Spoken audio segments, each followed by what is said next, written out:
Presenting Orson Welles as the Third Man.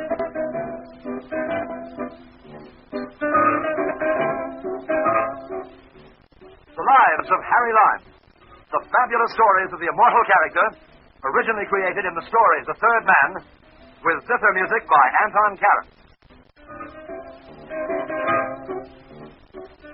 This little story of frustrated love and violent death just happened to happen on the Côte d'Azur. It might have happened somewhere else, but no. This little strip of Italian and French coastline called the Riviera is where it all took place. The story begins at dawn, the lovely, tender, early dawn of a summer's day in 1946.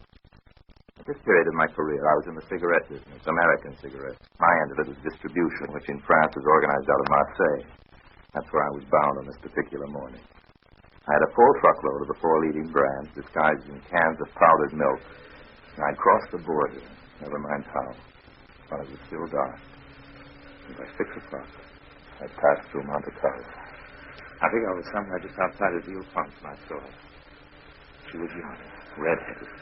She was standing behind a big limousine trying to push it, and she was wearing an evening dress. I slowed up. She seemed to be having trouble. Her car wasn't budging. She was a very beautiful girl, so I stopped.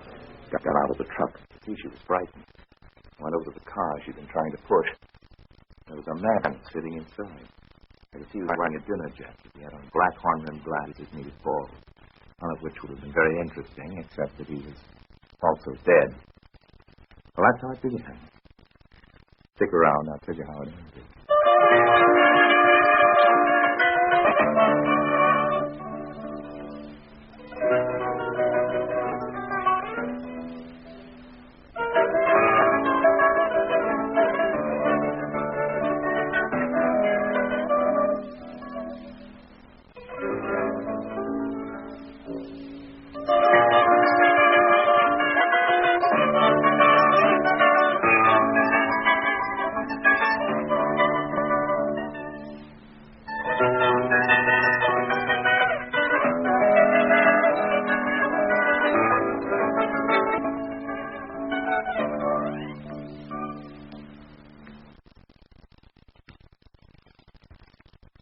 And now, Orson Welles as Harry Lime, the Third Man, in today's story, Murder on the Riviera.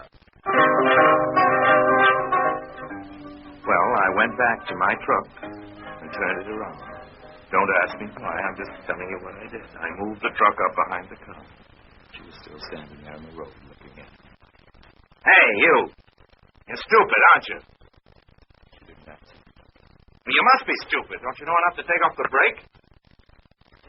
All at once she understood, ran back up the road to the car, opened the door, and released the brake. Before I knew it, the car was teetering over the edge of the road. Then, with a lurch, it slipped down the embankment. She just stood there. Well, what are you going to do now? I don't know. Where are you going? I don't know. Well, you can't just stand there. The day's starting. People are waking up. There's going to be traffic. Come here. What do you want? Suppose I give you a lift. You'll be a good girl if I do. Remember, I've got the gun. What's your name? Lydia. People call me Ben. Well, I'll call you stupid. Come on, get in and close the door, stupid. Better be on our way. Thank you. What's your name? Harry. Know where I'm taking you? Nice. I live in Nice, stupid. It's 10 kilometers away from here. We're going home.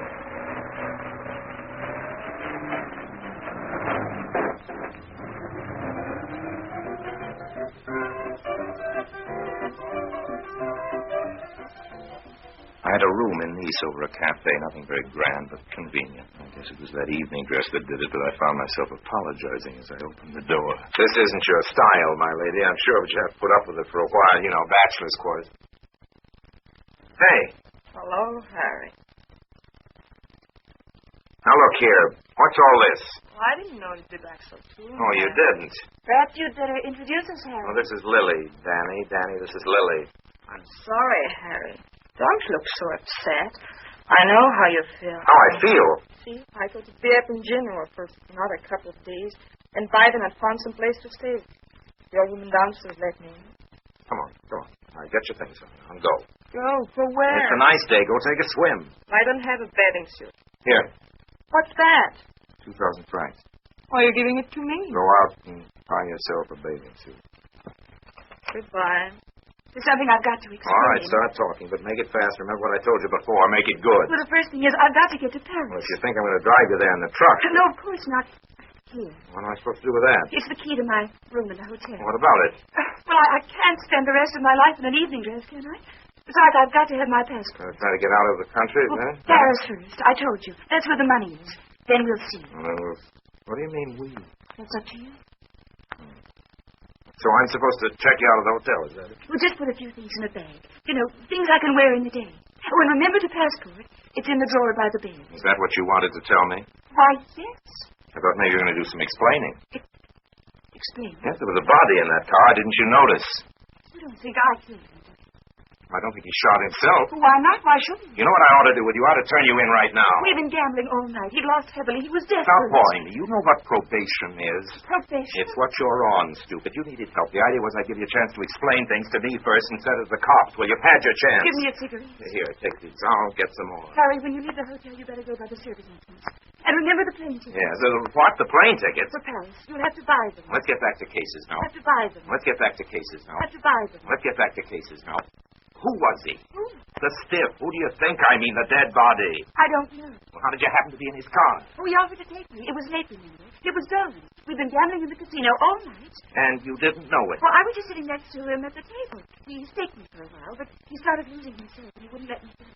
He said something about changing his luck. How did he get you in his car? Oh, it was only a lift home. Oh. We were both going the same way. Well, we aren't. We're going separate ways.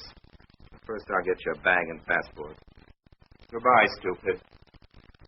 My truck, packed full of smuggled cigarettes, was waiting in the street below. I couldn't leave it there in full daylight. I should have taken it on to Marseille, but I couldn't do that. And still go back to Monte Carlo to Danny's hotel. I went to the airport first, but this being holiday time in France, there wasn't any space, so then I drove over to the railway station and booked a seat on the blue train for Paris that night. When I came out of the station, I found Lily waiting in the truck. Hello, Harry. Oh, you should take my suggestion, Lily, and go swimming. I've got enough trouble. Are you leaving for good, Right Harry? now, I'm going to Monte Carlo. Where are you going? To Monte Carlo. I'm a liar. Why is that, Harry? I told somebody this morning I like girls. Well, you do. You like them too much.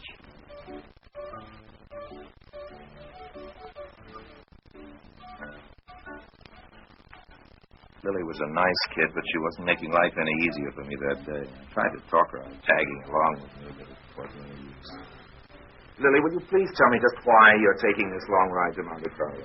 I was just going to ask you the same question. All right, I'll answer it, because somebody's in trouble. Oh, what did she do? You keep jumping to conclusions. Why are you so sure that she did something? I said she was in trouble. That's how you get into trouble, isn't it?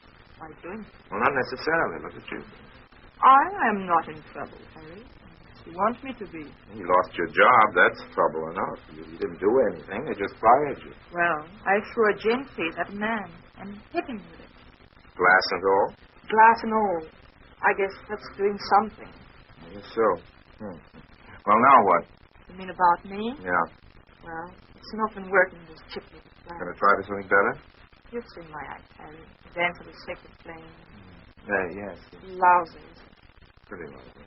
Well, it isn't going to get very much better. To be a dancer, I figure a girl ought to be able to dance. Not with your equipment. Do you like me, Harry? I mean, do I like the way you look? Well, do you? Well, I like the way you look, but you're wasting your time, honey. You're thinking of marriage or something like that. I'm not the type. Oh, yes, you're the type. You're just not in the mood. What's wrong with that girl? Why are you hiding her? If I tell you, I wonder, would you help? I'd help you. No, I guess not. No, you wouldn't help her. Well, why should I? And come to that, why should you? Well, I get a funny reaction when people are in trouble, Lily. I guess it's because I've been in so much trouble myself, but I never change. I have to help them first before I ask any questions. Besides, I don't like policemen. What have the police got to do with Nothing, it? I was just talking. Look, if a bird flew in your window, what would you do? I'd be scared. Why? Because I'm superstitious. When a bird comes into the house, it means death. Okay, let's forget this. Are you superstitious about mice? What are you trying to say? I'm trying to explain a point of view. Now, tell me this. Have you ever let a mouse out of a trap? You mean the mouse in an evening dress by Jack Sparrow? Oh, all right, now, Lily, I'm leaving you here. Wait for me if you want to. This is the service entrance to the hotel. What if it is? They'd stop me at the front. Here, hold my coat. And just what do I do with it? Just hold it. Hold it and wait. I'm going to be an electrician or a plumber. I haven't decided which. In shirt sleeves, I've got a better chance of getting up to a hotel room without anybody stopping me. Yes, but... You wanted to help, didn't you? I went into the hotel. In my hurry, I forgot that in that coat I'd given Millie there was the gun. Not my gun, the one that fell out of the car of the dead man. I don't know why I didn't think of it, but then I don't know what I was thinking of that whole day. 407 was the number of the key. I went up there as quietly as I could, let myself in. In a drawer by the bed, I found Danny's passport. It identified her as Madame Danielle Savage. I put the passport in my pocket, opened up the smallest of her bags, and started hurriedly throwing some things into it. In the closet, I found a tailored suit. I picked out some shoes, thought it would match, threw the whole thing into the bag. I figured she'd need something from the dressing table, makeup, things like that. And that's when I noticed the leather folder, one of those things for photographs. It had slipped to the floor. It opened. I looked down at it. There were two pictures, each showing Danny and a man. The same man. In one pose, they were in ski togs, and in the other, in bathing suits. He was bald with heavy black horn-rimmed glasses, and I recognized him. He was the dead man from the car. At this moment, there was the sound of the key turning in the lock of the door. I jumped to my feet, dropping the toilet articles, reached the door in a single leap, and turned the bolt. All right, open up there. I didn't answer that. There didn't seem to be much point in getting into conversation. I looked wildly around for some means of hiding or escape. Open up! You'll only make it harder for yourself if you don't. This is the police!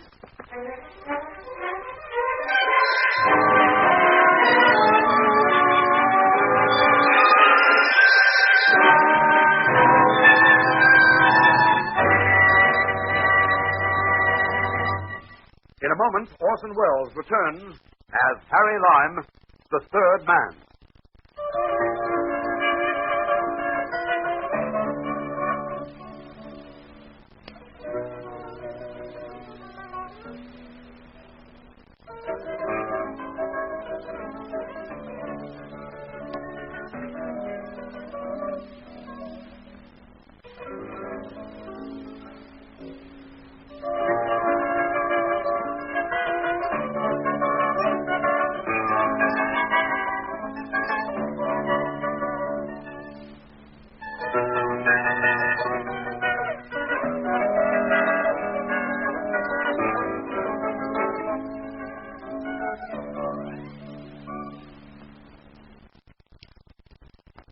And now, Orson Welles as Harry Lime, the third man, continues today's story, Murder on the Riviera.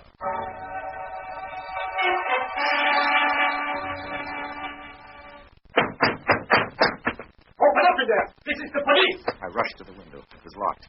I kicked it open. There was a balcony on the floor below. It was quite a drop.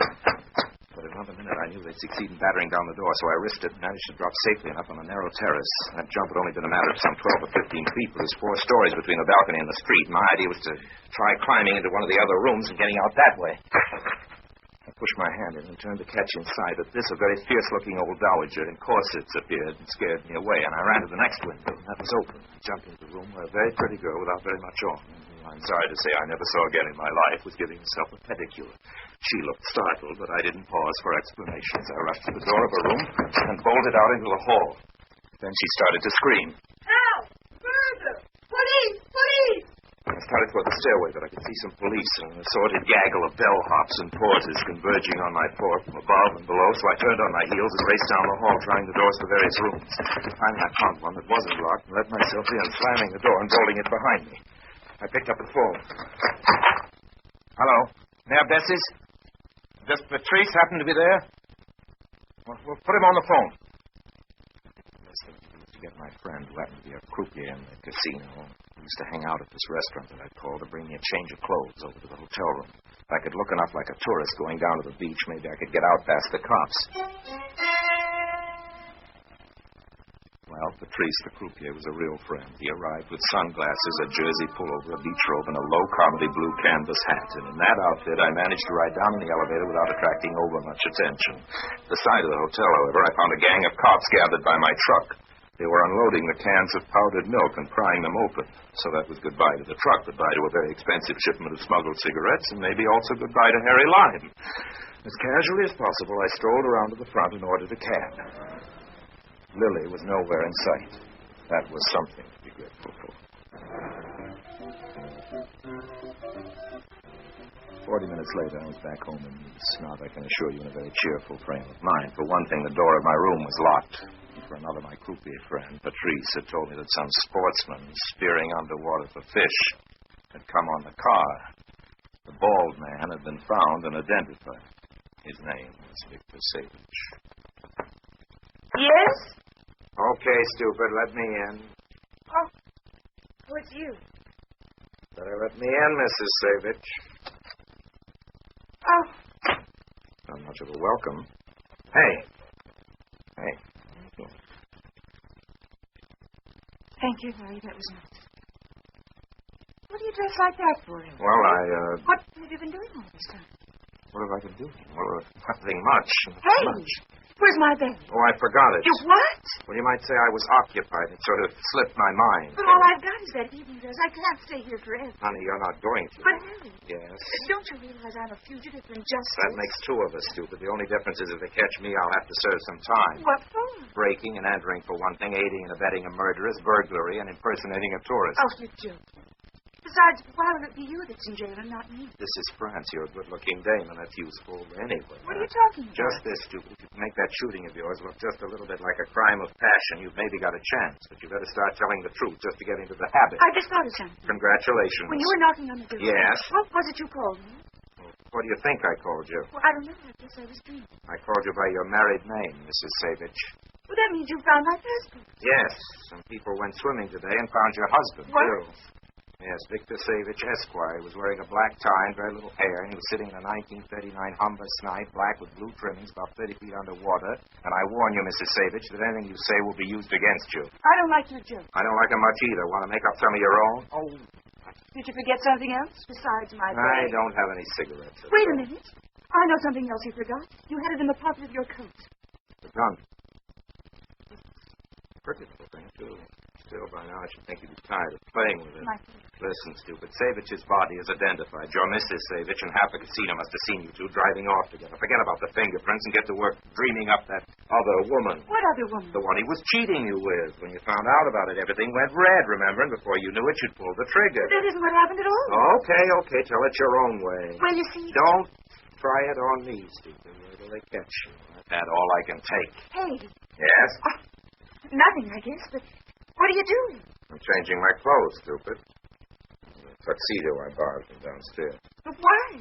Why get dressed up for the evening? I don't know what's worse, your questions or your answers. Listen, stupid, have you forgotten that all you've got to travel in is an evening dress? I've got to get you from here to the station. This is summer. It'll still be light. But with me in the tuxedo, you stand a better chance of not being noticed. Maybe they'll think we're going to a ball. And what happens when I get to Paris in the morning? You've got money in Paris, remember? Harry. What is it now? I don't really have any money there, Harry. I just said that. Well, I'm not this far. Okay, how much can you get by with? How much? Now, I know you're stupid. Money, of course. How much money? But I've got money. Yeah? Well, certainly. I've got 15 million francs. What? Well, right here in my bag. It's what he won. Your husband? My ex-husband. You didn't mention a divorce. You didn't ask. Then what were the two of you doing in Monte Carlo together? We just happened to meet at the casino, and then he started to win. Go on. He wouldn't let me go because he was afraid it might change his luck. You know how gamblers So are. then you changed his luck for him. Well, no, I didn't pay it over. Okay, stupid. Okay, keep your distance. I don't think I like you. We'll go into that later. When did your husband start to lose? Well, he didn't. He just went on winning. He didn't lose at all. I just said that. Why, for goodness sake, did you lie about that? Because of the money. The 15 million francs. Your child's credit. I told you to keep your distance. And I told you I didn't like it. But I just said it. Tell me more about the money. Don't be so merciful. I don't. I'd rather talk about the money, the 15 million francs, remember? That's quite a lot, isn't it? I guess it was enough. Well, you see, Now that Victor and I were getting divorced, I thought they might decide it wasn't mine. Well, you know, when they find it. Listen, you sexy little monster. It's just 15 minutes to train time. You're not going to get far, you know. The only reason I'm doing this is because I'm just a little bit cracked. You're not anything you used to. I'm the kind of fellow who refuses jury duty in a murder trial and lets mice out of traps. You're going to get it, stupid. They'll catch you. It just isn't going to be me that turns you in. By the way, where's the gun? Lily has it. Lily? You met her this morning. Better get it back. It's in the pocket. Kept right out of it, John. She broke. She's pretty. She'll get back. What do you want with the gun? I thought I'd throw it in the Mediterranean, stupid. Gun's going to be traced, you know. Well, it wasn't my gun, Harry. It was his. He kept it in the glove compartment. So you took it out of the glove compartment and shot him dead with it, just like that, hmm? No, Harry, not just like that. Not like that at all. Do you honestly think it happened like that? Why, Harry, what reason would I have? 15 million francs is a pretty good reason, honey. You didn't feel like giving it to you, is that it? So you settled the argument with a couple of bullets. Harry! Well? If that's what you really think, I guess there isn't any point in our talking about it anymore. No, honey, I guess if you take your money, let's get out of it.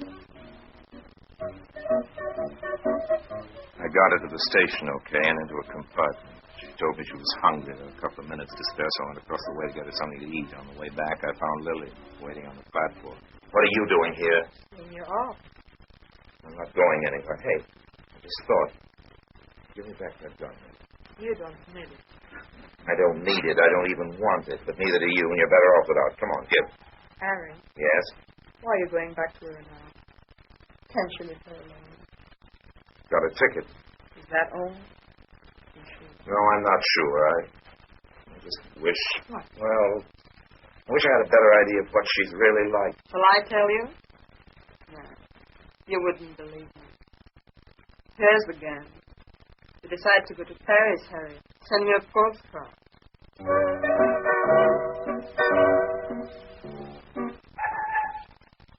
Why, Harry! Hello? I thought I'd seen the last of you. You're going to, honey, in another 20 seconds. Here, it's a little beef stew in a restaurant across the way.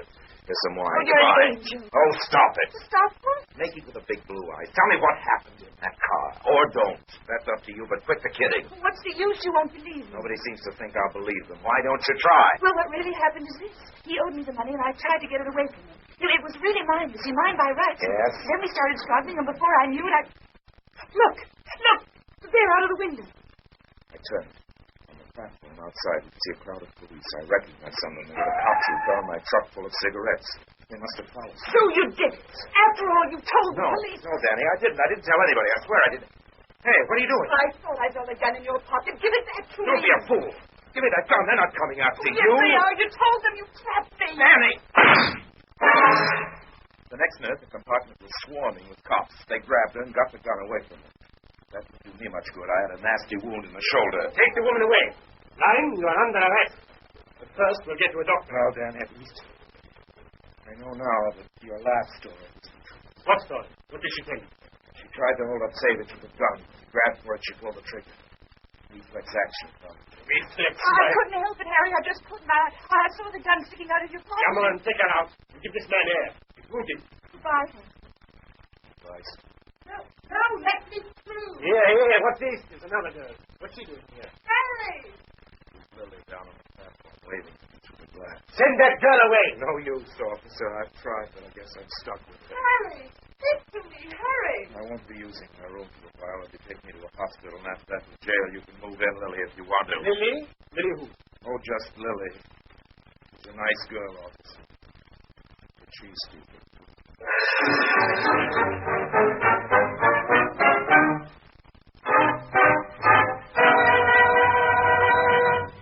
Harry Lime returns in just a moment.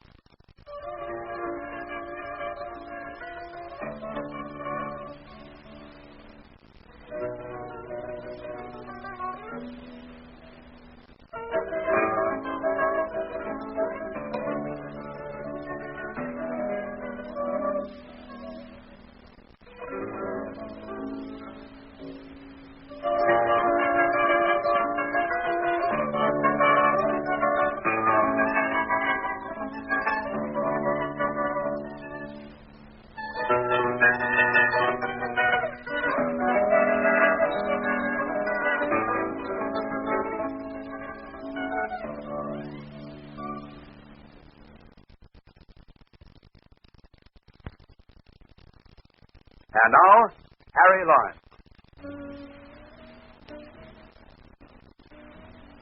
So here I am, in the hospital. But the doctor says I'll soon be up and around. Maybe around is the wrong word. The up part of it is more accurate. Up on a charge of cigarette smoking. Well, I guess that's all for now. By the way, don't let this sad little tale of frustrated love and violent death keep you from taking a holiday on the Riviera. Murders don't happen here any more often than anywhere else. And generally speaking, in this part of the world, love doesn't get frustrated. Just keep your powder dry and look out for that moon. It's loaded. So long now.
Presenting Orson Welles as the third man.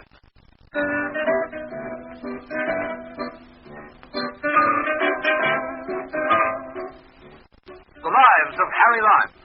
The fabulous stories of the immortal character, originally created in the story The Third Man, with zither music by Anton Karan. The police of Milan, like the police of any other town in the world, can sometimes be mistaken. And when they got certain mistaken ideas about me, I didn't stay around to put them right. I thought it'd be simpler just to leave town. So I took the morning train down to Genoa and had lunch at Enrico Ricciardi's. Ricciardi himself brought me brandy after lunch, compliments the house to an old customer. And when we both had our backs turned, a fly lit on the edge of the glass, and then it wandered off drunkenly along the tablecloth, and I took up a newspaper from the neighboring table, folded it, and swatted it. I missed the fly, but I saw the ad printed at the top of one of the columns in the back of the paper. Wanted, it read, wanted multilingual publicist to promote young lady, 23. As I translated that into English, it meant that they wanted somebody who knew a few languages. Well, I did. As for promoting a young lady of 23, I'd be qualified there by inclination and by experience. So I topped off the brandy, said so long till later to Ricciardi, and went out to the streets, dodged the streetcars, and started up the hill. The advertisement had given an address. The street happened to be one I knew, overlooking Genoa Harbor, on the hill above Ricciardi.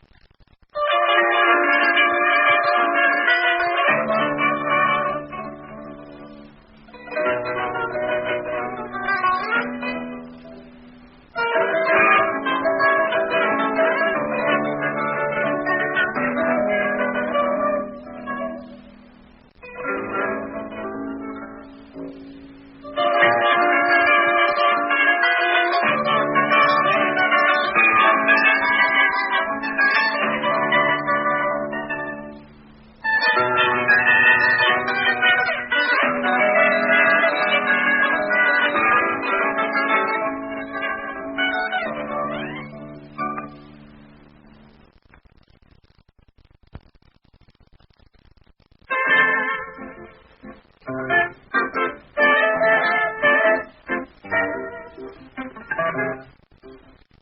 Johnson wasn't home when I got to the address on the hill above Richardi's. Melody Johnson. That was the name given in the ad. I didn't know she was a Dixieland trombonist or a sheet music company, but it turned out she was neither. The old Italian landlady let me in, and there were photos of Melody all over the house. The landlady said it was very sad, but Melody, though she was so beautiful, had to work for a living dancing at the Genoa Palace, which was where she'd be after 8 that night. I took another look at those pictures, took pity on Melody, and made my plans for after 8 in the evening. In the Genoa Palace dance hall, among those dark Genoa girls waiting for dance partners, I'd have picked out Melody Johnson even if I hadn't seen her photos. She had hair the color of red clover honey and blue eyes that might have been a size or two too big, except that on her they were just right. I bought tickets, the band went into a slow rumba, and I abandoned myself to Melody. You rumba beautifully. You don't do so badly yourself, honey. But I've had so much training. You say that as if you had regrets. Regrets is a nice word for chords. Oh, yes, my training's been very thorough. It began back home in New York. So I wanted to see the world. So you joined a show or a dancing troupe and came to Europe, and the outfit went bust, and left you stranded here, right? That's just about how it started. Thanks for the dance. Yes, thank you. But you're an American too, aren't you? Right. Are you over here in Europe on business? More or less business. My name is Harry Lime. Does that mean anything to you? Don't answer it. All right, I won't. Mr. Lime, I hope you brought enough tickets so we can have the next dance. I bought your whole evening. Look here, with these tickets, we can dance all the way to the French frontier. And then let's walk out in the garden. Okay. It'll be dark and we'll be alone. We can talk, can't we? What else could we possibly think of to do?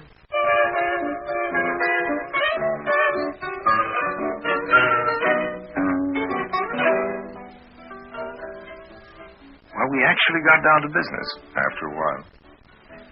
It seems that Melody Johnson wanted to hire somebody to promote her interest as a beauty queen. She looked like a beauty queen.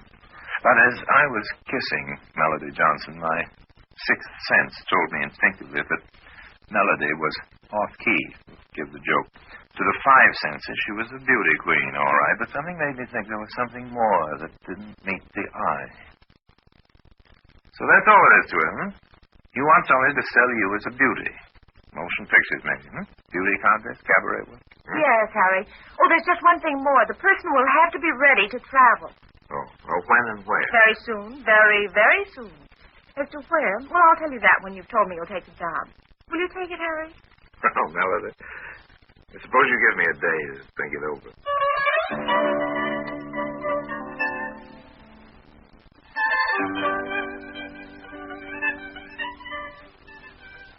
I was in my usual hangout in Genoa at Chardy's the next afternoon, thinking it over and reading the papers, and a fellow with very much the look of a Milan police officer came in.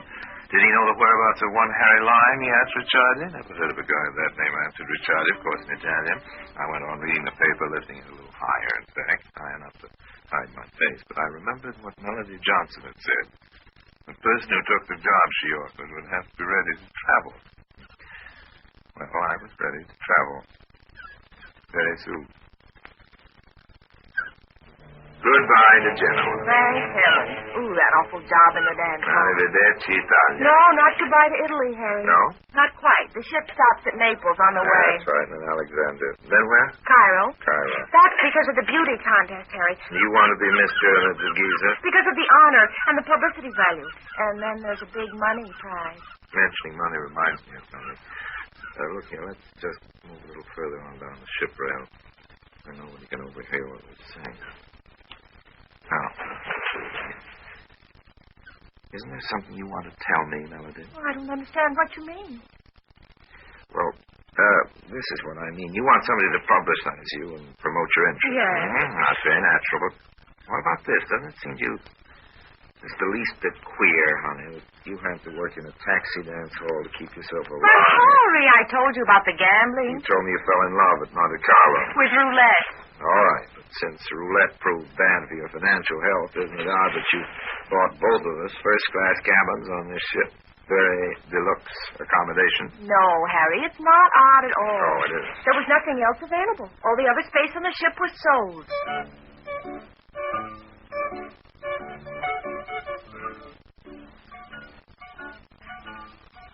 it was a possible explanation. Maybe it was the real one. Very spacious up where my stateroom was. Deck A, high up. We had a steward for every 3 or 4 cabins up there. The best service. Mine was quite an unusual fellow, my steward. I asked him about himself, and we were an hour or two out of Genoa. He just brought me in some fresh towels. Here you are. Thanks, steward. Not at all, sir. Hey, you're not Italian, are you? Don't remember asking? No. So that was his story. Then at his country's embassy in Brussels, when the Russians lowered the curtain on the world at home, and since then he'd done one job and another. Said his name was Palco. Bohemia, Magyar, some such language. Paul in English. I said that was what I'd call him. Told him I probably wouldn't be a lot of trouble to him. But whatever you will require, sir, I will be at your service. Oh, thanks. I only mean, Paul, I expect to be out of the cabin all the time. By the way, if I'm needed, a message or anything of that sort, you'll probably better try the vicinity of a passenger on upper B deck. That's where I'm likely to be. The passenger's name, sir? A young lady, Miss Melody Johnson. I'm sort of employed by her, as you might say. Can you get it, too? Well, you say that as it meant something to you. She's only... I have, of course, heard of Miss Melody Johnson, the beauty queen of Monte Carlo, I believe. That's right. I believe. That's right. I believe. That's right. I believe. That's right. She was. Then, sir, you are a very fortunate man to know her, to be employed by her. I'm told she's a very beautiful woman. Yes. You've never seen her yourself? I have never seen her, but she has been described to me.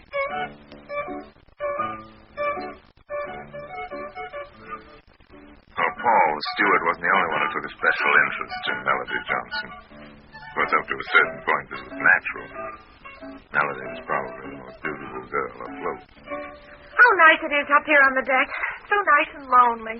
Just think, in the morning we'll be in Naples. Harry, are you listening to me? I'm looking at you, honey. Can't you listen to me for a minute? Divide my attention. Oh, seriously, I have a confession to make. There's something I haven't told you. Well, I didn't want to hire only a publicist to promote my good looks. Well, I suppose what I really wanted was sort of a bodyguard. Oh. You know, may I tell you something? Okay, go ahead, tell me. Well, the other night, when I learned who you were, I was frightened a little because of your reputation. Things I'd heard about Harry Lime here and there. But now, well, here alone with you, I feel secure. I'm happy. Well, I'd be happy, too, if we were alone. Well, when they built that housing back there, deck 6 to 8 yards, then they built a man's head and shoulder and arm looking around the side of it. Harry, there is someone. A man watching us. You're right. I mean, it's the shelter of his life. Yes, all right.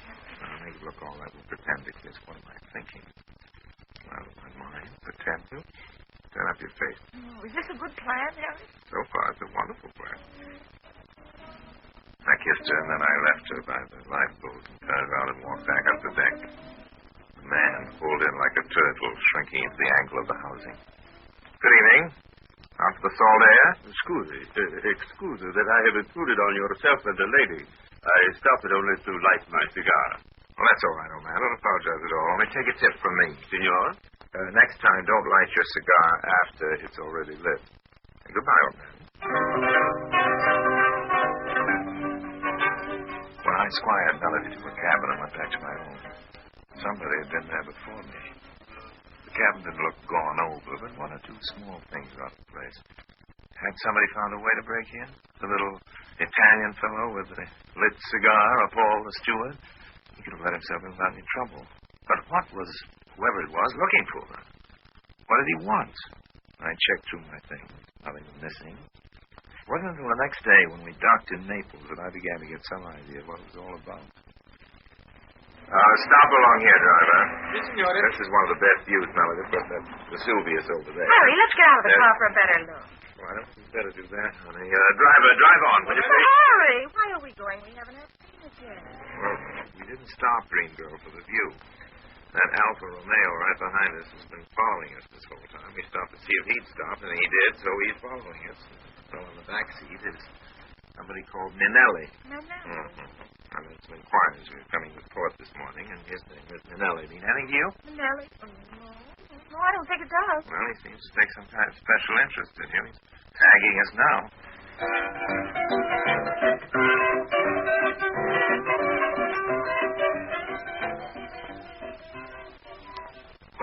since we couldn't manage to lose Mr. Manelli by car, maybe we can do it by foot. Well, I know what he wants, Harry. I may as well admit it. Now, wait a minute. You know what he wants? Well, maybe you ought to tell Well, me. I didn't know if I could trust you. You better trust somebody. Oh, I've been so scared. I haven't known what to do ever since I've had them in my possession. Ever since you've had what in your possession? The Pearls of Bohemia. The Pearls of Bohemia? I have them in my handbag now. Pearls of Oh, if we Bohemia? only get away from Manelli somehow. I'll tell you all about it. I wish you would.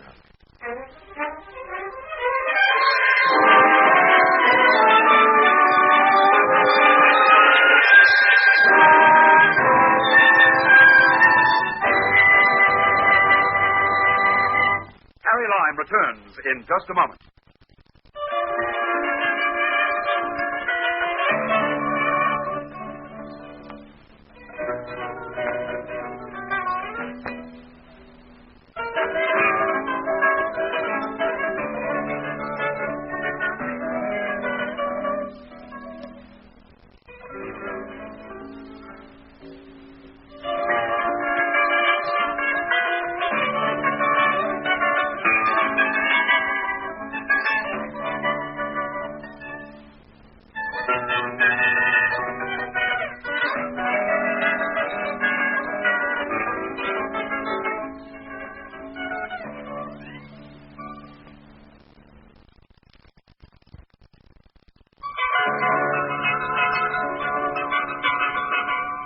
As the ship pulled out of Naples for Alexandria that afternoon, there was a tea dance on the lounge.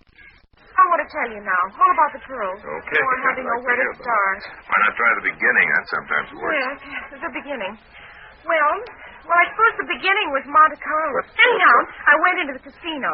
And you had the bad luck to win. No, it wasn't even that. I just fell in love with the roulette wheel without any real reason.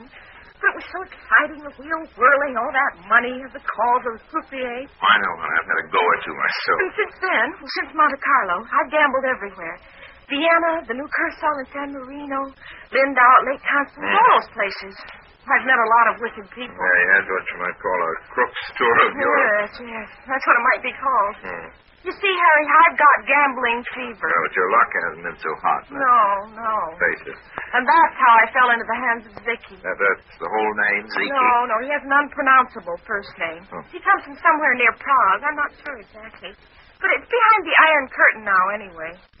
He got away, escaped from the Russians, and went to Paris. And you met him in Paris and played two-card faro with him and lost your best roost on honorary hat. No, I didn't meet him in Paris. Oh, your meeting with him comes later? Yes. He'd been the valet of the Count of Bohemia. The valet. Oh, then it was the Count he met in Paris. Yes, he rejoined him there. Oh. The Count had only two things left. His prize. And the Pearls of Bohemia. The pearls from the ancient crown of the Count of Bohemia. They're romantic. Oh, I haven't any idea what they're worth, but it must be a fabulous amount. I can imagine. Now, suppose you tell me how these pearls got passed along to you, honey. Well, in the first place, Vicky stole them. Oh. Zicky stole the pearls. Then what did Zicky do? Nothing for a while. I suppose he was afraid to move. Oh, I see. And finally, Zicky did decide to try to dispose of the pearls. Yes. And... I met Vicky in Nice. I'd been losing at roulette, and Vicky lent me money to try to recruit. Oh. And then we played cards against each other, and as you said a minute ago, I lost my hat. The grim picture takes shape now. Zicky, am I right, said he put you in the way of a means of paying him off. Yes, that's what he did say. You would dispose of the pearls. Yep. So natural and simple, isn't it? Yes. In Egypt, this is supposed to be, right? There's a buyer in Cairo. Right. Well, you know what Cairo is. It's more or less, the shadier side of sunny Egypt. Well, all right, if you're going to take the Pearls of Bohemia to Cairo and sell them... The money is to be paid to Vicky in Italy. Some kind of bank transfer. I don't really understand it. But Vicky, on receiving the money, tears up your IOUs, which is what concerns you. Yes. Now you know it all. The whole tawdry story. It just occurs to me, Melody, that you may have a little difficulty getting those pearls into Egypt. Past the customs. Oh, I thought about that. I lie awake at night thinking about it. You don't have to worry at all, honey. I don't think I know what you mean. Just this. Mr. Manelli, at least, is after those pearls. He or somebody else may get them before we reach Egypt. And you wouldn't have to trouble yourself to smuggle them in.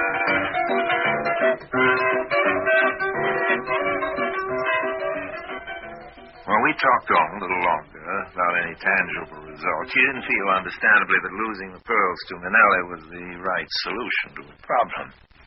But how was she to be sure of getting them past the Egyptian customs and on to Cairo? We tried the question on several ways, but it didn't seem to be a very good fit. Then we left the subject and our drinks and went out on the dance floor. And I took her in my arms. That fit was all right. While we were dancing, a man came into the entrance to the ship's lounge. Stopped a minute and stood looking around. Melody, you didn't get a look at him up on the deck last night. I only even got a good look at him during that chase in Naples today, but look now. There he is. That's Manelli. That man standing in the door? Yeah, the very one. Harry? What is it? Hey, even a face like yours won't stand that kind of plowing. Why the frown? That man's name isn't Manelli. You know him? I've never met that man, but I remember his appearance. He was pointed out to me a year or so ago. Oh, yes. Somewhere on the Riviera. Oh, I'm trying to recall the name I was told. Yes. His name is Vittoria. Vincente Vittoria. Wait a minute. I met him myself, but there's an international jewel thief called Vincente Vittoria. They're well known.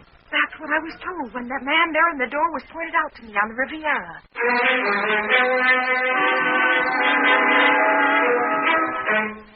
Vincente Vittoria saw Melody and Name turned on his heel and disappeared. I left Melody in the lounge, but supplied myself with the key to her cabin. It occurred to me that Vincente Vittoria might think of having a look for the pearls there, while Melody herself was lost in the wonders of Harry Lime and the war. The door was locked, but I don't think Melody's stateroom was just as she'd left it. There was a man inside. Oh, sir.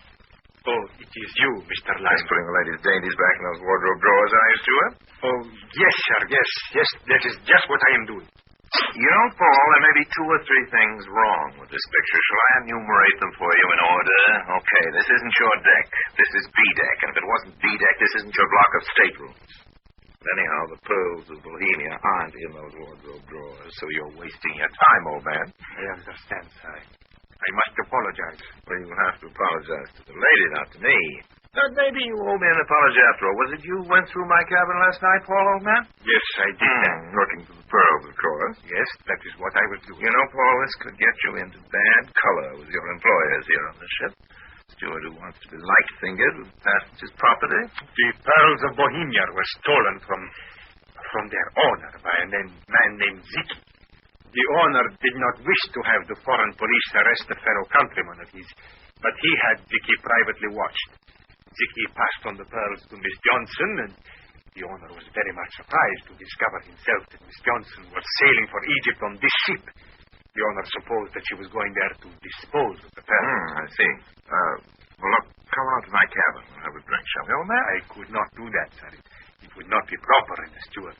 I must decline. That deprived me of the chance of telling my grandchildren I once had a drink with the Count of Bohemia. Oh, come along. Captain. We'll drink together, Count.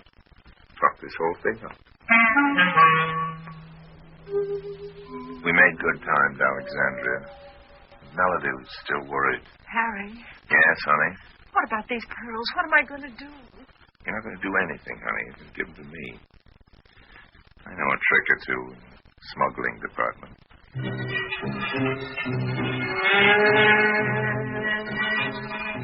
Mind if I take this stool here beside you? The use of the bar is free to all. There isn't any need for us to be too polite to each other, Mr. Manelli, or should I say Vittoria? My business with you is business. See, I interest you. I'm listening. That's all you got to do, old man, is listen. That and one thing more. That one thing more is pay me 2,000 Egyptian pounds. And believe me, I'm giving you a cheap price. I haven't any opportunity here on shipboard to find out the real value of the Pearls of Bohemia. Besides, I want a quick payoff and a get-out-of-town kind of deal. So You are offering to sell me the pearl. you are remarkably astute, old man, and I'm glad to see you come up to your reputation. Yes, that's right. I haven't here. I see.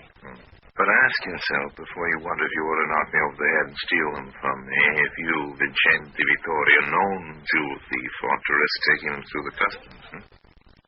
Or shall I take them through the customs and deliver them to you intact in Alexandria for the small price of 2,000 Egyptian pounds? Done? A bargain? I thought it would be, old man.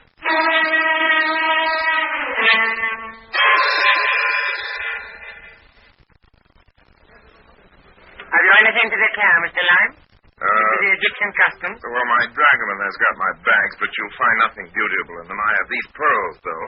Here, see? 16 or 20 of them. What is their value, Mr. Ryan? Oh, not much. A few of your Egyptian piastres. You can see for yourself they're not real. Imitations.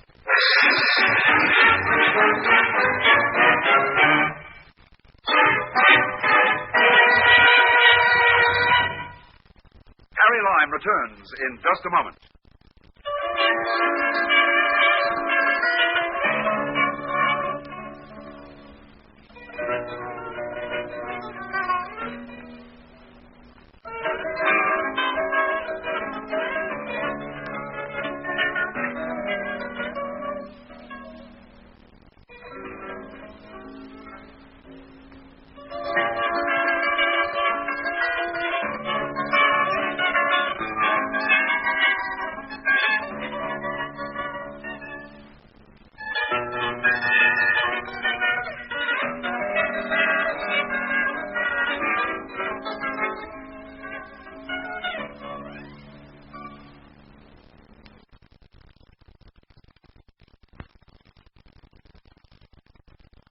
And now, Harry Lime.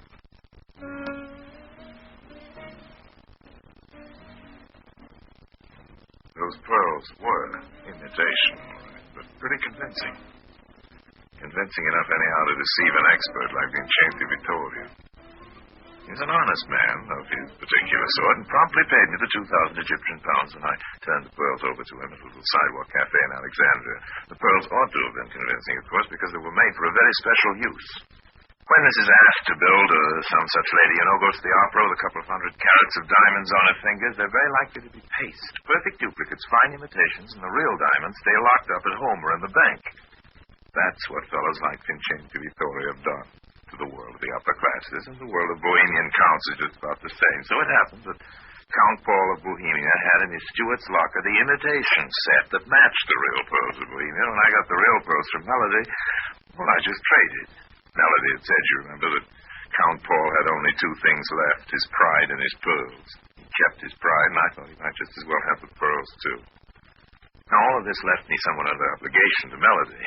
I know quite a few people in Cairo, so I may have had something to do with her being voted Miss Pyramids of Giza. The prize money got her out of debt to that fellow Ziki, anyhow.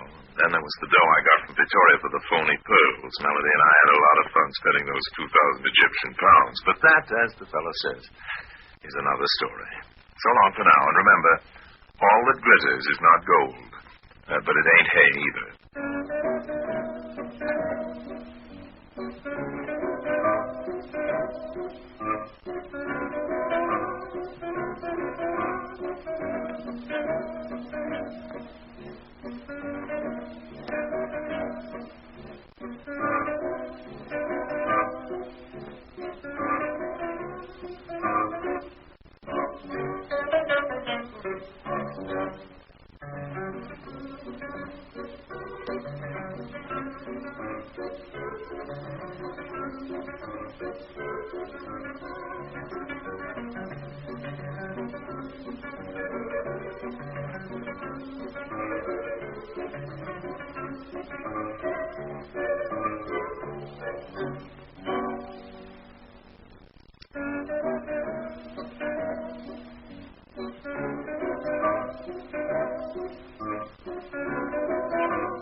presenting Orson Welles as the Third Man.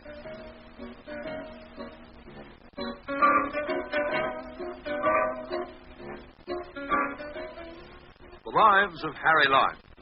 The fabulous stories of the immortal character, originally created in the motion picture The Third Man, with zither music by Anton Karas. Most people, spend their lives searching for something. The girl of their dreams, of the perfect man, as the case may be, for happiness, for fame and glory, for the pot of gold at the end of the rainbow, or just for the rainbow. My search has always been for the ideal sucker. Not just any sucker, but the perfect one. The sucker with a couple of $100 million in his pocket, an open mind, and not too much brains. Well, last year in Paris, I was sure I'd found him.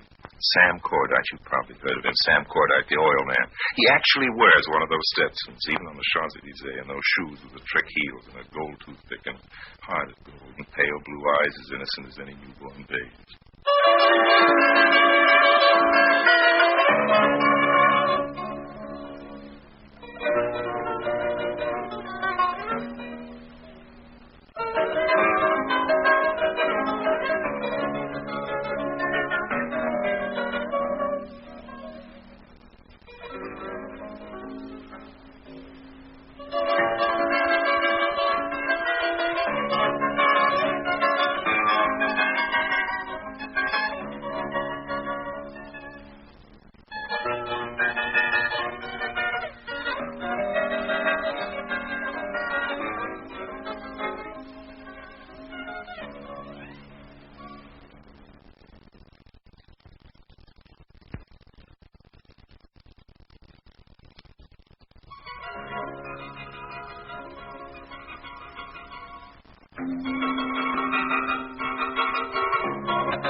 Well, when I ran into Sam, I felt as though I'd struck oil myself. He was sitting at the Tour d'Argent all alone. I checked up the plot on who he was, and I was giving him the old dice come on. I wonder if you know how it works. It's a dodge for making a sucker speak to you first, which is always important. And what you do is sit idly, shaking some dice in a cup, sort of thing that happens most bars. Then you drop one of the dice near the sucker, pretend you don't notice that you did. The sucker picks up the dice, or die if it's the singular, and returns it to you with a merry laugh, and that's how all the fun begins. Here you are, son. You dropped it. Thank you. Thank you very much. Not since 1935. I beg your pardon? On the Mauritanian one. That was a nice ship, yes, sir. 1935. That's the last time anybody tried to drop the dice dodge on me. Well, that's how I happened to get acquainted with Sam Cordite, the oil king. He was a mighty check grabber, so I took him around somewhat, but I can't say I took him. Not that I didn't try, but pretty soon the feeling started to press in on me that if there was a sucker in the party, it wasn't Sam. So that's how I happened to find myself late in December of last year in San Maurice. I was in the bar at the Palace Hotel there, one of those places where everybody goes. By everybody, that is, everybody with a capital E or a capital body, throneless kings and kingless blondes, movie stars and maharajas, and, of course, your old friend, Henry. Good evening, Mr. Lime. Good Staying with us Luigi. for Christmas? Christmas? Well, that depends, Luigi. Give me a stinger. It depends on what I find in my stocking. What would you say to a beautiful, raven-haired princess with gray eyes, Princess? a terrific figure, and a tremendous bank account? Did I understand you correctly? Yes, sir, Mr. Lime, you understood. No, I don't think I did. I thought you said... That's what I said, Mr. A Lime. beautiful princess with a bank account. Very With a beautiful, bank account? Mr. Lime, and the bank account is enormous. There she is, sitting over there. I see what you mean. Who is she? She's the favorite daughter of the Sultan of Calabar. Princess Laila is the name. She's been going to school here in Christmas. Right, great. And now, how do I go about arranging to meet her, old man? After all, a princess. I can't just ask for a light to drop my pretty handkerchief. It's all arranged, Mr. All Lime. arranged. You have this on what authority, old man? Santa Claus? The princess has asked me to tell you that she is anxious to make your acquaintance, Mr. Lime. Oh? Here's your drink. And Merry Christmas.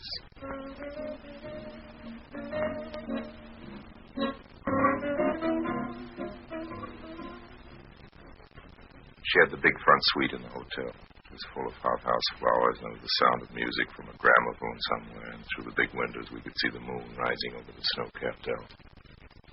I don't want to talk about all. darling. Harry, kiss me. Hello? Brussels? Very well. Yes, Mr. Van Blicker. Yes, all right. I'll drive down to Zurich tonight and take the first plane in the morning. That means you're going? Yes, right away. Ring the bell for the maid, will you, Harry? I must start Sure, packing. but when will I see you again? Oh, soon, Harry. I have much to talk to you about. Well, Tomorrow good. I'm in Brussels, and perhaps after that, Istanbul. Istanbul? Go to the concierge, will you, Harry, and see if the road is open to Zurich? Or perhaps there's a train. I'll meet you downstairs. What are you waiting for? Aren't you going to kiss me goodbye? Well, there'll be time for that later, Harry, on the way to the station. I have a naturally suspicious nature, so I checked with the porter. I checked not just about the train for the princess, but about the princess as well. It seemed she was just as good as she looked. There really was a kingdom of Qualabad, and Laila really was the Sultan's daughter. About half an hour later, I found myself sitting next to a bundle up under a fur rug in one of those sleighs on our way down to the railway station. The moon was high up above us and casting an unnecessarily flattering light on the princess of Qualabad.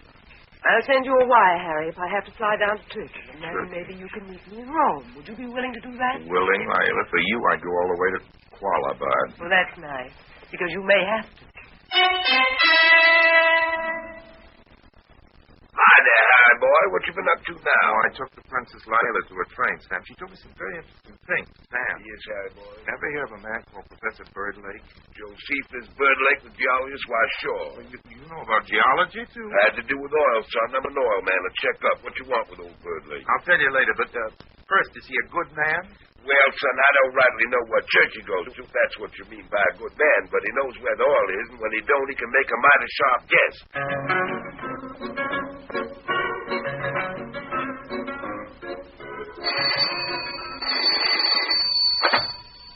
Hello?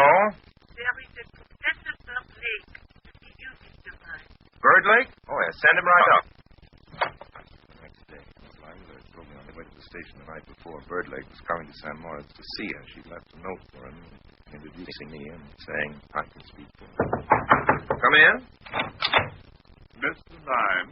That's right. Come in, please. Professor, you are Professor Birdlake. Yes, I take it the princess has already told you. Well, she explained that she and her father, the Sultan, had engaged you, Professor Priestley, won't you? Thank you, Mr. Lime. Yes, I'm just back from Qualabad now. Oh, I yes. went to Zurich this morning. But unfortunately, I missed the princess. She had to get to Brussels to see Van Blinker. Oh. So what she'll say to Van Blinker, I don't know, without having first seen my report. Your report. In her note, she says that I'm to give it to you, Mr. Lime. Yes, but maybe you could give me now just a rough idea, first in layman's language. In layman's language, Mr. Lime, Yeah. the news is good. Indeed, I think I may say, without fear of exaggeration, very good. Oh. Of course, there have been only a few trial drillings attempted, but the signs are excellent. Qualabad, in the next year or so, is almost surely going to turn into the most important new oil field in the Middle East. The most important. Did you say the most important? Of the new field? But that Yes, means it Mr. means Lime. millions. Hundreds of millions, Mr. Lime. Billions. Hello, operator. Get me the concierge. I want to talk to the porter. Billions, eh? Not only for the old Sultan either, but for whoever's fortunate enough to get the... Hello, porter. When's the next train to Brussels? But by the time I got to Brussels, she'd left for Istanbul. A wire was forwarded to me from Switzerland. Dearest Harry, it said, urgent you meet me Thursday, Excelsior Hotel, Rome. Love, Laila. So where do you think I was on Thursday? Hi, Harry boy. How's spring? Hello, Sam. I'm glad you could join me. How do you like Italy? Okay, Harry boy. Not as pretty as Texas, but okay. Let's go up to my room and... Just a minute, Sam. I want to see if Laila is... Laila, you know, Sam, that Arabian princess I told you. Boy, you really got it bad, don't you? Funny kind of Arab princess, that girl, I must say. What do you mean? Arab girls, especially down in that part of the country, wear them big veils and spend most of their lives in the harem. Well, Laila's emancipated. Boy, you can say that again. I mean, she's been going to school here in Europe, Oh, Sam. I- The old Sultan hasn't any male heirs, and she's his favorite. I know it sounds fishy, but it's true. I checked. So die. You check on everything, don't you, Sam? Sure. I suppose you checked on me. Sure. Well, What's wrong, son? if you checked on me, you must have found out some fairly unsavory little items. Sure. You mean you don't care? Don't care about what? Oh, that I'm a con man, even a crook, sort of? Why should I, Harry boy? You ain't crooked or con me. Ain't nobody done that. What about Laila? You say you've checked on her. Don't worry, Harry boy. Your little Arab lady friend with a college education is strictly okay. Yes, Sam, but okay from your point of view could mean so many different things. Okay in this particular case covers just about everything. Okay means she's an Arab named Laila, not a grifter from Brooklyn called Shady. It means she's just what you say she is and everything you think she is. It means she's the Sultan's daughter and the bee's knees. Come on, Harry boy, let's have us a drink.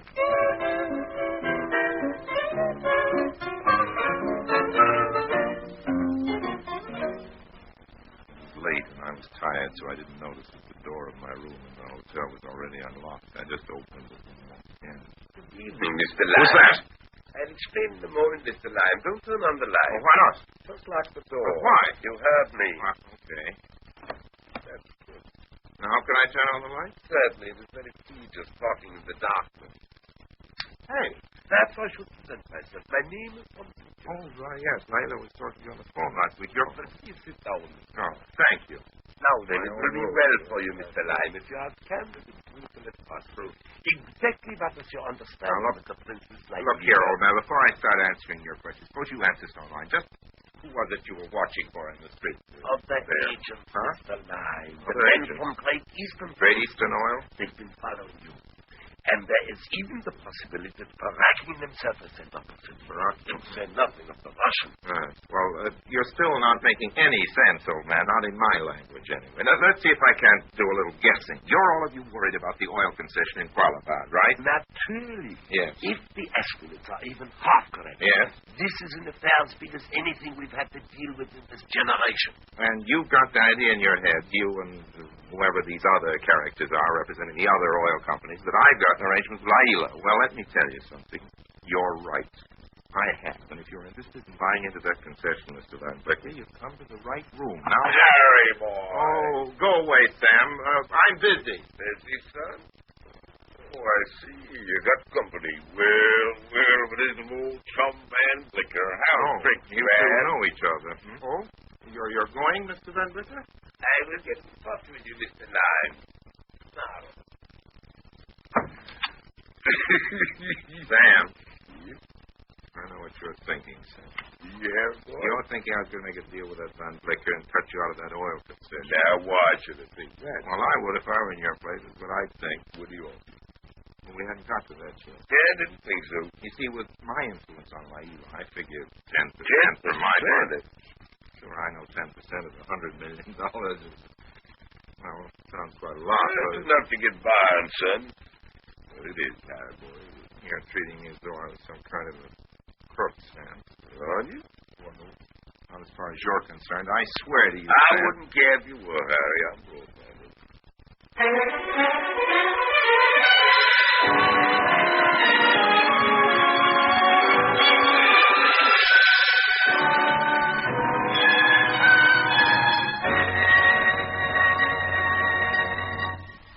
Harry Lime returns in just a moment.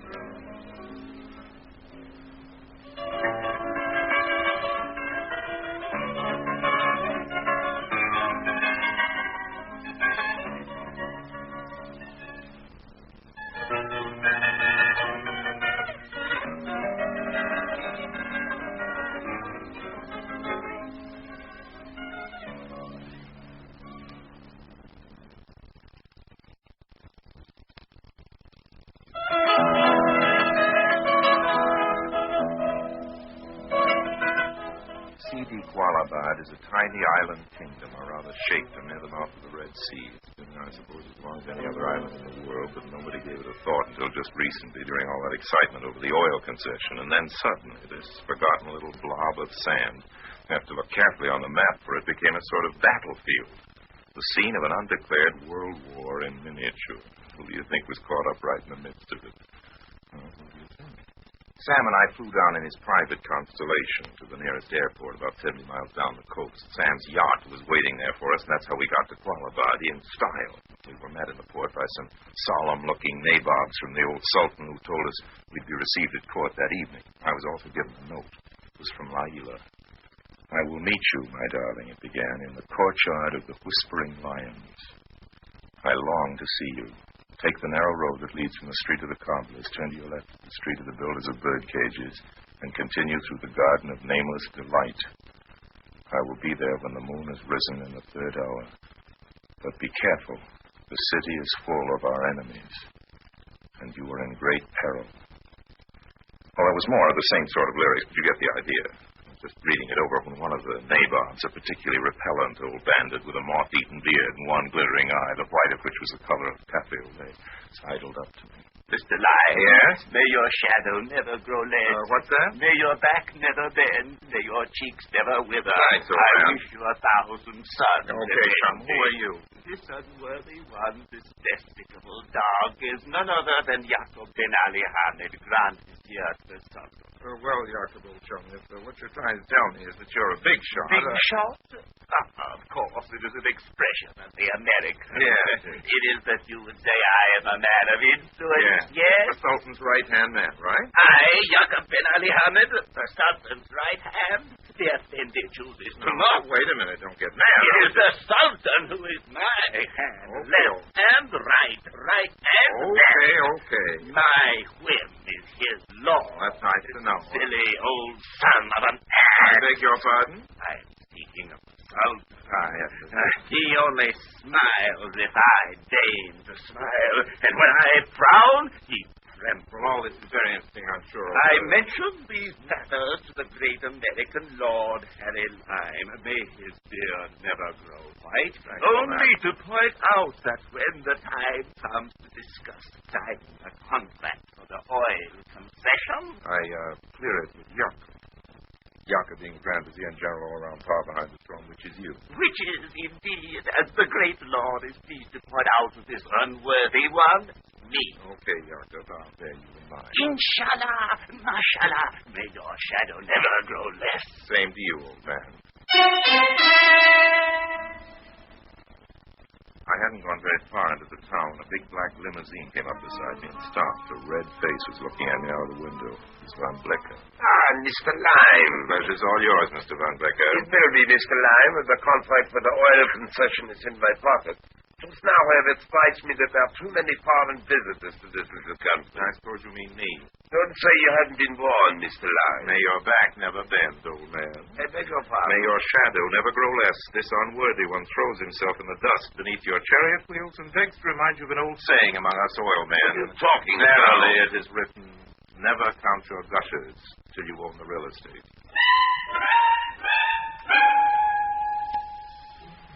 Hi there, Harry. Boy, what you been up to now? The trouble with you, Sam, is your suspicious nature. I did talk to Van Blicker, but he started the conversation, Sam, and I haven't forgotten I'm working for you. Oh, good. We're going to get this concession, Sam, if it kills me. That night, at the appointed hour, and in the appointed place in the courtyard of the Whispering Lions, I met Laila. Harry. Darling. What did you think I was going to do? Did you hear that? That's a signal. Signal for what? It's my guard at the gates. Look out. It means we're discovered. Discovered? All is lost. Who's discovered us, honey? Jacob Ben Ali Hamid, the vizier. Oh, you mean old Dead-Eye Dick? Tell him to go away, Laila. We're busy. Men are everywhere. In the streets, in the market. Very probably they surrounded us here. Well, what of it? This is not Europe, Harry. There are no policemen here. It's a land of violence and sudden death. The agents of Ben Ali Hamid are fanatics. They think nothing of murder. What's that got to do with us? Not with us, Harry. With you. Ben Ali is the creature of Van Blicker. He will stop at nothing. Well, what do we do? Take this. Put it on quickly. Oh, an Arab disguise. Here, I'll help you with the veil. See, this way only your eyes are uncovered. No one will guess. I hope not. Now listen carefully. Yes? At the gates is an old woman, my trusted slave. She will convey you to a place of safety. Ask no questions and go in silence. It is your only hope. One moment. Thanks. You know something? That's the first time I've ever kissed anybody without first taking off my veil.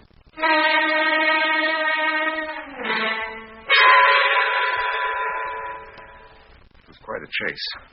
Through twisting, shadowed alleys, tortuously winding narrow streets, tripping over my pretty skirts most of the way. And the funny thing is, I never saw who was chasing me.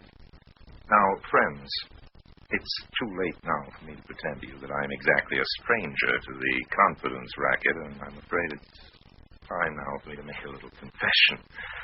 The contents of this particular package is perhaps not exactly as advertised. I gave this tale, if you remember, a title. I called it A Night in a Harem.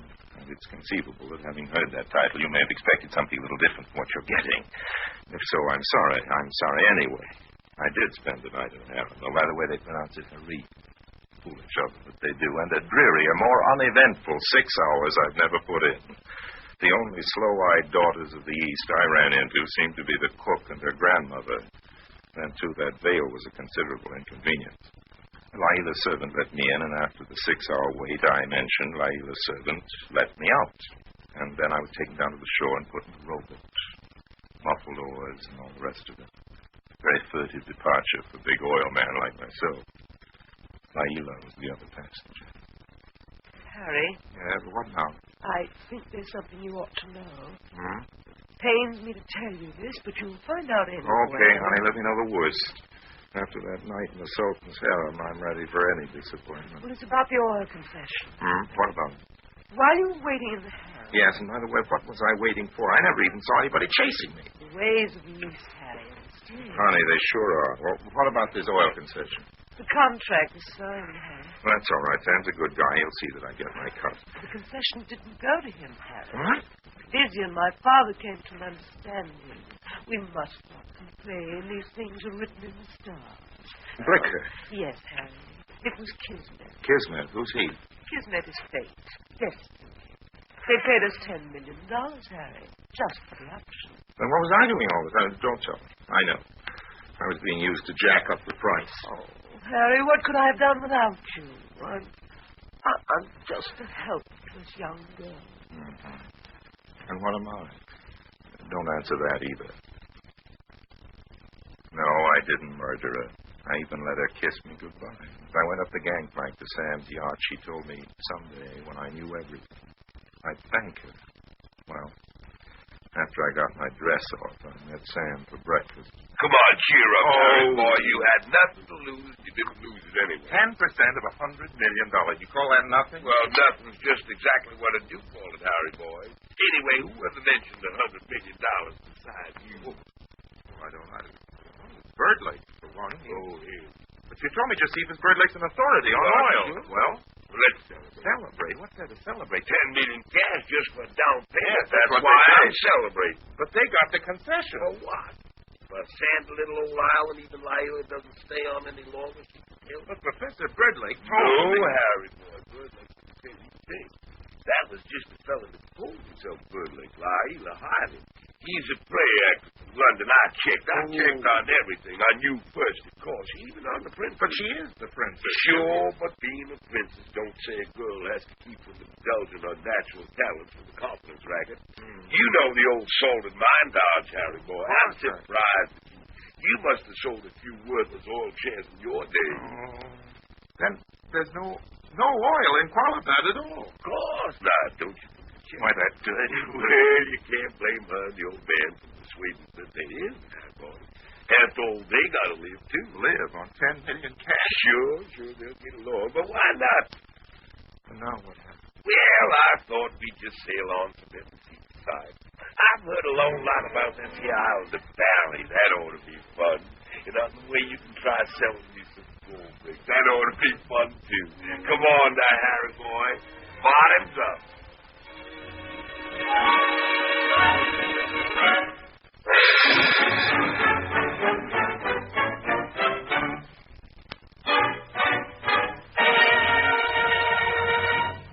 Harry Lime returns in just a moment.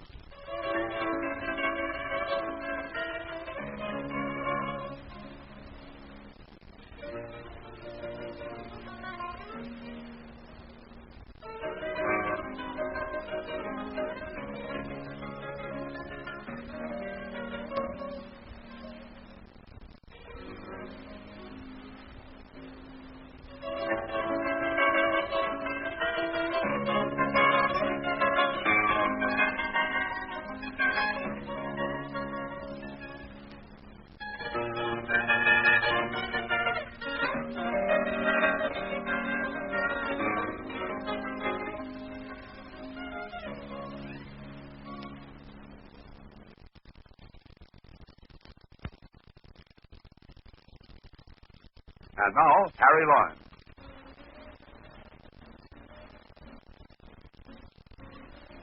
Well, I was up in San Moritz last week, and of course I went to the Palace Hotel and stopped in at the bar for one of Luigi's famous stingers. Ah, Mr. Lime. How are you this year, Mr. Lime? Fine, thank By you. the way, the Princess Lila is here again. Oh? Yes, indeed, Mr. Lime, and looking lovelier than ever, if that is possible. She was asking for you, staying over the holiday. Luigi, Yes, Mr. Lime. may your shadow never grow less, old man. Pardon? May your beard never grow white, and if mine does, don't start calling me Santa Claus. No, I'm not staying over the holidays. I just remember an important date in Monte Carlo. And as for the princess, old man, you could tell her for me, yes. I am sorry, Mr. Lime. What's that last? Arabic, old man. Arabic. So Merry Christmas. So long, now.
Presenting Orson Welles as the Third Man.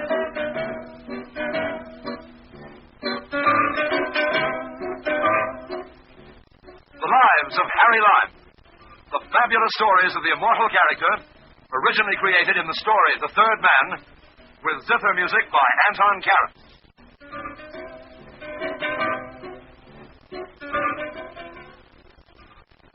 I've messed around in a lot of messy things. You know me, I'm certainly no angel. But I never had anything to do with murder, or dope, or blackmail. Except just once. With blackmailers. Not my fault either, as I think you'll agree. But all the same, I'm sorry to have ever come within breathing distance of that caper, because as several people during the course of this little story had occasion to point out, blackmail is a nasty word. That's the title of the tale. Stick around and see if you don't agree.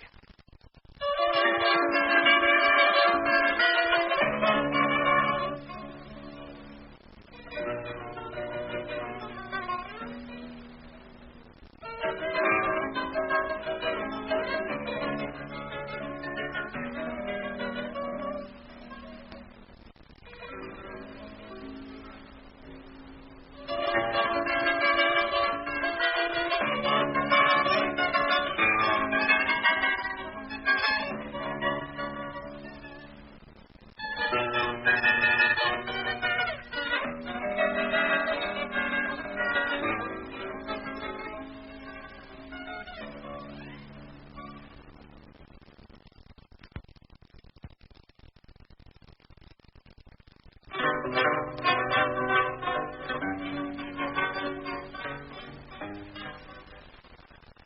all started in Marseille back in 47. I was running cigarettes into France in those days, cigarettes and a few other commodities, as I think I've told you before. I had a nice little sailing boat and an auxiliary, typical pleasure craft those waters, to use as a cover. This was in September, and I'd just come into port that afternoon. A few of us had been having dinner in the town. I was on my way back to the boat alone. It was late, about 4 in the morning, cold. Suddenly, looming ahead of me in the mist, and lurching drunkenly, I saw the figure of a man. A big fellow he was. I thought I'd stay out of his way. Marseille's a tough town, one of the toughest in the world. It's a good place not to have any trouble in, so that's why I tried to keep clear of the drunk. But before I could get out of the way, he caught sight of me, uttered a strange, muffled sort of cry, and suddenly threw himself forward. I braced myself for a fight. Before I knew it, he was down on his knees in front of me, groaning. Then all at once I realized he wasn't drunk at all. But all that wet on his chest was blood. I never found out who did it. Even after I took him onto my yacht. Tried to do what I could for him. Never told me who it was that had stabbed him. The knife had gone in just over his heart, and by dawn it was pretty clear that he wasn't going to live through the day. He seemed to realize it, too. They got me. It doesn't matter why me. Maybe they were right. They got me, and now very soon I'm going to die. What is your name? Lime, Harry Lime. I've heard of you. You've quite a reputation, Monsieur Lime. I call you Harry. Okay. I am Draco. Yes, I see from your face that you have heard of me, too. You call me Marcel. Okay, Marcel. That way I spend my last hour or so among friends.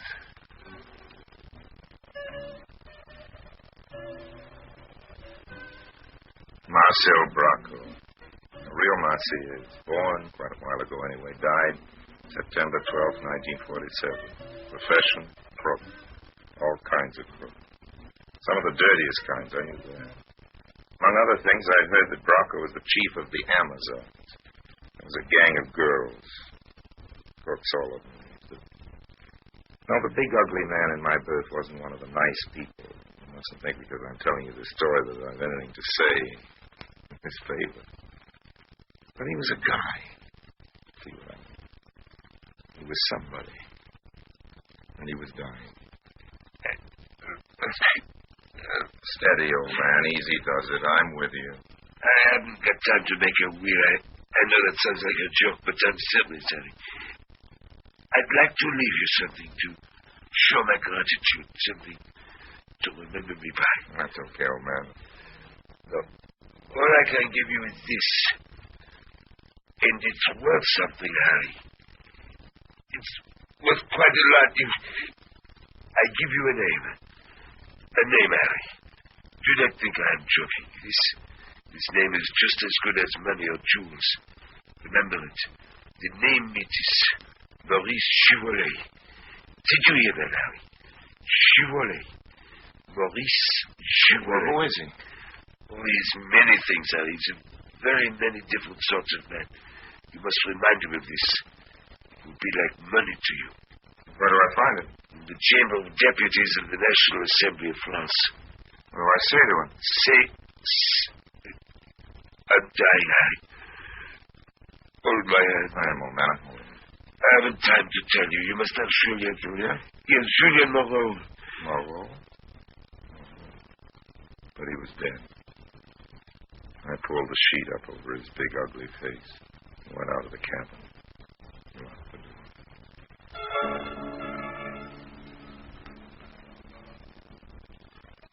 3 months later in Paris, in a little nightclub in Montparnasse, I ran into Julien Moreau. Julien was a newspaper man. In his way, Julien was quite a guy, too. Not a crook, just a newspaper man, and a good one. I'd struck up an acquaintance with him, and after a couple of weeks it brightened into something resembling friendship.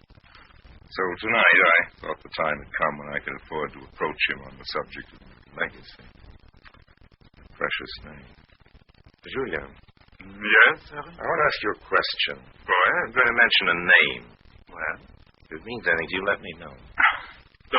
mysterious, Harry. What's the name? Givelet. Maurice Givelet.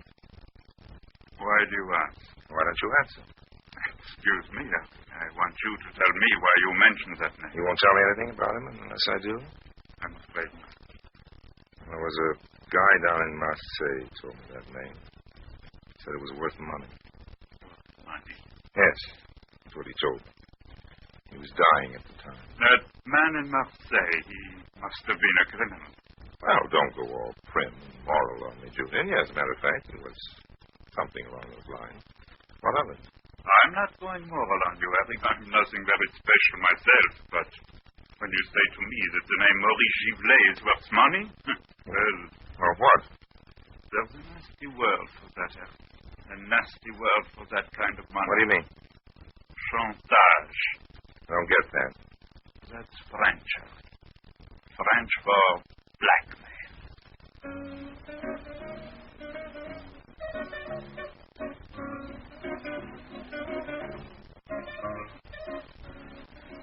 A little later, though, Julian loosened up a little. After a few more drinks. Harry? Yes? That criminal in Marseille you were talking about. Well, you brought him up, Julian. I was asking about a certain Monsieur Givelet. I know. Harry, was the criminal's name Bracco? Marcel Bracco? Yeah, but how do you happen to know him? You're not in the rackets. You're a newspaper man. Marcel was with us for a while in the resistance. He was a brave man, and we got to be friends. But then later, we quarreled. That was after the war. He came to me here in Paris, wanted information about this Givelet. I gave it to him. Givelet is an important man in the government. And through the paper, I arranged an interview between him and Marcel. But I told you, Harry, blackmail is something I can't forgive. And Marcel was blackmailing this Givelet? Yes. Not for money, but for protection. Police protection. Marcel, as you probably know, had that gang they call the Amazons. But what was he blackmailing Givelet about? What did he have on him? Plenty. And you know what it was? Certainly. Marcel told me. Exactly what was Givelet's past? Harry. That's Mr. Givelet's secret. And yours, old man. It's yours, too. Yes, Harry, as you say. It's mine, too. Must be something pretty bad. Bad enough for a man who's trying to make something decent of himself. Oh, don't think I like Mr. Givelet. I hate him. But as long as he behaves himself, I won't denounce him. As long as he behaves himself. So that's your price, is it? Don't you see, old man? In a way, you're a blackmailer yourself.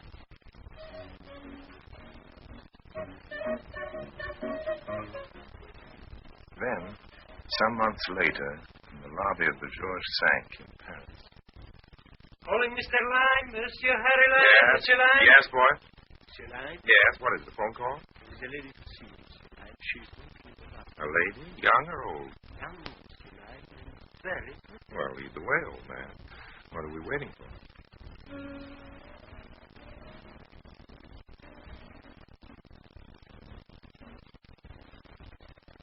Hello. You are Harry Lime? Insist on the original, honey. Accept no substitutes. This is it. You don't understand. I'm Harry Lime. That's what I'm trying to tell you. Who are you? We haven't got around to that yet. I've not given you a chance to tell you. True enough. My name is Muller. Heidi Muller. Glad to know you, Heidi. Shall we go into the bar and have a drink? It's a little early for dinner, but... This is serious, Mr. Lime. I've come to see you on business. I'm afraid of that. Oh, go ahead. I have been told about you, Mr. Lime. Idle gossip, honey. You know how people talk. I'm a straight, upright, clean-living, law-abiding citizen. What is it you had in mind? Which particular law did you want me to break for you? I want a passport. Passport? Oh, that's easy. We can arrange that for you in a couple of days. The man here in Paris does very good work, but the best phony passports come from Amsterdam, if you're willing to wait. It is not as simple as that. Oh? I want a passport for my father. Well, just give me his name, the other particulars, and the photograph. By the way, what kind of passport do you want? American, British, Panamanian? Lime, my father is not here. He's in Romania. Romania? Yes. On the other side of the Iron Curtain. You want me to get a passport to him in Romania? That's right. It's practically impossible. Mr. Muller. Well, now, mind you, when I say practically, that's what I mean. Practically, for Harry Lime, nothing is strictly impossible, just expensive. But you get what I mean. No, I didn't. Now, how much dough can you spend? Money? Yes. If you want to get a passport to your father in Romania. What? Going to do this for me. You've come to the wrong man, I'm sorry. I'd like to help, but I never break the law except on a strictly commercial basis. Besides, an operation like Mr. this... Lyme, this is very embarrassing. It certainly is, dear. But I told you were going to do this for me without charging me the money. And you asked. Shall I tell you? Yes, it'd be very interesting to hear. I believe you are in trouble now with the French police. Only I'm always in trouble with French police. Why? Yesterday they sent for me and asked me to identify you. That's you to identify me. Why? What's the key? I do not know. It is something to do with counterfeit. Oh, yes, that casino. That happened in August in Cannes. Never got me on it. The money was passed all right. They know that, but they can't pin it on me. I was there on the casino, Mr. Lyme. Police discovered that I was next in line with cashiers. When they found that out, they came to me. They want me to be a witness against you. They want me to swear that I saw you passing that counterfeit money. I see. And, what did you tell them? First, I asked them questions about you. That's how I found out that you're... well, who you are. I see. Okay. Tell me the truth. Did you really see me pass that money? No. As a matter of fact, I didn't, but unless you help me with my father, Mr. Lyme, see that I did. And then, of course, I'd go to jail.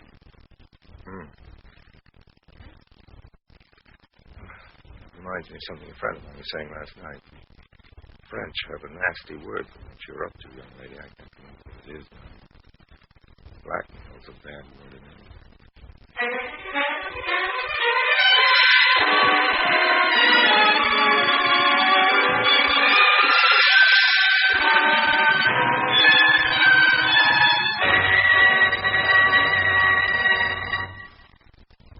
In a moment, Orson Welles returns as Harry Lime, the third man.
Mama Roginski. That's who I thought I'd apply to with my little problem. Mama Roginski is quite a character and a great authority on passports, frontiers, international laws in general, and how to break them in particular.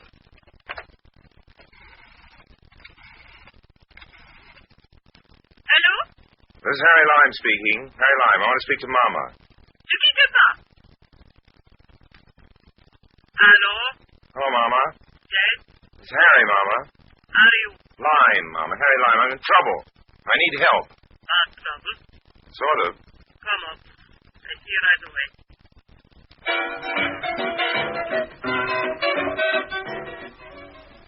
An hour later, I'd filled Mama in on the whole story and was waiting for advice. Well, Harry, it's a tricky business. I don't need to tell you. The foreign passport's easy. But finding this man Muller in Romania and getting him back to the Iron Curtain, it's no joke. Look, Mama, I didn't come here to listen to how difficult it is. I want some help. Well, there are two ways. Yeah? The first way, you go to Romania yourself. That's the way I don't like. I don't blame you. A man can get killed down there. The other way is through diplomatic channels. Well, the way you say it, it sounds easy, Mama, but you know any ambassadors? No. I don't know any ambassadors, and neither do you. All you need is somebody high up in the government here in France. If you could just find a weak place somewhere. A weak place where you could put some pressure. You mean blackmail? I don't like the word. No. I mean pressure. Just find the soft place where you can push. Hmm? Hey, where are you going? Sit down. I'm making nice glasses. Thanks, Mom, but I haven't got time. I've got to find myself one of those soft places. And then I'm got to start pushing. Pushing quick or else. What else? That same old word. I don't like it any more than you do. Blackmail? Pressure. Pressure. So long.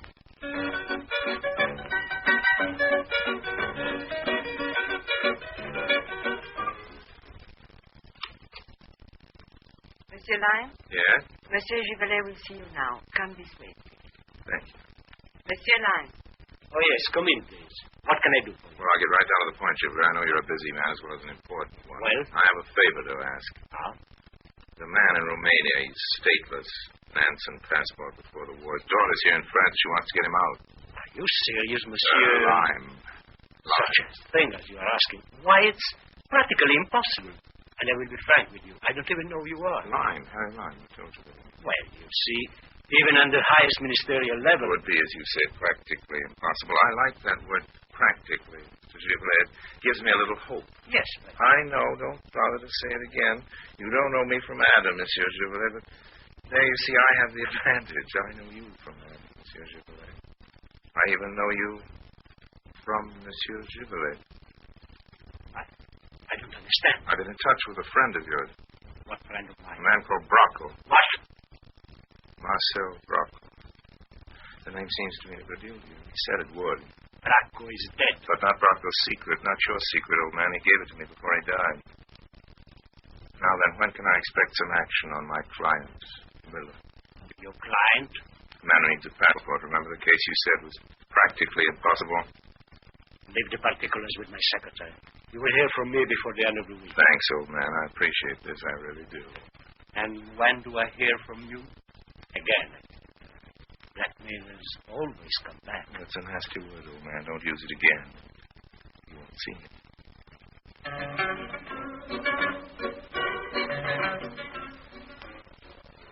Well, it worked. Whatever it was, it worked. I was holding a secret over a man's head. I didn't even know the secret. Yes, whatever I was threatening the politician Givelet with seemed to be a threat strong enough, because by the end of next week, Heidi's father was on his way through the Iron Curtain. She said I was wonderful, Heidi did. Asked how she could ever thank me. I told her that thanks didn't come into it. I'm not your benefactor, honey, remember? I told her. I'm your victim.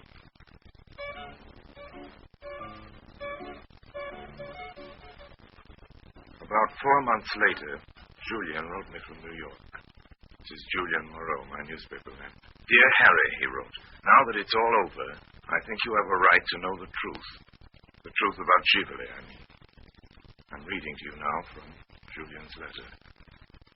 Givelet was born in a suburb of Paris. His political life began when he joined the group wearing black boots and brown shirts of a violently anti-democratic character. This was all during the 30s. Then, during World War II, came his big chance. You will see that this Givelet, while essentially a little man, is clever. He secures for himself very early in the German occupation a false identity card, and it is under the false name of Givray that he is a collaborationist, a Nazi stooge, and a black marketeer. His real name is therefore a good name. It is the false one which is bad. That's the beginning of 44. Convinced that the Nazis are near the end, he rushes forward to the fighting French, and under his real name joins their invasion corps. Under his true identity, he gives them some assistance.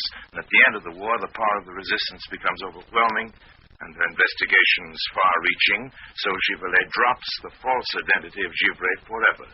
Now, notice, please, that his original name is above reproach, since it was under the false one that he acted for the Nazis. Now, there's need for men like himself, modest, self-effacing, industrious.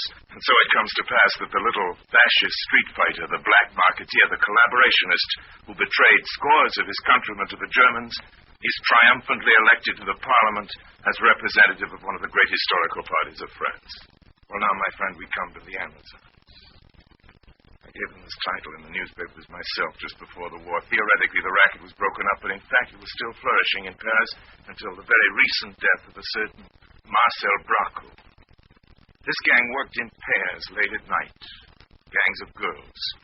striking up casual acquaintances with visiting provincial gentlemen of a certain age and steering them to various nightclubs, finally to a cheap bar where the respectable old gentleman was invariably rolled, as you say in America. In other words, everything was taken from him, and if possible, afterwards he was blackmailed. Now, some such poor old fellow was being beaten up in a bar by Bracco and the others who worked in his gang when Givelet, driving home from an all-night session at the National Assembly, heard the noise. He was waiting for a traffic light to change, and seeing no police on the street, he went into the little bar to investigate. Now, Mark, this was a genuinely kindly act, the act of a self-respecting French citizen. And you see what it got. Of course, the gangsters turned on him and beat him senseless. Going through his wallet, they came on his old identity card, which he'd kept for some reason or another, concealed behind a photograph of his mother. It was the card of Givray, the Nazi stooge. Thus, his secret fell into the hands of Bracco, who used it not to extort money, but for police protection for his gang. Very recently, as you may have read in my column, Monsieur Givelet was being considered for an important new post in the ministry. And then you, my dear Harry, came to him with your threats. Threats of exposing something the very nature of which, as it happened, you didn't even understand. Now, Givelet had begun to breathe again, you see, and to hope after Bracco had died. But your visit was too much for him. The French government had put a price on the head of Givray, the Nazi stooge. Givelet, the politician, didn't realize that his secret was safe. Perhaps he was right. A secret like that is never safe. And so it was that after some weeks of waiting for you to return, and of course you never did, his nerve finally cracked. And the very day on which he was to be confirmed in his new post, his housekeeper, coming in with a morning coffee, found him dead. He was seated before his desk where he had shot himself, seated before a blank piece of paper. He had not even written a note of farewell. I suppose at the end he found it difficult to decide who he could write to, what he would say, and above all, what name he would sign.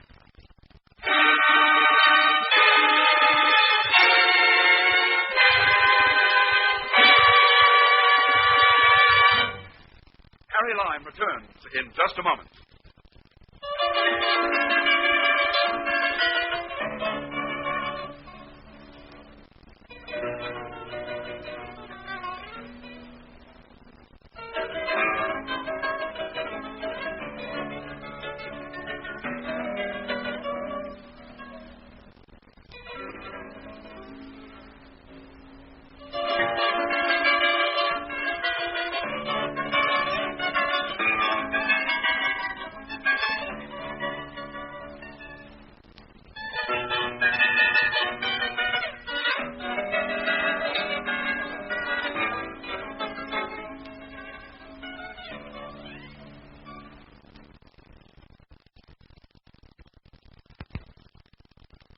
And now, Harry Lime.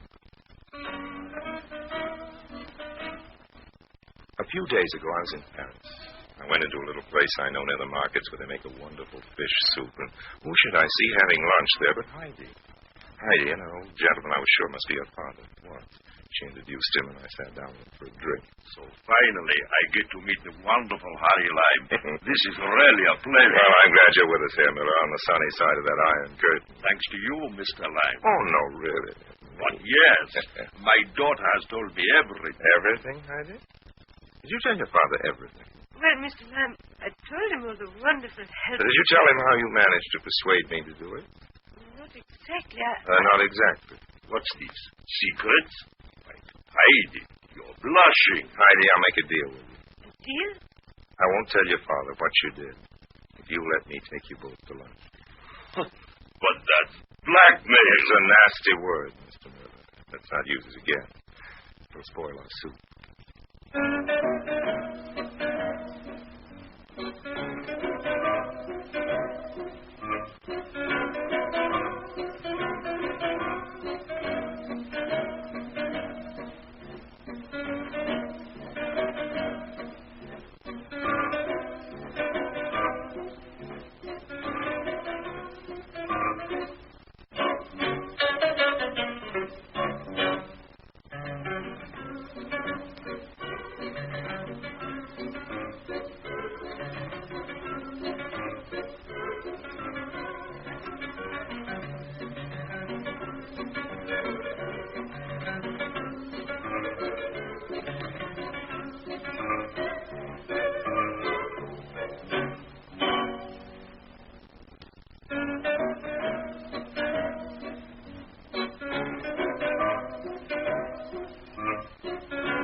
presenting Orson Welles as the Third Man.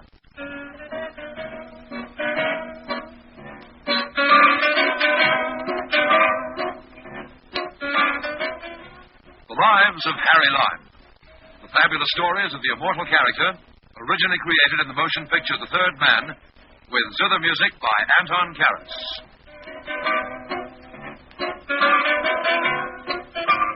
I'm not, by any manner of means, the hero of this story, nor the villain, which is just as well since it concerned with one of the great traitors of our time. But I was around when it happened, and for a bit after it was over. Long enough, anyway, to vouch for the truth of it. It all happened in a beautiful resort on the shores of the Mediterranean Sea. It had to do with our own country, in a pretty vital way, too. Stick around, I'll tell you.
Started in the casino, or rather on the terrace that leads off it. I'd been playing chemin de fer, or maybe playing is the wrong word. Playing seems to imply a little fun, and the loss of 700,000 hard-earned francs isn't your Uncle Harry's idea of a good time. But that's what happened. That's what comes from trying to keep up with the Greek syndicate and the ex-king of a certain important country in the Near East. The Greeks and the king were too much for me. I was cleaned out. So I say I went out on the terrace for a breather. And there she was. Tall, red-haired, green-eyed. Oh, my luck must be changing. Excuse me. You speaking to me? Well, there's nobody else around. That's what I mean about my luck. There's just the two of us. What do you mean by luck? I passed your table half hour ago in the casino and you didn't seem to be doing too badly. Well, that was before the Greeks got into the game. How am I doing now? Greeks are still in the game, aren't they? Well, I came here with the Greeks. Well, that doesn't say you're going to leave with them. You always were a fast worker, Harry. See, you haven't changed. Hey, wait a minute. What's wrong? Don't you remember your old chums, Harry? Never believe it. I'm glad you haven't forgotten. Forgotten? How could I ever forget? But what I remember is a blonde, a beautiful blonde, almost as beautiful as you, almost as beautiful as you, and a blonde. You're forgiven. Well, I didn't ask to be forgiven. Now, listen, if you change the color of your hair as fast as you change your boyfriend's, there's bound to be a little confusion. Can't blame me if I treated you like a stranger. Well, you were doing all right. Shall we pick up where we left off? Yeah, just now, in 46, in Biarritz, I think it was. No, I think not. What would you be doing now if you hadn't recognized me? I would have been kissing you. Oh, look what you think. Look, honey, I've got a speedboat down at the dock. It's waiting to take me to my yacht. Want to come for a little spin? Your yacht? Well, not exactly mine. But I'm very much in residence. That's the right expression. Whose is it? Enrico de Saz. Oh, yeah, the karaoke. I've been in residence myself. Yes, I dare say. But just now, Enrico's off to Paris, and I've got the run of the boat. Oh, it's very enticing, darling, but I mustn't forget the gentlemen. The Greeks? Yeah. They might come bearing gifts. What have they got that I haven't got? There's no answer to that, I know. Money. Clever boy. How'd you guess? Wait a minute. Wait. What else is there for me to do? No, seriously, Harry, there's something I want to talk to you about. Well? You're probably the only man I could tell this. Okay, honey, okay. What's worrying you? Well, you know, I sound like a crook in a comic book. It's got something to do with the security of our country, Harry. With atom bombs, things like that. This on the level? Yeah. You aren't kidding. I can see that. Well, come on, let's go somewhere where we can talk. Yeah, but where? What are you grinning about? I was just going to say. Yeah? Well, there's always the yacht. You're hopeless. right, come on, let's go.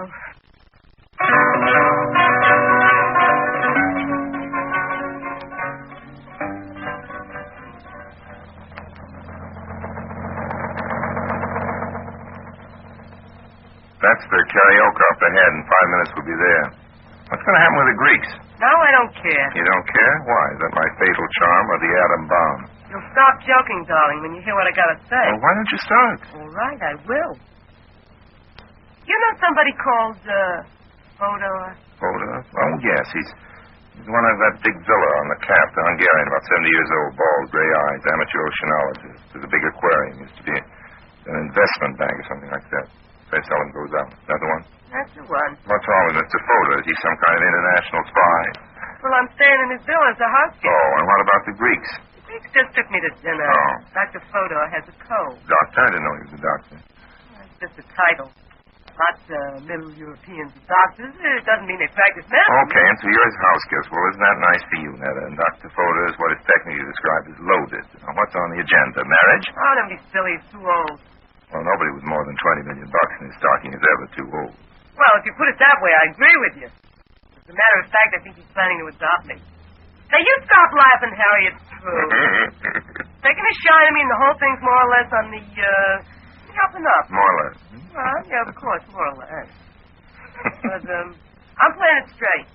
He's lonely, you know. His own daughter was killed in a train wreck 10 years ago, and, well, I've sort of taken the place. Perfect. Can't see anything wrong with that.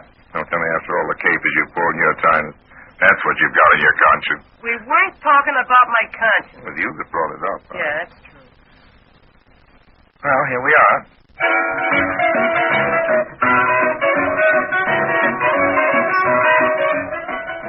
A beautiful yacht, a beautiful night, the Mediterranean, and one of the most attractive girls of the century. And the whole thing, from a strictly romantic point of view, was completely wasted. Yes, believe it or not, when we got up on the deck, she wouldn't even take a drink. When I tried to kiss her. No, Harry, please. I honestly and truly want your advice. This isn't a gag or a racket. It's something serious. Okay, honey. Okay, go ahead. Well, first of all, I'm not the only house guest at the Villa Giulia. Villa Giulia, you mean, yes? Yeah, of course. That's the name of Fodor's place. Yes, up on the Cap. Well, for the last 3 weeks, there's only been 2 of us. In the guest house, I mean. Yeah. Me and this scientist, Hans Convex. Convex? Yeah. You with your filing cabinet mind. Don't tell me you never heard of him. Convex? Yeah, sure. He's a physicist. He's supposed to be one of the most important men in his field. Yes, that's how I read in the papers. I also read that he's on his way to America. Well, that's just it. Hmm? He's leaving the day after tomorrow. Well? And they've given him a big job on some very top secret kind of project like the H-bomb. Well, honey, we've already got the H-bomb. Something must be the word. All right, something. Okay. I don't know what it is, and you don't either. No. He's going to go to America to take part in it. If Convex is going to America on a job as important as this, you can be sure that he's been checked by every kind of security agency. You see, I'm jumping ahead of your story. I'm guessing you think this scientist chum of yours is some kind of spy. I don't say that. But look at the other people, leaders in their field who've already betrayed him. Well, that's true. You see, the trouble is there's no way of telling what's in these people's minds. Their background can be perfectly clear, nothing to prove, but all the time they can be thinking not in terms of our side, but of the other. I know all that, kid. Get to the facts. What's on your mind? You think Fodor is in it, too? Oh, no, of course not. He's really a sweet guy. Sure, I'm in it for what I can get out of him, but still, I like him. He's no communist. There's dough he doesn't need to be. Doesn't have anything to do with it. You know that as well as I do. Sure, go on, honey, go on. Well, Dr. Fodor has a telescope. Not just an ordinary telescope, but a high-powered one. Up on the roof of the villa. There's all kinds of gadgets like that. Yes. You know, in many ways, he's just like a little kid. Well, anyway, one day last week, I was taking a sunbath, and I happened to look through that telescope. Well, this comic, the funny kind of guy, Harry, he keeps to himself. He's very quiet, very Here, have a little champagne. Won't stop the H-bomb. Thanks. Mostly, as I say, he keeps to himself. And almost every morning he goes out fishing in a little boat. So when you looked through the telescope, you saw him in his boat. And he was looking at you, honey. And what was he doing? Fishing. For what? Fish. Honey, is that what we're being so hush-hush about? Lots of folks go out little boats and fish for fish. Yeah, but there was another little boat, and it came up to Convex's boat. I could see him just as plain as if they was next to me. There was a man in the other boat in a dark suit, and he gave Conrick a comic book. Then he rode away. Thrilling. Will Conrick read the comic book, or will he return it unopened? Will you please stop kidding, Harry? This is serious. Now, let me tell you about the other man. I saw him plainly so I could recognize him later when 2 nights afterwards he was standing in front of a kiosk buying a newspaper. Happened to be walking by with one of the Greeks. Yeah, very clever boys, those Greeks. They recognized him. One of the boys did anyway. And that man who gave Conrick the comic book is a communist agent. He was well known in Greece just at the end of the war. His father was a Greek, his mother was a Russian, his name is Polyog, and he got out of Greece just in time. There was a price on his head, Harry. He's one of the big agents from Moscow. This isn't gossip or hearsay, it's the truth. And here, wait a minute, can I get my bag open? Here it is. This is the comic book. Oh, this is the comic book. There's nothing comic about that Polyog. You should hear the Greeks on the subject. Can you trust me? On that, yeah. Okay, honey, you've convinced me. I'm signing on. Tomorrow, you take me over to the Villa Julia and introduce me to Dr. Fodor, and then... He's my pigeon. Leave him alone. If you want me to help on LaFair Conrick, that's the only way. Don't worry, I won't try to persuade Fodor to adopt me. I just want to get next to Conrick, and we'll see. You haven't got much time. Remember, he's leaving day after tomorrow for America. I remember. Well, all I can do is try. Finish off the champagne, honey. Why? Because it's good champagne. I'd hate to see it stand there and get warm. Nothing we can do tonight. Raise your head. You said that before. I'm under your chicks. That's good, honey. Saves us a lot of time.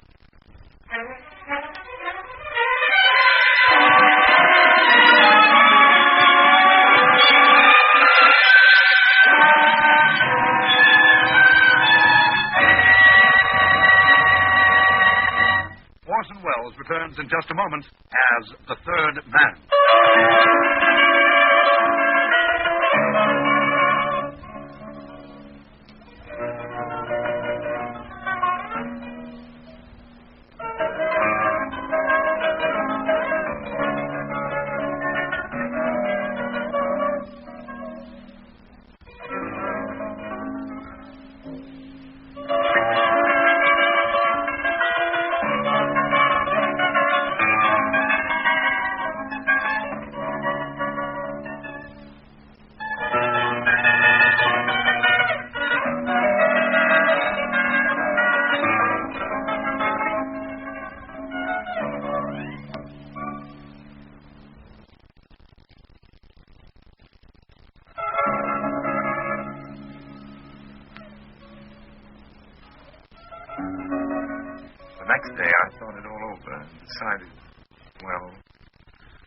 Decided another story at least deserves looking into. Yeah, who is it? What it matters who is. He's knocking on door, so you open. Well, I'm certainly not opening the door till I know who it is. This is Pavel Ivanovich Dorsky, Vice Commissar of Keyholes. Oh, stop it, kidding. Who is this? Oh, it's you. Well, don't sound so let down about it. Would you rather have the commissar? I can go and rent myself with whiskers. Might not be a bad idea. Come on in. Mr. Fodor wouldn't like it if he knew I had gentlemen visitors. What's the idea of the comedy accent? Comedy? Well, I hope your friend the professor doesn't laugh at it. The Russian accent I've got. You mean you're going to try to use it on Convict? But that won't work. He doesn't even know me. That's just it. He doesn't know me. That's my only hope. So he buys you as a Russian and a communist agent? I guess that's your plan, but then what? What do you accomplish? Well, that, honey, is something I couldn't tell you, but at least we'll be further along than we are now. No. You're just doing it to test me, to see if there's any truth. Can you blame me? The whole thing will be just in your mind, after all. Well, if that's all you think of what I've told you, if you're only treating it as a joke... Honey, if you know of a better detective, hire him. You won't hurt my feelings. Oh, Harry. Now, you're the one that's getting through. I know what. What? Let's kiss and make up. Oh, Harry. Harry, what? Nothing. You're so different. Come on. Let's make up again. Neda told me that both of the boats, Conrick's and the other that went out to meet him, had flown a striped jersey with a sort of flag on the masthead. Well, obviously, that was the agreed-upon identification, so I got myself a striped jersey of my own, chartered myself a little sailboat, and started cruising up and down in front of the Villa Julia and hoping. Oh, yes, I forgot to mention the comic book.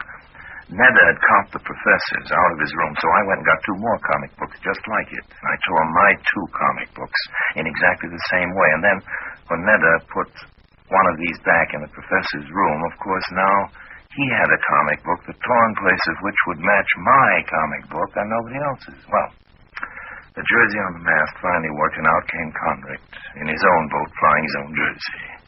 He looked fairly startled when he saw me. Not that he knew me as Harry Lime, because he didn't know Harry Lime, but I was somebody new in the striped jersey and torn comic book line, and the professor, for all his brilliance in his own field, was a little slow thinking in the spy department. But where is the other? The other what? That was me, of course, in my best Russian accent. You speak of my colleague, the one that's been meeting you here in the water before? Yes, I don't know his name, of course. Ivan is traitor. What? You heard me? He's a traitor. You know what that means? Certainly. You mean he has betrayed the revolution? Was he in the pay of the Americans? Yes. If he tries to communicate with you again, you must refuse to see him or to talk. This is orders.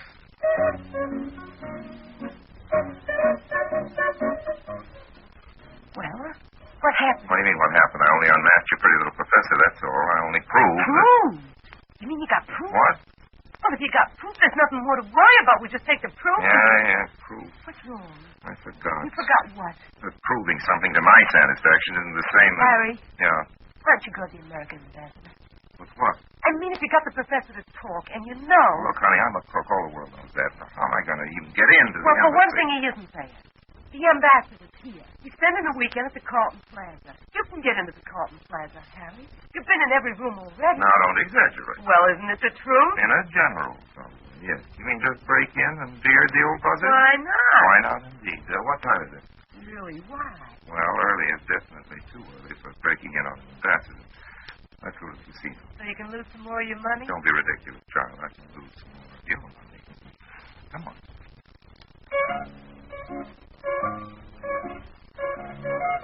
About 2 hours later, I climbed up the side of the hotel.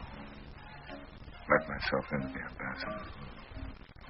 All right, there. I'm awake. That's good, Mr. Ambassador. Now, hold up your hand. I apologize for coming in through the window. You heard me. Hold up your hand. But why, Mr. Ambassador? What do you mean, why? Hands up. Well, Mr. Ambassador, excuse me for mentioning it, but you don't have any gun.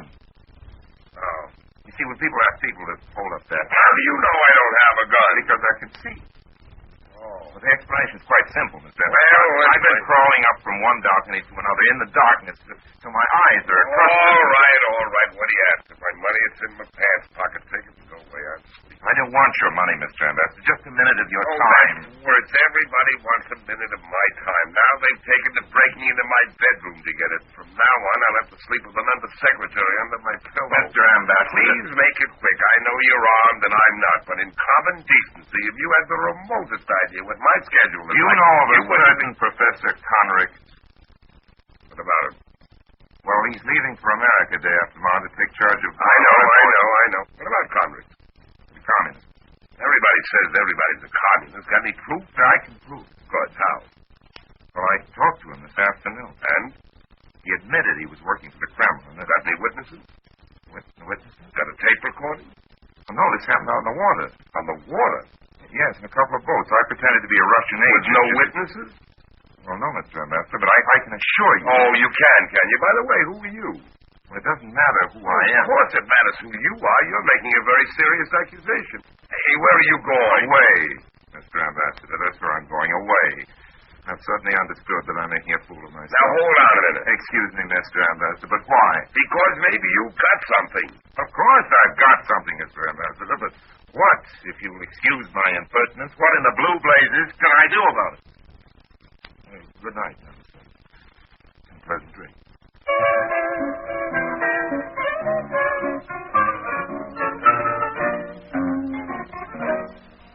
Well, I've been to see my ambassador, honey. He's mine, too. Well, you can keep him. You mean he didn't believe me? No, I can't say I blame him. Anyway, he told me to go ahead and see what I could do. Sort of indicated that. Stop me, he said. Nice of him, wasn't it? Very. And Convict leaves for America tomorrow night. You got less than 24 hours to do it. Do what? That's a miracle? See, the whole trouble is I'm who I am. It's just my word, that's all. My word is all I've got to offer, and that isn't worth a Confederate nickel with a hole in it in the black market. Where you going? Down to the boat dock. You mean you got another meeting with... Yeah, if I knew. Got to see a man about it.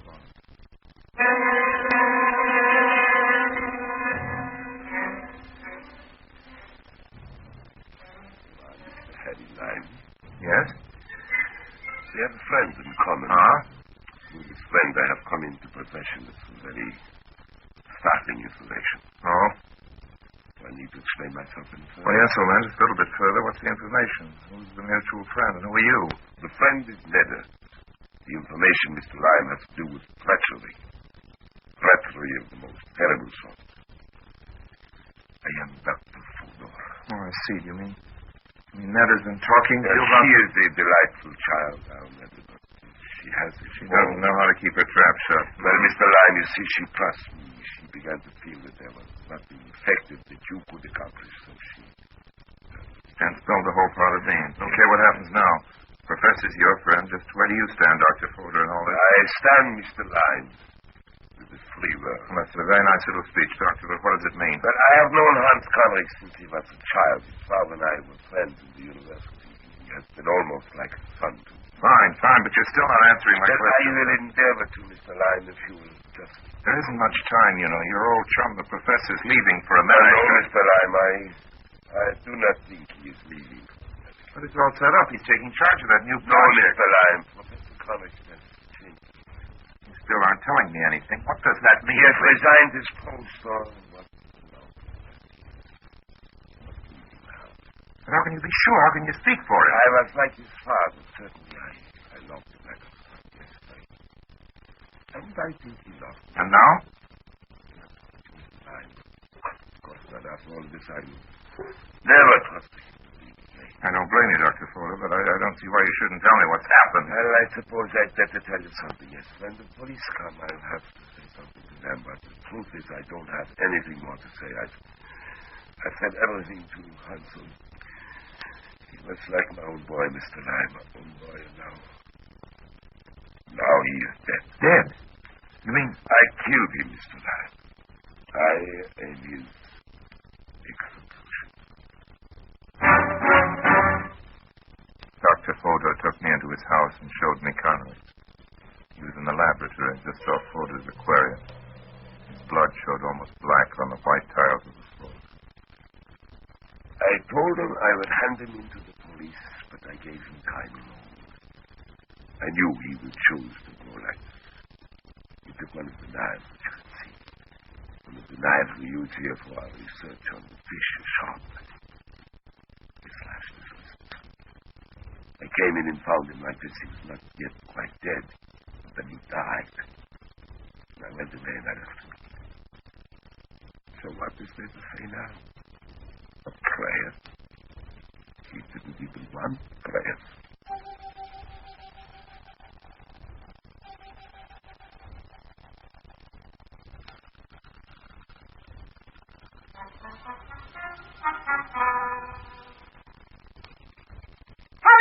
I was away at the casino and just now I got back in the butler. Yes, what did the butler tell you?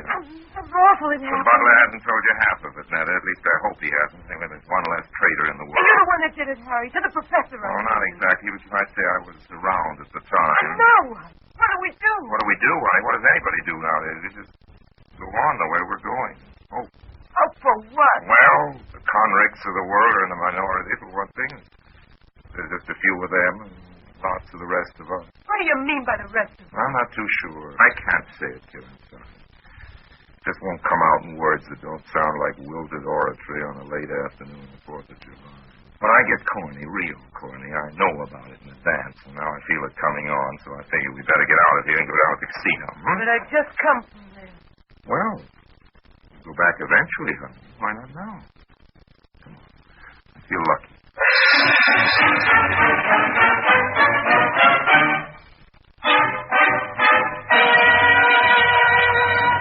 Harry Lime returns in just a moment.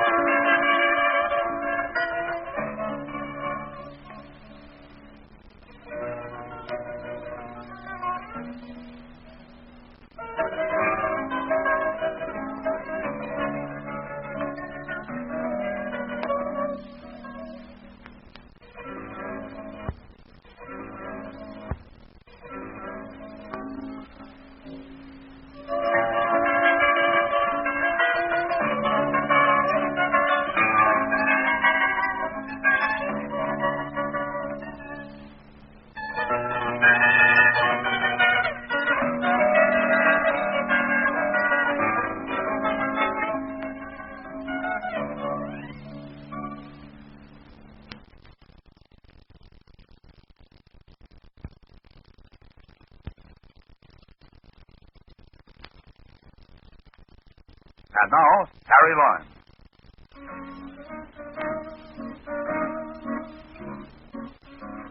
Last week, I ran into Netta again. The blonde again. Just as hard to overlook as ever. Hi, Netta. Harry, why are you going in London? That's what Scotland Yard keeps asking. I don't know. Browsing. Remember last summer? Will I ever forget? By the way, what happened to your old gentleman? What was his name? The one who was going to adopt you? He did. He adopted you, Netta? You wonderful creature, you. You must be worth a fortune. What are you doing for dinner? You're buying it for me. I've got a better idea. You buy it for me. Oh, I would, Harry, but I'm broke. But your guardian, he's worth the Not cool. anymore, Harry. He's dead. Well, I'm sorry to hear that. He was a nice old guardian. What happened to that 40 or 50 million potatoes? He left the whole thing to a foundation. What's that? Come on. Kind of a nice, cheap little place where we can eat Dutch treats. That is. Find out the gun.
Presenting Orson Welles as the Third Man.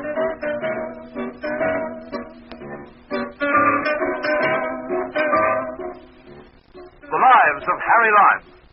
The fabulous stories of the immortal character, originally created in the story The Third Man, with zither music by Anton Karas. You know, I've tried everything in my time. Just about everything. Confidence rackets, smuggling, black market. Once, believe it or not, I even tried going straight. And here's the story of what happened to me then. It's called The Hard Way. Stick around.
figured like this, Harry. The good old days is over and past. Things here in Europe is not what they was, not like just after the war. The cops for one thing, the border police and like that. They're all getting so sharp a fella might just as well be trying to earn a living back home. Ada. So what is this all about, Mo? You want to pull out of the racket? Okay. If you want to sell me your piece of the pie. Harry, I don't want to sell you nothing. You know something? I didn't think so. Harry, why'd you say that? Well, buying and selling isn't in your character, old man. Picking up and letting lay is the nearest you're ever likely to come to legitimate commercial procedure, and picking up... legitimate, that's the word, Harry. That's what we got to get to be.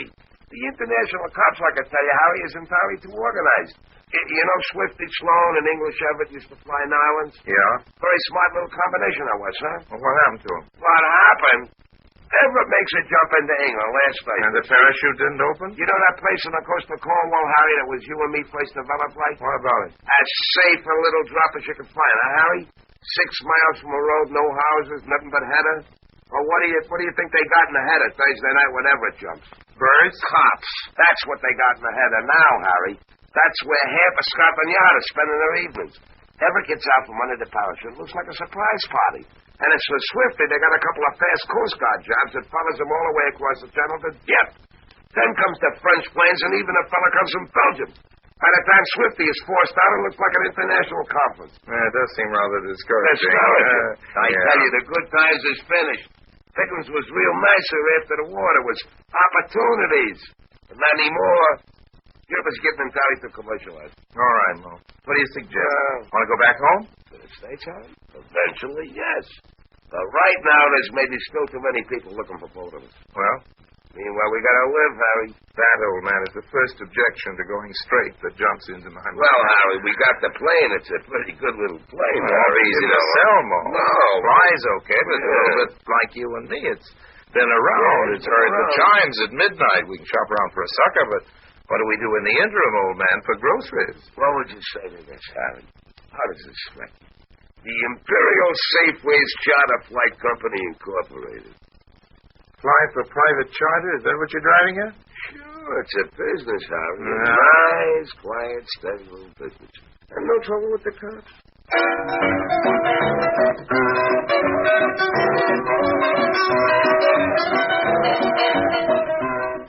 A nice, quiet, steady little business, and no trouble. Little did we know. Well, anyway, that's how Safeways Plane Charter Incorporated was born. I bought myself a cap that said head pilot over the visor and sat down with Mo on our little farm. Nice sort of highway it was, near the French border, chosen during more adventurous days for its remoteness, to wait for official permission. With our reputation, that wasn't too easy to fix, but finally the phone rang, and sure enough, it was the brass down in Nice. Would I fly over for a talk?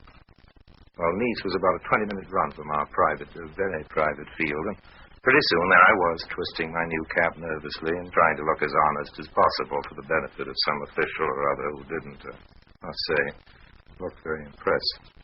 Lime? Yes, sir? We have a dossier here in France covering your suspected activities since 1946. Oh, yes, sir. I say suspected, Lime, because we never actually caught you. No, sir. Yes, sir. No, sir. We have also reports from Italy, Switzerland, Austria, Germany, Portugal, Spain, Holland, and the Republic of San Marino. Well, they never caught me either. As you say. Well, here is how I figure out the situation. Yes, sir? You are requesting the right to operate a plane charter company. That's right, yes. You say that you propose to carry passengers or even freight cleared in the proper way through the proper channels. Yes. Why? I beg your pardon? I ask you, why? Well, it is. It's a business. It's a nice, steady little business. Not as good as smuggling cigarettes, however. Well, I really wouldn't know about that, sir. Of course not. No. Now then, as I say, I figure the situation has two possible explanations. Yes, sir. Either you really want to operate an honest charter service with your little plane. Oh, that's it, sir. That's exactly the... And here I want you to follow me very carefully. Yes, sir. Or you are plotting something so deep, so sly, so outrageous. Sir, how can you think that? Under the circumstances, I have no choice but to comply with your request.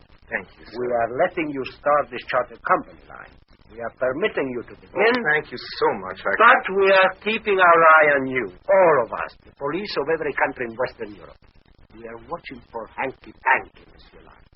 And on the very first sign of hanky-panky, the very first whiff of suspicion of hanky-panky, you will wish that you had not got here, that you had never applied for your first commercial license. Indeed, Monsieur Lyle, you will wish that you had never been born.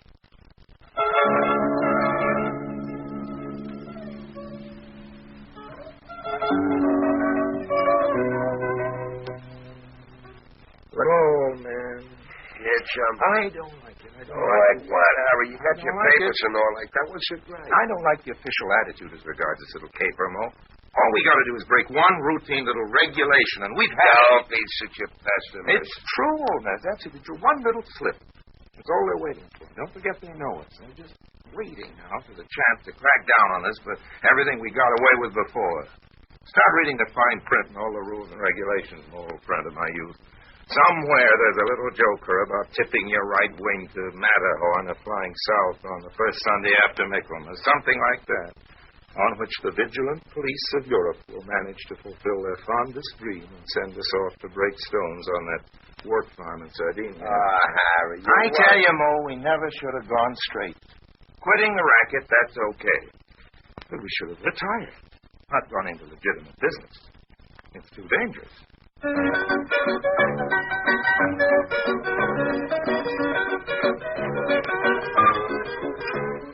Then there was the problem of getting customers. The tourist season was just about over, and anyway, it turned out that almost everybody prefers traveling in those big, comfortable, fast airliners. Don't ask me why, they just do. And there wasn't any more tinkering needed on our little flivver Mo, who was essentially the maintenance staff, ground crew, and administrative wing of Safeway's Charter Flights Incorporated. Took a slight powder on me and went up to the farm. He said he had work to do, and although I couldn't think what that could be, I also couldn't think of a good reason why I should make him hang around the airport with me. About a week after that, I got my first customer. Your name is Lime? That's right, yes. My name is Butterboy. Well, how do you do, Butterboy's Mr. paper Butterboy? cups and containers. You got yes. plane to rent? An airplane, yes. Yes, sir, an Mr. airplane. Butterboy. Just where would you like to go? Is that your plane over there? Right, Mr. Butterboy. She is, sir. Sweet little darling. Yes, She is. Needs a bit of paint, of course, but reliable. Well, That's a plane, Mr. Butterboy, that will definitely get you there. Well, I'm glad to And where is it exactly you'd like to get? Good. Switzerland. But maybe I better wait for the regular flight. No, it's all booked up, you know, for weeks ahead. We'll make you a very good rate, Mr. Butterboy. Where are your bags? How many can you take of that thing? Oh, 4 easy and 5 in a pinch. How many are you? When can you leave? Well, now, if you like, and after don't the... have to get clearance for Switzerland. Oh, sure, but that won't take long. I'll just go Well, through okay, traffic. Lime. You go ahead and get set. I get something of my own I got to tend to. I'll meet you out there by your plane in a half hour. Is that too soon? For Safeway's Charter Flights, Mr. Butterboy, nothing is too soon.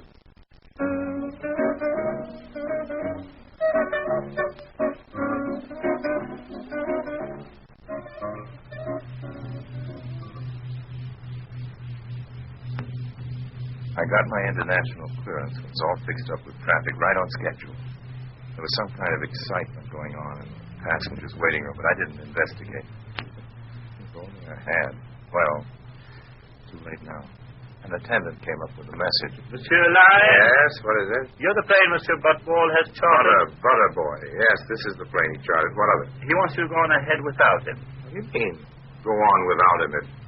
If he's chartering the plane... I know, but this Butterball is very eccentric. We've had some dealings with him before. You must just do as he says. So he wants to charter the plane, not to take him to Zurich. Well, when do I get paid? He told me to give you this. Thanks. And what do I do when I get to Zurich? Not take him back? No, you go only as far as Paris and wait. He'll meet you there tomorrow. What do you mean? What's wrong, Monsieur Lyle? Well, nothing. You just gave me $1,000. Is it too little? Too little? It's almost twice what I expected. And ordinary. I told you, Monsieur, this Butterball is eccentric in the extreme. Yes, you are to leave right away. That is a condition. If you leave within the next 2 minutes, there will be another 1,000 waiting for you in Paris.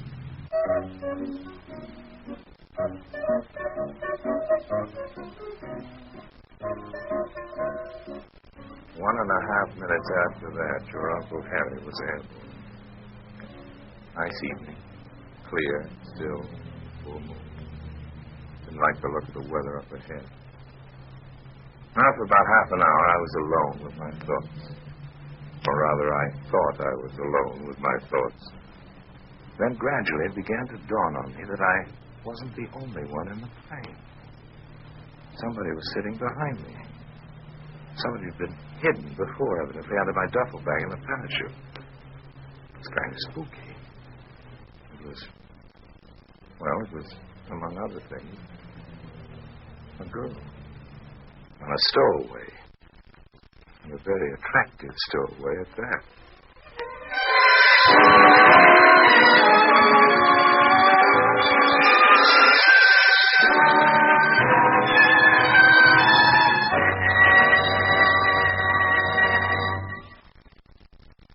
In a moment, Orson Welles returns as Harry Lime, the third man.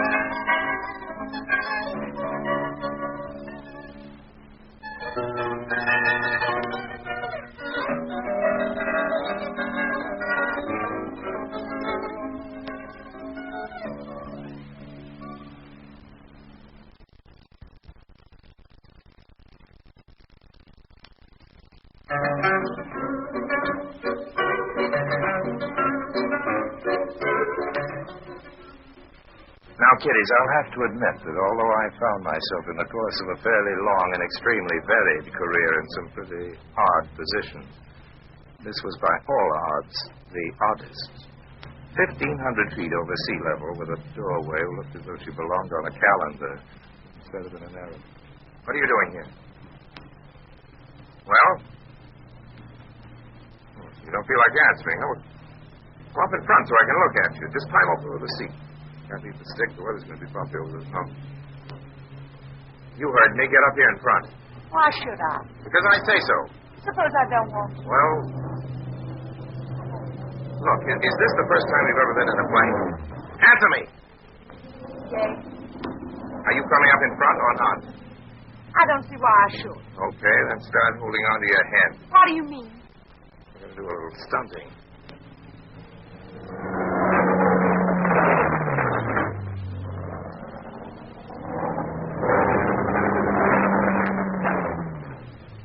Did you have enough? Let's get it about time. Almost did. Sometimes seems that way, doesn't it? Thinking you're not used to it. All right, come up in front. I want to look at you. No, I'd rather sit back here.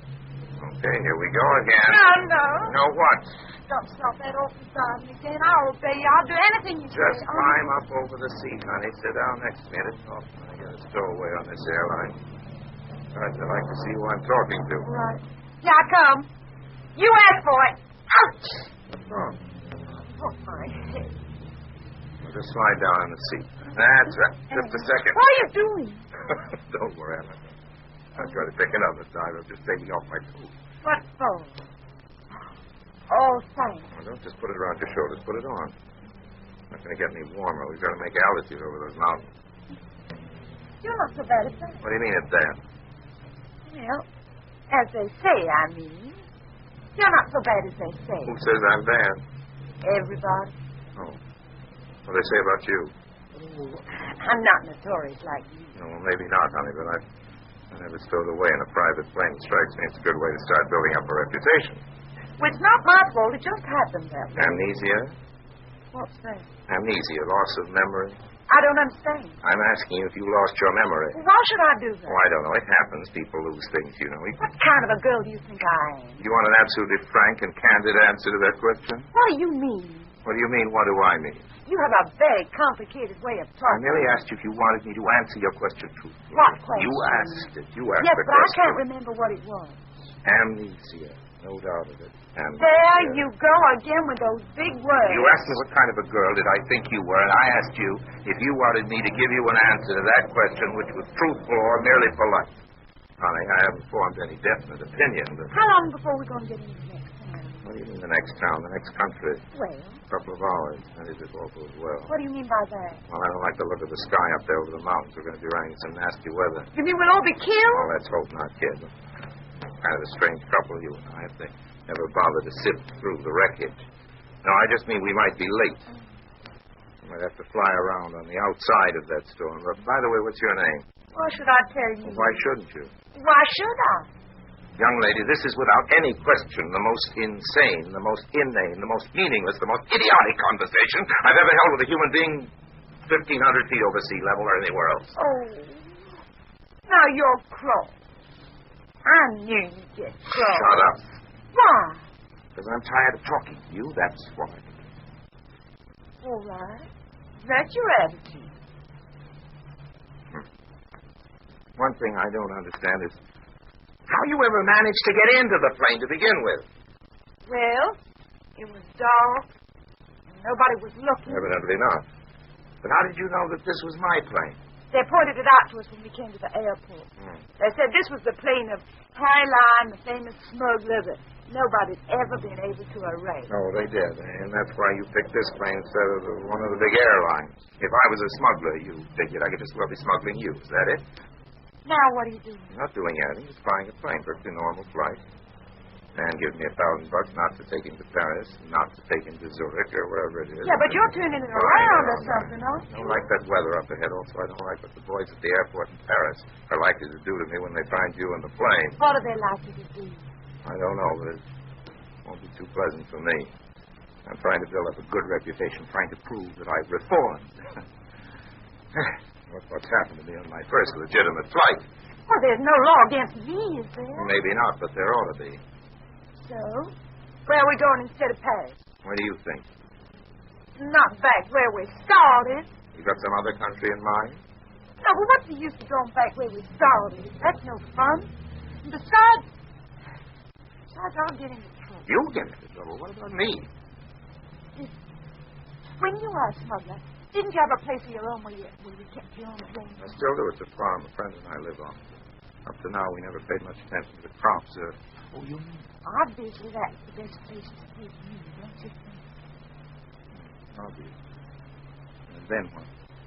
Oh, I don't know. Then we'll see. Well, you got some ideas, kid. I don't. But I don't belong in that girl's school. That's one thing sure. I don't belong there, and I'm not going. But about those ideas. What school? I'm telling you, you're still young enough to be going to school. A minor yet, huh? Now I know I'm going to jail. Not if we're careful. Now, about this idea. I don't suppose you've got a passport concealed anywhere on your person. Oh, don't be silly. Now, about this We'll idea. take up the new ideas later. Now, let's examine some of the old ones. Getting in this plane, for instance. The reason I got in the plane was so that I wouldn't have to go to this awful finishing school where everybody speaks French and By the way, German. what is your Who name? wants to speak French and German? Not me. I want to get married. Well, kid, you make somebody a lovely wife. Now, that's what he says. My fiancé, I mean. We're secretly engaged because my uncle doesn't approve. You see, my uncle's very old-fashioned. Now, about this idea, Your uncle, we're getting somewhere, maybe. Finally, I can identify you at least. Tell me about your uncle. There's nothing to tell. He's just an uncle. He's the one who wanted to take me off to that school in Zurich. This school in Zurich? Wait a minute. Don't tell me your uncle is... Warfield Butterboy, the paper cut. But he gave me $1,000 to... No, that was me gave you the $1,000. You? I tipped the attendant in the airport to rescue you that message. Now, about my... Where did you get the $1,000? Well, I just borrowed it while he wasn't looking. Why, who wasn't looking? Warfield Butterboy, the paper cut king. I told you that already. He's awful rich, my Uncle Warfield is. That's why I thought you ought to kidnap me. What? Kidnap me? You know, on that farm of yours. Uncle Warfield would pay almost anything to get me to that girl's school, and you could refuse to hand me over without getting $1 million or something. You know how that works. Holding for ransom, they call it. Then I'd have the money to marry Albert. Well, what's wrong now? Nothing. Nothing at all. Go on. All right. Well, Albert is my fiancé. Oh. He won't marry me if I don't have any money. Oh. But he isn't a bit unreasonable. I'm sure he'll let you keep some of the ransom money to yourself. Shut up. Fasten your seatbelt. We're coming down. Now, where? Oh, you mean to the ground? That's right, honey. To the ground. To the farm where I'm going to be kidnapped. Of course, if we go down, we go into the ground.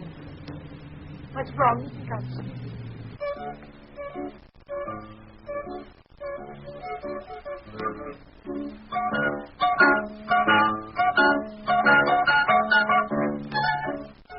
As we sat down in front of Moe's, I told little Miss Featherhead to keep out of sight for a minute. I knew Moe. I wanted to break things to him gently. Fine friend you are. I must say there's nothing. You promised me, Harry. Yes, you did, Harry. You gave me a promise. You was going straight, Harry. You was going to keep us strictly out of trouble. And now look at you, what you did. I don't know what you're talking you about. Know what, but the worst is you don't know what I'm talking about, huh, Harry? I'm surprised that you opened that flame. Yes, Mo, okay, open it, I say. There. Now then, come on out, little girl. Little girl? What do you know about a little girl? You went and put the snatch on some poor little child back at the airport. Now, wait a minute. Don't try to lie about it. They phone me. Come on out, honey. I'll protect you. This... Hey. Wait a minute. This is a dame.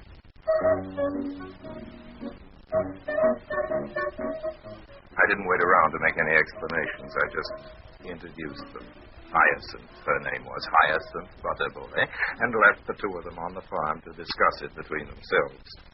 20 minutes later, I was back in the airport in Nice with Uncle Warfield. Well, all I can see is that you have my sympathy. That needs a mind is really close. Yeah, she's quite an original young lady, no doubt of that. I came back to assure you, Mr. Butterboy. Don't assure me anything. She gave me the slip, and the attendant here told me about that phony message. I knew she'd stowed away, and you were in for some trouble. What happened while you were flying back from that farm of yours? No. What happened now? She pulled up the airport here and said she was being held for ransom. Said she'd settle for $500,000. Tried to disguise her voice, but it's a hard with her southern accent. I knew, and I said I'd pay her $500,000 if she'd stay away. But, of course, I was just joking. Promised her mother I'd get her packed off safe to that finishing school, and I will, too. Even if it finishes me. Now, let's get started. Started? Where to, Mr. Butterboy? Started for where? Well, we got to go and pick up little Hyacinth. Well, you do, Mr. Butterboy. You're her uncle. I'm not related to her, and I don't want to... Now, look here. I'll pay you small. No, sir. Thank you very much, Mr. Butterboy. Yeah, but whatever your price is, it isn't enough. That's being legitimate the hard way. No buts, Mr. Butterboy.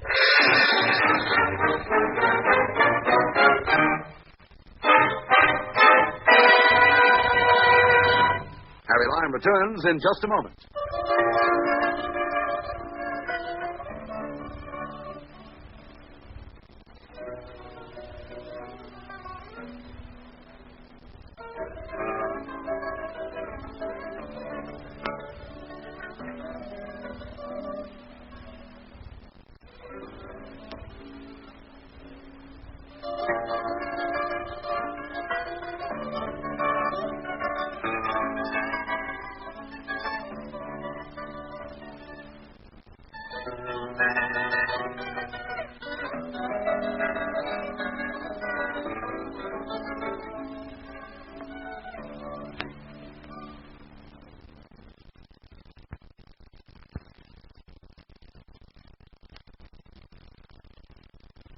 Now, Harry Lime.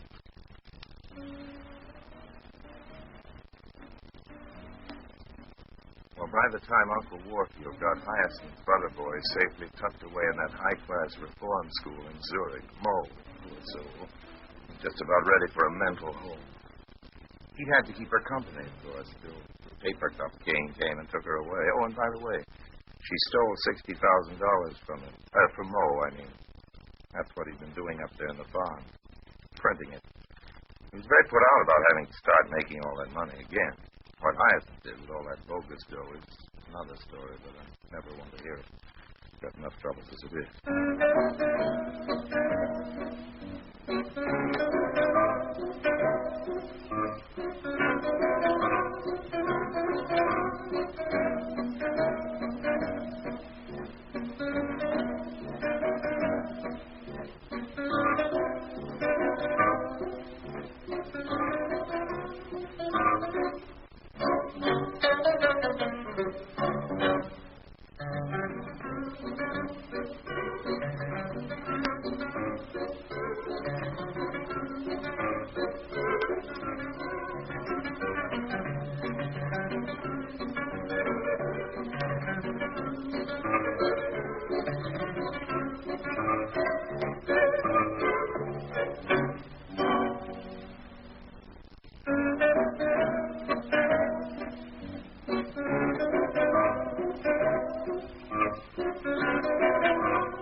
Presenting Orson Welles as the third man.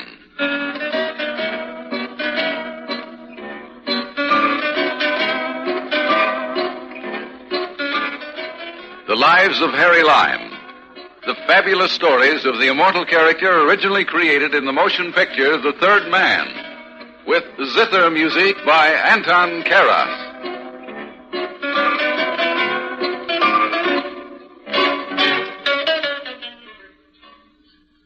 Sooner or later, one way or another, crime enters the scene of every human story, whether it's some ordinary little mug telling a lot of other ordinary little mugs how he once rubbed elbows with Jack the Ripper, or Jack himself. Not that I approve of Jack. Murder is usually a mistake and always messy. Personally, I never indulge. Come to think of it, the only man I ever killed was myself. It was in Paris a few years ago. It wasn't so much murder as a matter of convenience.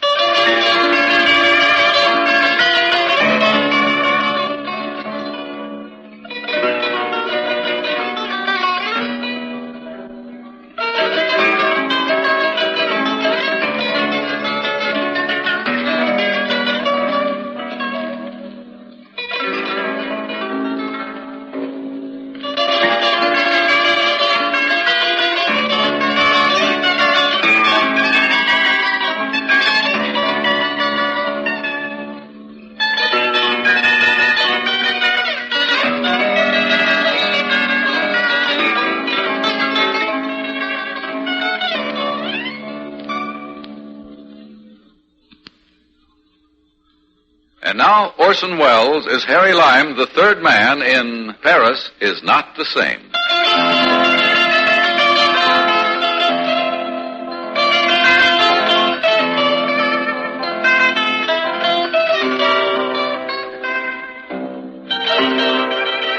It all started on the Geneva Express.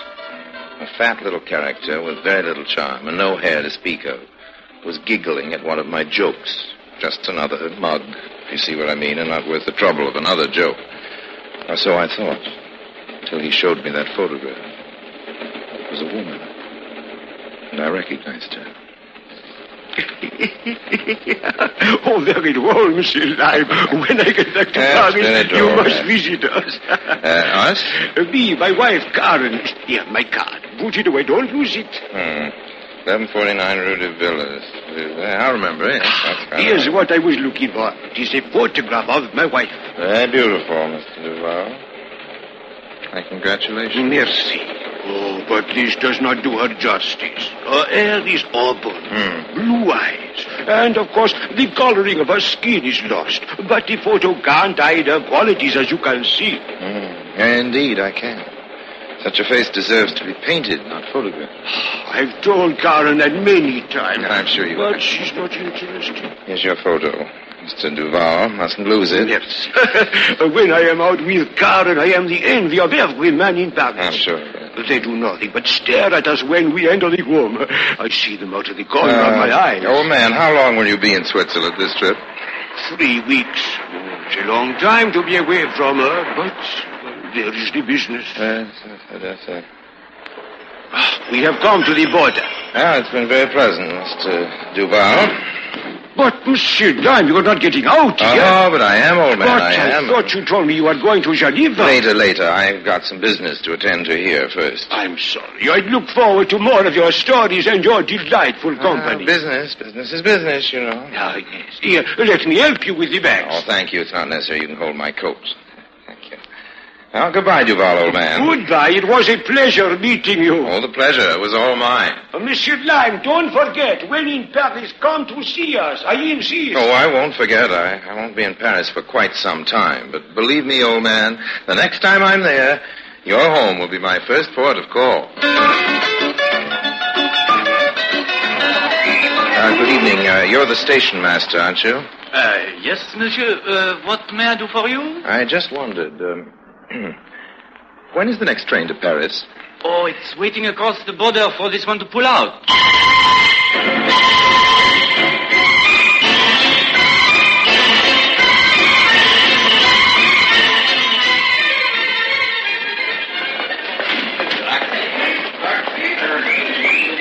Taxi, monsieur? Yes, please. shall I take you, monsieur? 1149 Rue de Villers.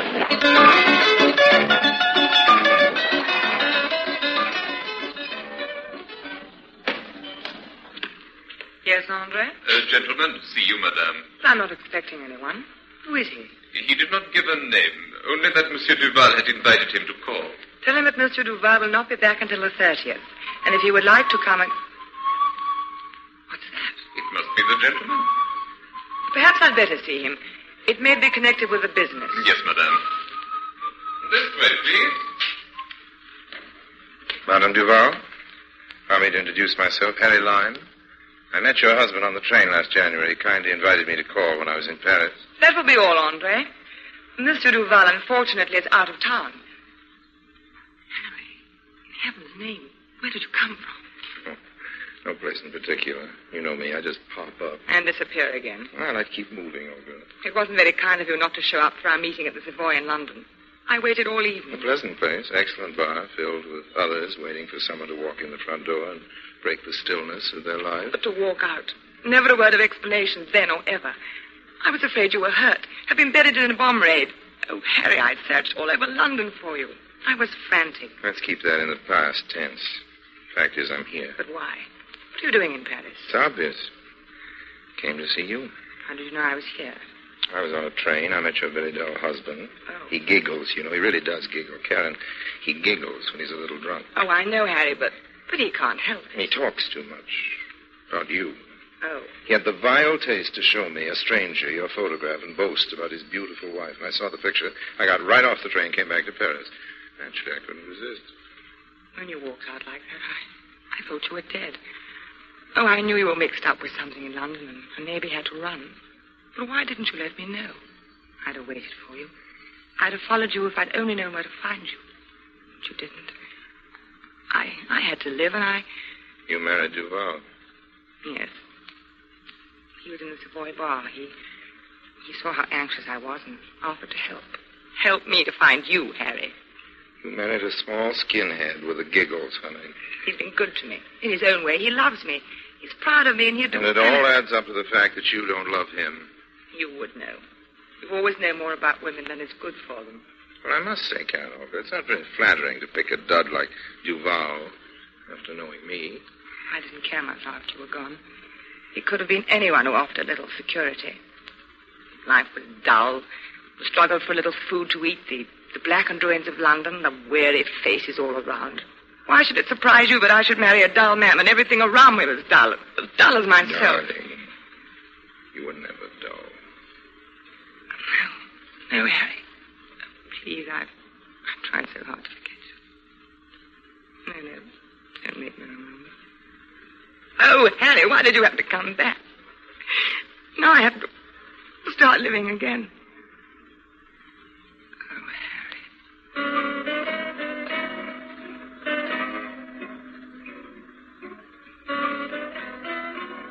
You rang, madame. Yes. Please show the gentleman to the door. Yes, madame. This way, monsieur. I'll see you tomorrow. Yes, but don't come here. I'll come to you. And where are you staying? I'm not settled. I'll telephone as soon as I can. Goodbye for now, darling. Bye, Karen.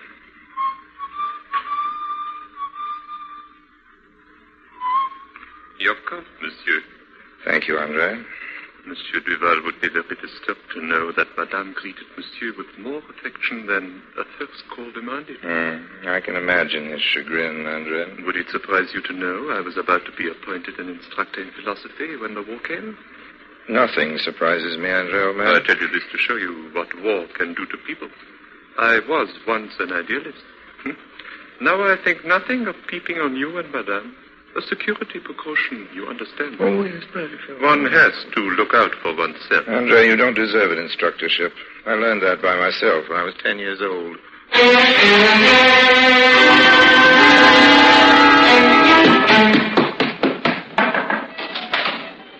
Harry, something terrible's happened. What's up, Olga? We've been discovered. Henri saw me in your arms. He's threatening to tell my husband, unless I keep him on and say nothing about his little racket. Racket? What's he up to? I've been suspicious about people coming to his room in the basement at all hours of the night. When he was out yesterday, I looked in and found a lot of perfume, the kind my husband manufactures.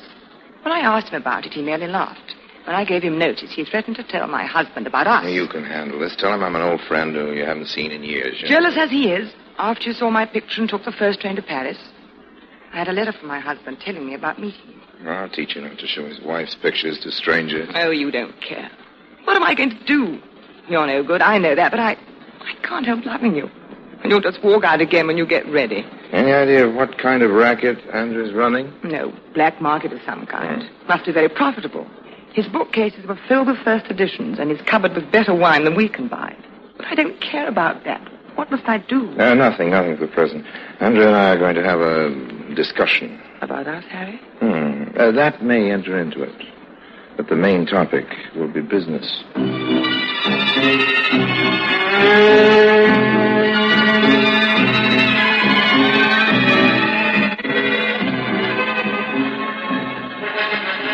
The record, as you call it, Monsieur Lime, is very simple. The American soldiers have money and are crazy about the Duval's lure of Eros perfume. They pay anything else for it. Where do you get it? A friend at the factory steals it for me a little at a time. That's a mistake, Andre. How so? You get caught at the next infantry and you'll be out of business. I'm in fear of that, too, but what can I do? You need organization. This racket is one that has to be worked fast on a large scale while the Americans are still here and before the factories can get into full-scale production. Clean up fast and then fold. Monsieur speaks as if he had experience. Oh, I have, old man. The first thing is to move headquarters from here. The address is too respectable and too small. We need a warehouse, a truck, a few hijackers and cutters, and, of course, a backer. A backer? Who furnishes the money to get the organization in operation. But who? He'll have to be unknown, a silent partner. It'll be a three-way deal. Me, you, and the unknown, the third man. But it cuts our share. Is it so necessary? Oh, yes, absolutely. He's always there in the background, old man. He's one we can blame if we're caught. The brains the police are always looking for. If the lesser thieves elude them, the higher up who always gets away. Oh, no, Andre, we couldn't go into this without our third man.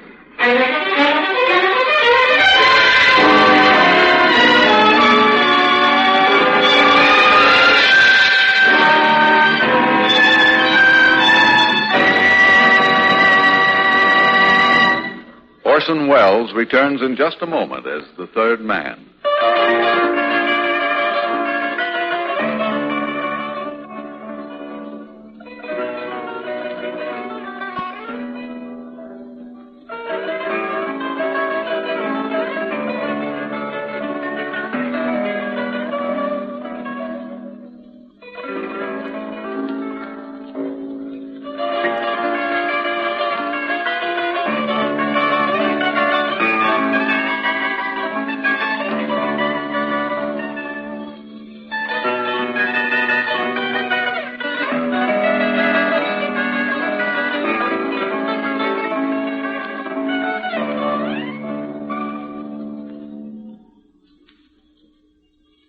And now Orson Welles, as the third man, continues with Paris is Not the Same.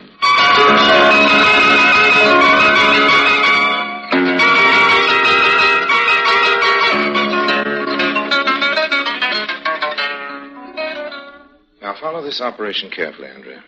Here are 4 bottles, 3 empty and 1 full of lure of Eros. I take the hypodermic needle and draw off 3/4 the perfume. So. Now I put a 1/4 of an ounce in the 3 other bottles. Then we fill all 4 with distilled water. Very skillful, Monsieur Lime. Yes, I was graduated from medical school, almost. This is known as doctoring a bottle. We fill the tiny hole with molten glass, and no one can notice any difference. But when the bottle is opened, then it is found out? The soldiers send it home to girls who never had a bottle of the stuff, so how'll they ever know the difference? They're just as happy. In fact, Andrew, we're spreading happiness to 3 times as many people as could Duval with his more concentrated perfume. Tell me, when is Duval coming back? Next week, Friday. I must accept his invitation to call and be officially introduced to his charming wife.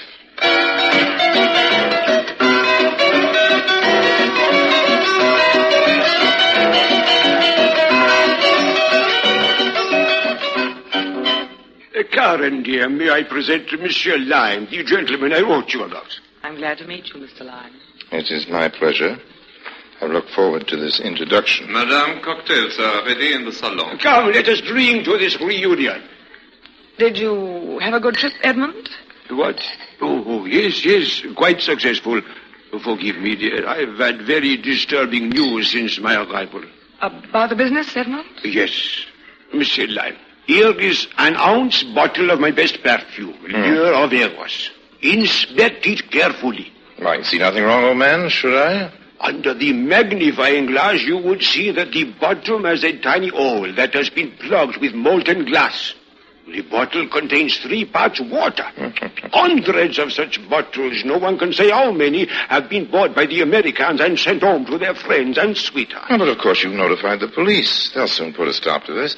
I understand the Paris police are the best in the world. Yes, they are investigating, but the damage has been done. How did you get this bottle? One of my private investigators, disguised as an American soldier, picked it up. The man who sold it is being watched in the hope he will lead us to the key man. Edmond, is this a well-organized theft? Oh, the police are sure of it, with a clever brain behind it. Oh, that's what makes them think so. Monsieur Lime, we always have a few thefts. We expect it. But suddenly the thefts at the factory stopped, but 2 of our trucks loaded with perfume were stolen. The cutting of the perfume is expertly done. It would indicate that a gang, organized like those we see in the American movies, Karen, was operating. Edmond, you spoke just now of the damage having been done. What did you mean? Oh, my reputation, the reputation of France as makers of fine perfumes. People in America will think that I am cheapening my product for gain. Our friends who sacrifice themselves to liberate my country. Oh, that's all right, man. Excuse me. Telephone for Monsieur Duval. Thank you, Andre. I will take it in the study. Pardon, please. Harry, you heard him. I feel ashamed. No, don't get sentimental, Karen. All right, I won't. From a selfish standpoint, I don't want him ruined. Andre's responsible in some way. Yeah, maybe. Are you mixed up in it, too? After you talked with Andre, he moved everything out of his room. Well, let's say Andre and I reached an understanding about what he saw. I've got to tell Edmond about Andre. If Andre talks, Duval will throw you out. I'll have to take that chance. Oh, I don't know. Maybe I ought to tell him everything about us and ask him to forgive. That was the police. They've made an important arrest. Important? But who? A man who think is very close to the leader. Has he informed? Not yet. It's a workman in the factory. He wants to see me before he makes a statement. Your car is at the door, Monsieur Duval. I'll see you to the door, Edmond. Please excuse me, Monsieur Lime. It's urgent. Please stay and talk to Karen. Goodbye. Anything wrong, Monsieur Lime? Andre was through. Meet me at my room as soon as you can.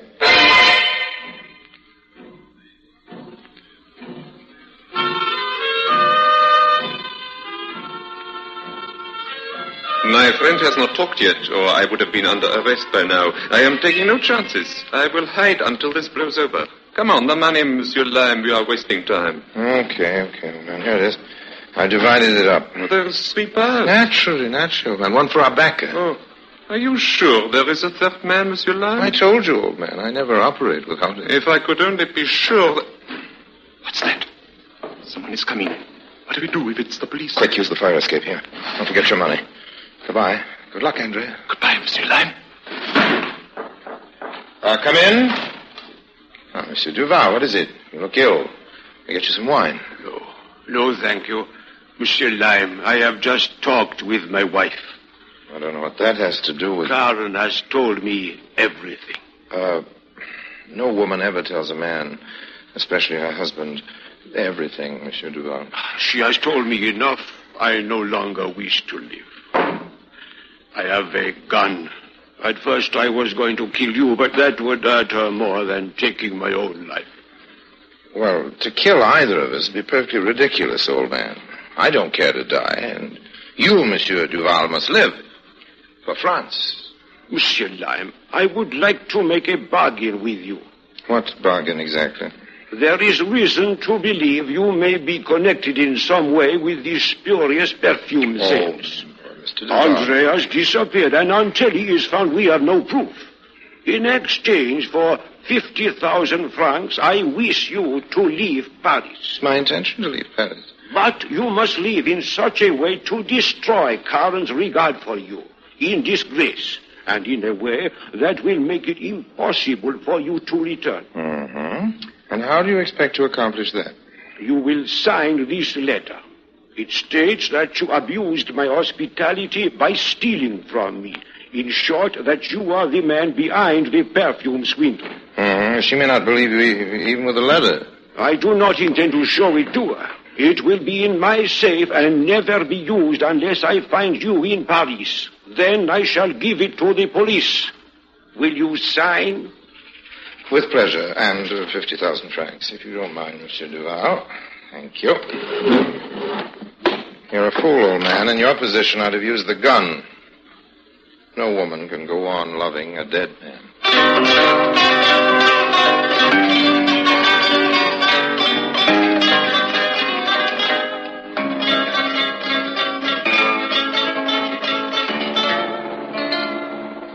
What's the matter?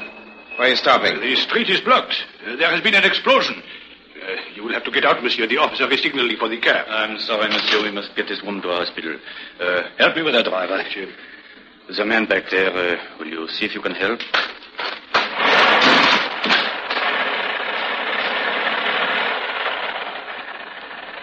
It's no use, officer. This man's dead.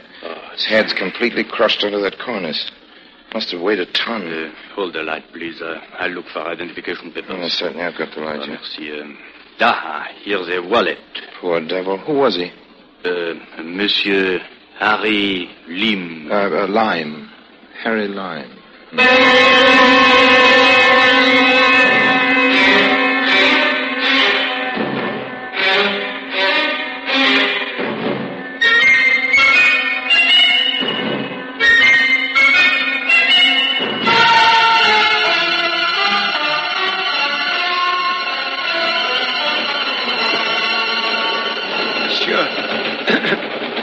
Monsieur, permit me to introduce myself, since we are to be sharing the same. Monsieur Lime! Monsieur Duval. But I thought you were... Dead, yes, of course. That's what I wanted you to think, old man. But the man they found, he was identified as Harry Lime. Yes, I merely took his identification and left mine. How is your lovely wife, Monsieur Duval? Oh, no, Monsieur Lime. I have done you an injustice. Please forgive me. I don't know what you're talking about. You have more than kept your bargain to make Karen forget you. I asked only that you stay away from her. You told me no woman could love a dead man. That is why you did this, Monsieur Lime. You were right. Karen grieved for weeks, but suddenly she changed and is quite devoted to me. We are most happy. I owe it to you. No, not at all, not at all. It's convenient to disappear, especially after I signed that letter. Oh, I know you. You do not want to admit your generous act. I admit I thought you were entirely bad. But on second thought, I knew differently. What made you change your mind? Karen, she is so wonderful, so good. I knew that if she had once cared for you, you could not be worthless. That only goes to show, my friend, that you know nothing whatever about women. And by the way, whatever happened to Andre? Oh, he repented his thefts and returned much of the money to me. Where is he now? He is instructor at the university. Philosophy? Yes, he has a course in moral ethics. They say it is the most popular in the university.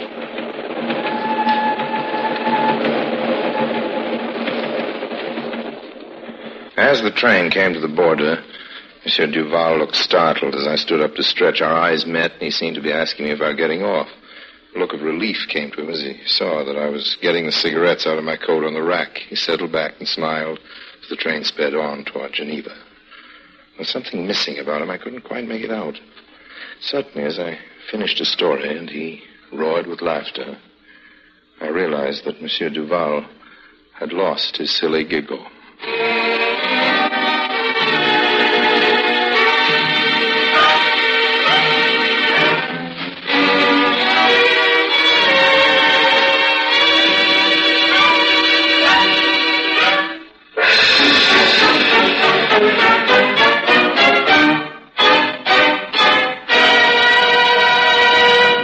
Harry Lime returns in just a moment.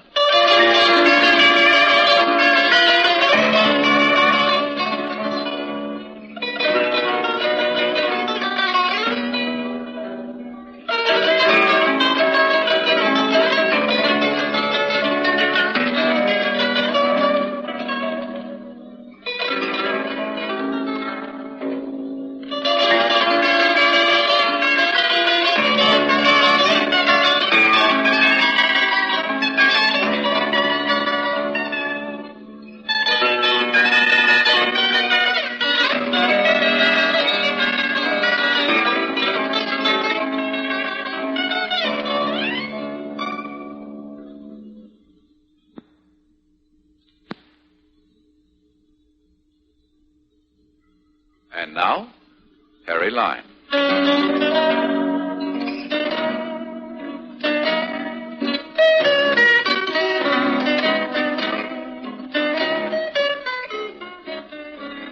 Well, I've been back in Paris a couple of times since then. There was a little matter of a Maharaja. He left town with a couple of rubies missing from his turban. There was a salesman of phony oil wells who's still sitting around the Ritz, wishing he hadn't tried to sell anything to a certain tall gentleman with a black hat who likes zither music. And there were some blondes and at least 3 redheads. That's why all the hanky-panky and the sidearm snookery with the oil wells and the Maharaja's jewels. Those redheads were expensive. Don't let anybody try to tell you that Paris isn't the same. It is. Only more so. And remember, friends, be very careful at all times. Wear your snowshoes in the winter, and if you ever feel like killing yourself, be sure it's a couple of other guys.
Presenting Orson Welles as The Third Man.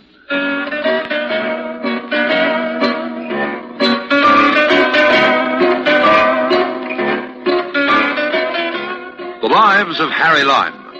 The fabulous stories of the immortal character, originally created in the motion picture The Third Man, with zither music by Anton Karas. This time, just for a change of pace, I've got a yarn for you about a honeymoon. That's the title I'm giving it.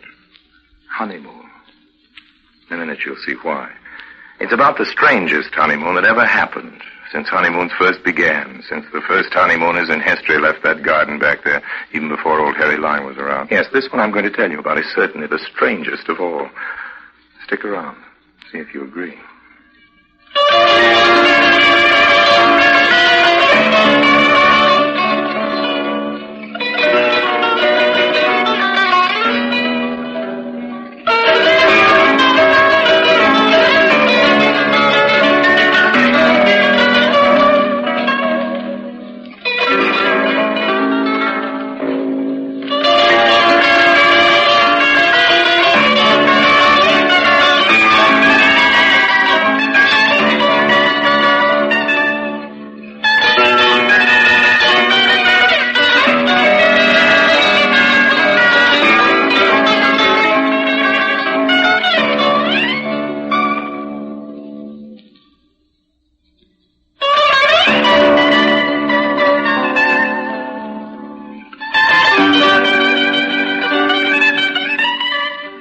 all happened in Sicily, which is as good a place for a honeymoon as there is anywhere in the world. All sunshine, full moons, and orange blossoms. Ideal.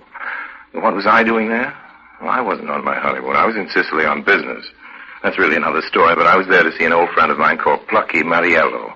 Well, it doesn't matter what I was seeing Plucky about, strictly confidential business, and besides, as I say, it belongs to another story. Anyway, I was there. I was in the bar of the Diodoro, that lovely honeymooners' headquarters. But I ran into the Countess.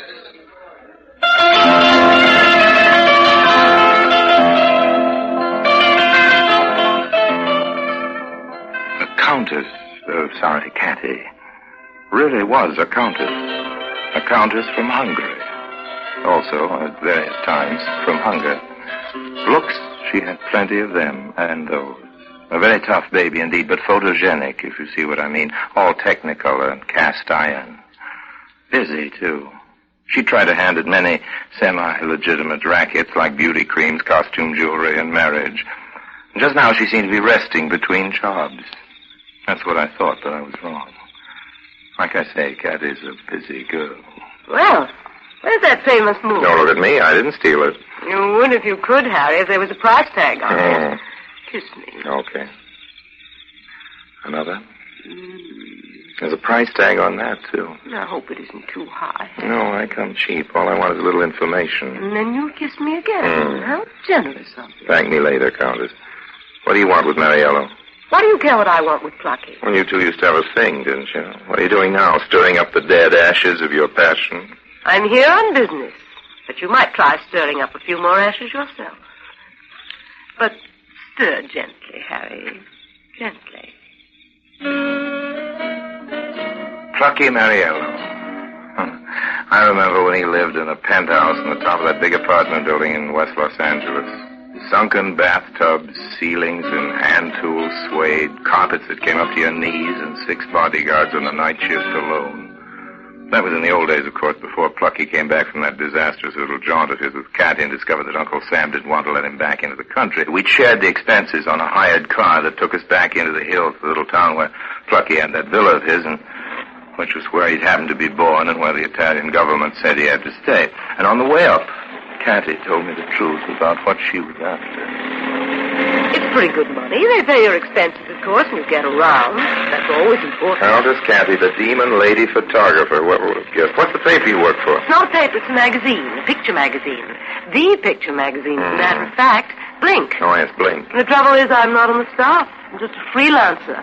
But I've sold a few photos already, and if I can get onto something really good, sensational, then they'll take me on. So here you are in Sicily, ready to take a lot of intimate little studies of the famous ex-gangster. What's Plucky going to say to that? What do you think? Just what you do, honey. He's not going to like it one little bit. Mr. Mariello's a respectable businessman these days, and there's one thing he hates more than the cops. It's publicity. I'm afraid you're right, but maybe I can find some way of persuading him. Speaking of cops, look at that. What? Better slow up. This is the Sicilian version of the good old-fashioned police roadblock. Thank your lucky stars for your American passport, Countess. I don't have one. Well, I do, and that ought to be enough. Anyway, they're not looking for us. We're just innocent tourists. These babies are hunting big game. Yes, I know. You mean that bandit...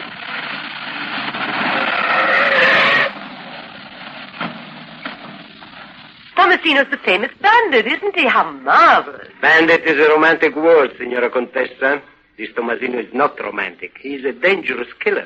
He must be. I understand there are 2,000 of you men specially assigned to the job of catching him, the biggest manhunt in Italian history. Think you'll get him, officer? We know we'll get him, Signor. The only question is when. Good day, Signora Contessa. Buongiorno, Signor Conte. Goodbye, officer. Thanks. Tomasino.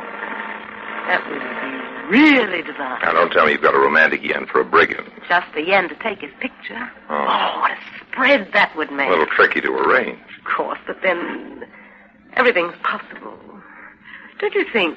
The way you say it, Cathy, I'm almost convinced.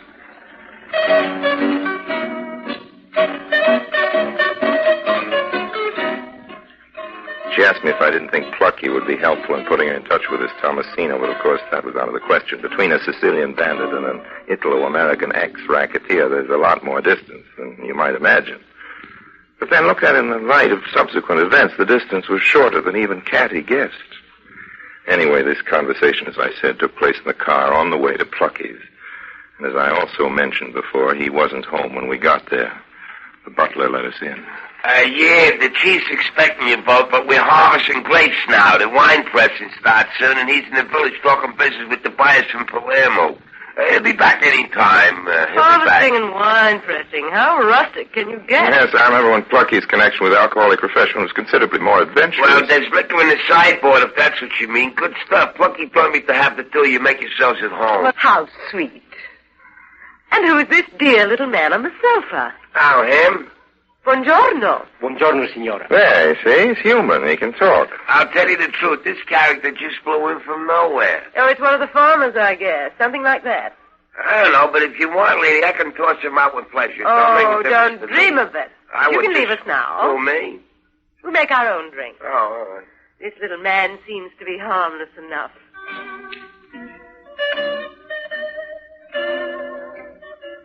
Harmless. Giuseppe Caracciolo. Harmless. Well, at this point, I didn't know he was either. Just a corny local that needed a haircut. That's what I thought. If I thought at all about it one way or another. Cathy spent a couple of winters in this part of Sicily when she was a kid, and she's a great linguist anyway, so she and this grimy character on the sofa were buzzing away like crazy, and since I didn't dig the dialect, I wasn't paying any attention, and then, very suddenly, things began to happen. Cathy and his character were chatting away, and then it seemed she got out her camera and took his picture, and that's when he drew the gat, a big, nasty-looking Mauser it was. Well, I never liked guns, particularly on other people, so I let him have a sharp one on the back of the noodle with the heavy end of a quart of Black Label. I told you he needed a haircut. That was probably what saved his life. That was quick work, hey? Yeah. What do we do now? Well, ring for that hoodlum of a butler, I should think, or call the cops. Oh, you crazy. I don't like the cops any more than you do, Countess, but in this particular case... Hey, what are you doing with that gun? Give it here. This camera case just holds it nice. Well, what do you want with a gun, Countess? Well, what do you want with it? You've got your whiskey bottle. Which reminds me, I think I'll finish making that drink. Not until you help me with Caracciolo. With which? Caracciolo. Ever hear of him? No, did you? He's the second in command. In command of what? The price of 2 million lire on his head, but we aren't greedy, are we, Harry? We're after the big game, you and I. Come on, help me. Help you do what? Hide him under the sofa, naturally. Well, anything you say, Countess, but after a few weeks he may become a trifle noticeable. Oh, stop talking. Shove. Okay, but then you've got to do a little explaining. There he goes. First, I'm going to send his camera off where it's safe. Look out. Look out for what? His foot. You can still see it sticking up. Oh, all right. Come Here on, we go. push him further underneath. Now, where are you going? Just going to the car to give this camera to the driver. Yes, but what happens to me? That's all right. I've got another one. I always I mean about the car, not the camera. You aren't sending it away, are you, the car? Certainly. Plucky can take us back in one of his.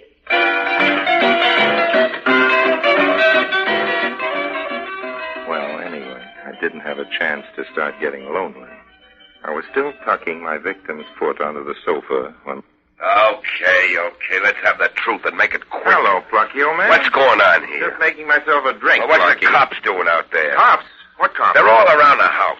Plucky, darling, how marvelous to see you. It's you, is it? Of course, I warned you I was Yeah, coming. I didn't get Plucky, you, why? this is my friend, Colonel... Rocca. Colonel Rocca, how do you do? You're a cop, ain't you? Not exactly. Countess jumped to that conclusion when we spoke on the road. Actually, I am in the Italian army, assigned to this Tomasino business. Tomasino, that's the bandit? You mean you think he's somewhere around here? Not Tomasino himself, but his second in command, Caracciolo. Caracciolo? A very dangerous man. He has been reported in the neighborhood. From the neighborhood? That ain't my house. That's not it, Plucky. Just because I'm Plucky Now, Mariello. hold on, old man. You must be sensitive. Nobody's accusing you of... Oh, shut up. Colonel Rocca. Yes, Contessa. You told me before I might presume. Oh, yes, Contessa. A pleasure. I will be charmed to drive you back to the coast in my own car. Oh, but first, of course, you want to see how your men are coming with their search. To be sure, Contessa. I will go and check with them now. Cops. After all the trouble I got into building up my good name. Plucky. Yeah. You know why I came here, don't you? Well, how could I? You haven't told me yet. I'm a photographer now, Plucky. I work for Blink. Blink, the picture magazine? Yes, and I want to take a whole series of you. No pictures. No publicity. Oh, shut up. Just leave me alone. Pictures is for actors and presidents. I want to be unanimous. Oh, but this would be so interesting, Plucky. You know, ex-gangster at home with his books and dogs. Hey, you know what? That groaning's coming out from under this here sofa. I'm a ventriloquist, Plucky, didn't you know? Come on, grab one of his legs, Harry. I'll take the other. There we There we are. Now, who's he? Perhaps I'd better do some explaining. I'll say. Niente, grazie. You see, he came here asking for your help, Lucky. Another touch, huh? No, he thinks with your connections you can fix it so a friend of his can get out of the country. That don't sound legitimate to me, and if it ain't legitimate, Give me your drink, Harry. Who's his friend? Well, don't tell us, Caddy. Let us guess. His friend is none other than the bandit Tomasino, right? Tomasino, now get him out of my house quick. I don't want no bandits here. I've already told you want the man to smuggle Tomasino out of Sicily. No, I'm taking care of that. You? Certainly, darling. I am Harry. And all Plucky has to do is let me take those pictures. You heard me, Caddy. No pictures. But, Plucky, darling, I've already taken one. When? When did you take any pictures? None of you, darling. I've Caracciolo. Now, hold on, Caddy. It's like being photographed either, darling. But I made a nice shot of him just the same. Here, in this room. The room will show up very nicely in an enlargement. And that way, Colonel Rocker can see just where this bandit has been visited. Oh, frame up. Where's that camera? Halfway back to the coast, darling, in a fast car. And I've got another camera. Picture of my drawing room with a hot bandit sitting on my sofa. That's right, darling. Yeah. But nobody need ever see it. The old sick down. Really, darling? Such language. Hey, put down that camera. Let's start right in here. Now, just a minute. The library, and then the rose garden. Oh. All right, now, darling. Give us a nice, big smile. So that's how Plucky Mariello happened to pose for all those pictures you may have seen in Blink. That's also how the notorious Sicilian bandit Tomasino fell into the hands of the Countess Catty. As you're going to see, it was easily the strangest honeymoon in history.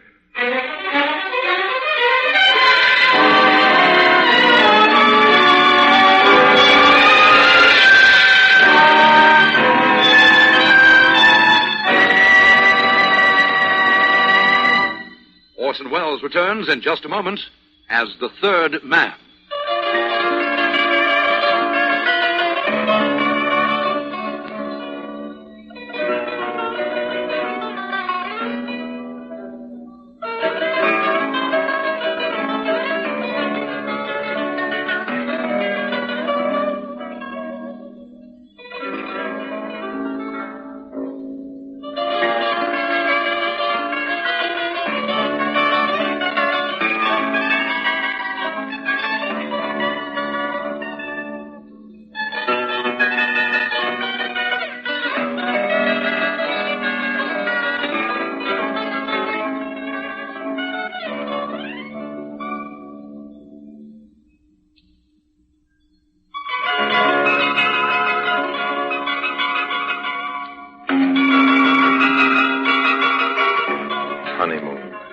Sicily was made for honeymoons. There was a young couple in the hotel, Jim and Jean. Their names were American. Nice kids. The classic honeymoon duet. I think they're the ones that gave Catty her idea. Now comes the really big job. We're pulling it off tonight. Now, the first thing to do... Now, wait a minute. Not so fast, Countess. What's the job? And anyway, where do you get this stuff about we? Well, there's $20,000 waiting for us in Tangier if we succeed. 20,000? I'll go back to my first question. What's the job? The money's all arranged for. They gave me the code, and I sent the wire to the Tangier bank myself. I'd still like to know what we have to do for it. Don't be so tiresome, darling. For $20,000, you'd do anything. True. Go on. I'm going to be the bride. We leave... The what? The bride. Well, that's what I thought you said. Who's the lucky groom? Is that what I have to do for my money, marry you? Nobody's getting married. We're just going to make it look that way. After all, what's less suspicious than a couple of honeymoons? Well, that all depends on what we're suspected of doing. Oh, you're not supposed to be part of the honeymoon? No, darling. You'll go along in the train as a sort of lookout. Your real job is after the trip's over. Oh. And also tonight. You're the one who must drive up and get him in the hills. Drive up and get him in the hills? I'll give you the password, and they'll be waiting for you. Drive up and get who? Oh, don't be so stupid, darling. Who do you think? Tomasino, of course. Tomasino? You're kidding. I couldn't be more serious, Harry. You realize that 2,000 soldiers and Carabinieri combing the country for him? There's a price on his head, dead or alive. 20,000 in gold is the price for him alive, Harry. The best I could get.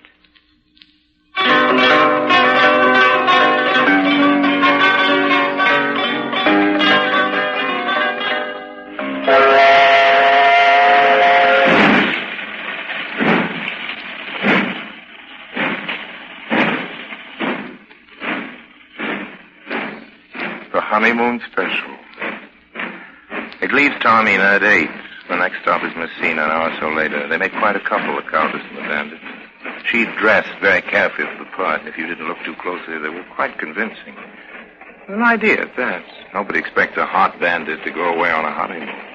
That cat is a sharp customer, I knew that, but now I was beginning to give her credit for being even smarter than I thought, when suddenly, down the corner, there came somebody who wasn't going to do that 20,000 any good at all. Colonel Roca, in the flesh.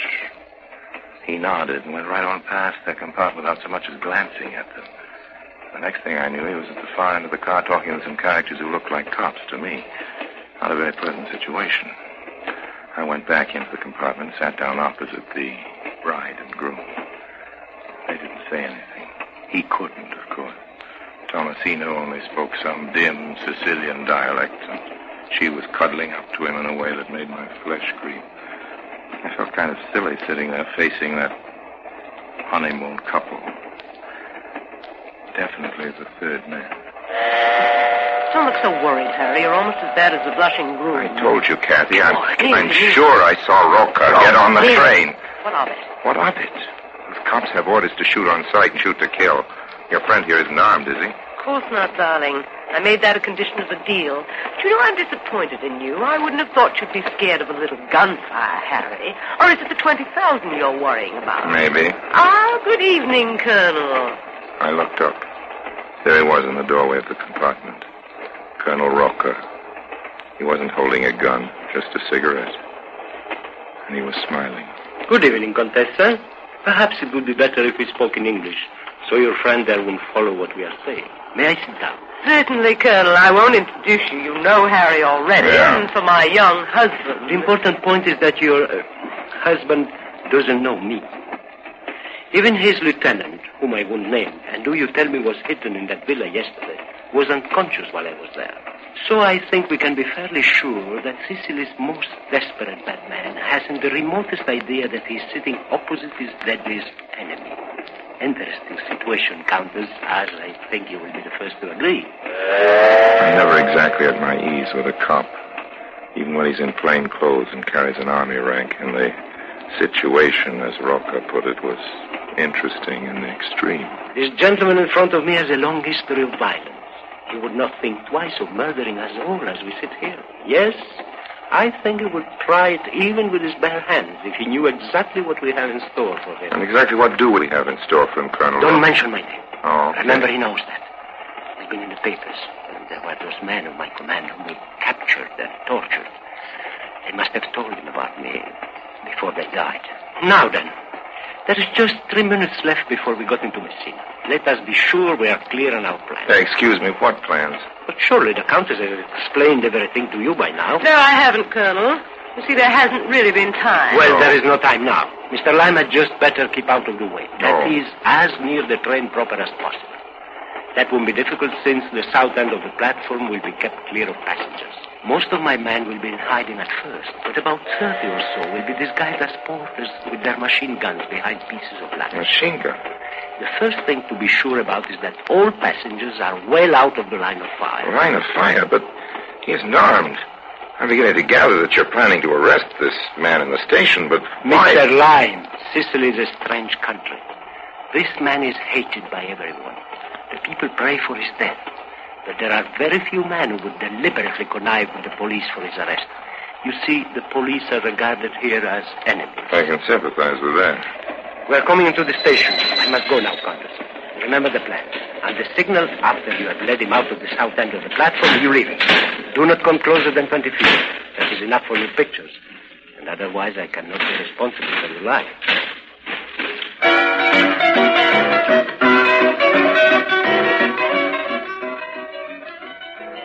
So now I had the whole thing straight at last. That was the deal. Caddy was turning him in, but on her own terms. Setting it up so she could get her pictures while it happened. Senti, noi cambiamo il treno, please. Sì, signora, ma non si sconta. Congratulations, Caddy. Thank you, darling. So now you're going to be a famous photographer, and the groom here, I suppose, is going to be a famous corpse.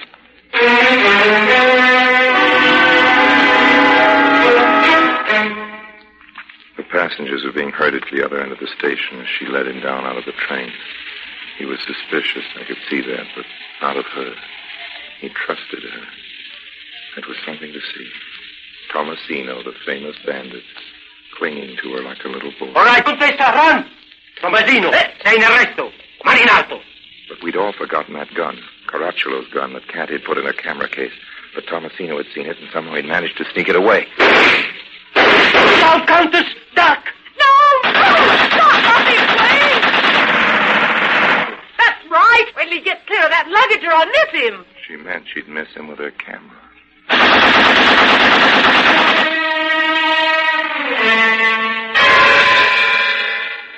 Harry, where are you, Harry? What's wrong? Did they get you? No, my other camera. Where is it? He's dying. Look, he's dying and I'm out of film. Here's the other camera. Good. I don't have time to reload. You hold this one and be careful of it. That's the one I used for everything up to now. Oh, no. No, what? I'm too late. He died on me. Wait. Before they take him away, I'll get a shot of the corpse. Give me the other camera. Quick. Give you what? That camera I gave you to hold. I didn't have time to reload, so I just switched cameras. Yes, I know. But it was all over by the time I started in with the second one, so it doesn't really matter. I've got the whole thing in the first one, but where is it? Oh, that was a camera. Stop trying to be funny. Of course it was a camera. All right, I was stupid. I let you hold it. I wasn't thinking. Now, what's your price? Price for what, Countess? That camera, you dirty... Language, Countess, language. You can't be far from here. Where could you hide it? There was an awful lot of noise and confusion here in the station just now, so maybe you didn't notice it, but the What? train went by on the other track. I see you threw it into the other train. Well, that means we can get it back. You can't do it any easier than I can. Now, maybe you had something rigged. All right. You've got to have a price. You of all people. Me of all people, sure. I sell everything. Contraband, fake passports, stolen cars. What you told me the other night, Caddy, you said I'd never done a decent thing in my life. It's true. I took it as a compliment, but now I'm afraid I've spoiled my record. Nobody's selling those pictures, Caddy. There's nothing to sell. You see, I threw your camera under that train. Don't look like that, Caddy. It isn't becoming. Remember, there are other cameras in the world. Somebody might come along and take your picture.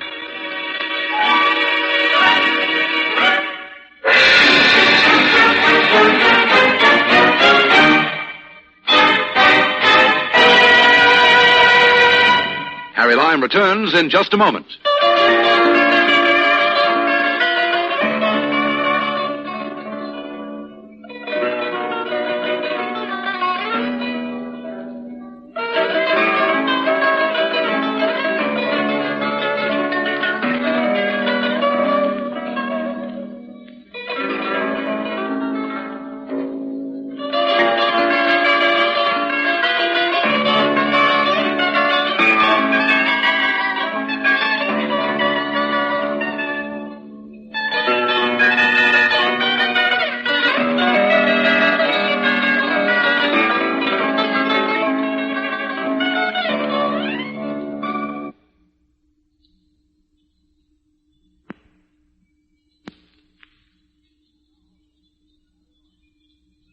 And now, Harry Lime.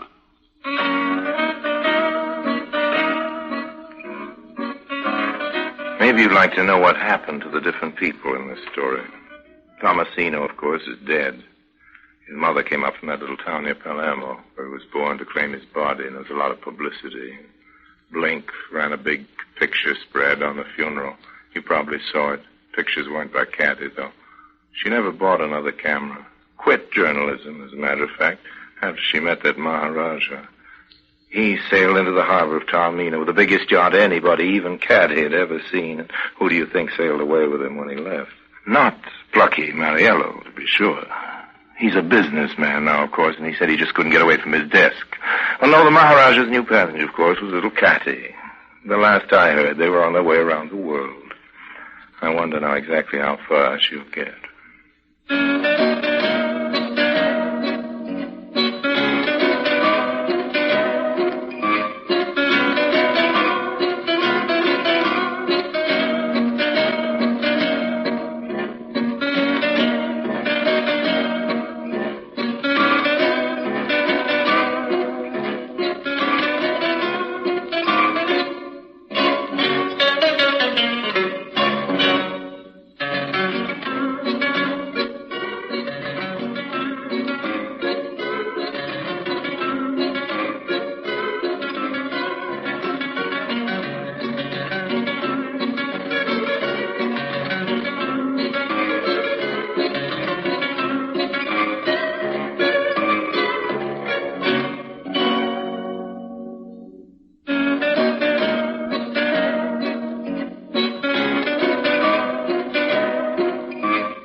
Starring Orson Welles as the third man.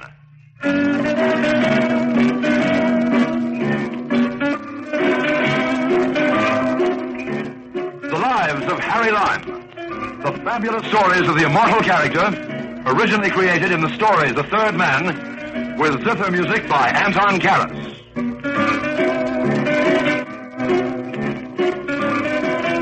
I don't know if you know the Republic of San Marino. It's one of the smallest countries in the world, right up on a mountaintop in Italy. Has its own frontier and its own laws. Some people find that a convenience. For instance, if you happen to be wanted by the Italian police, they can't come into San Marino and get you. Now, I wasn't exactly in San Marino one particular Wednesday, but I wasn't far away, about 20 miles away, down in the Italian town of Rimini at the bar of my hotel.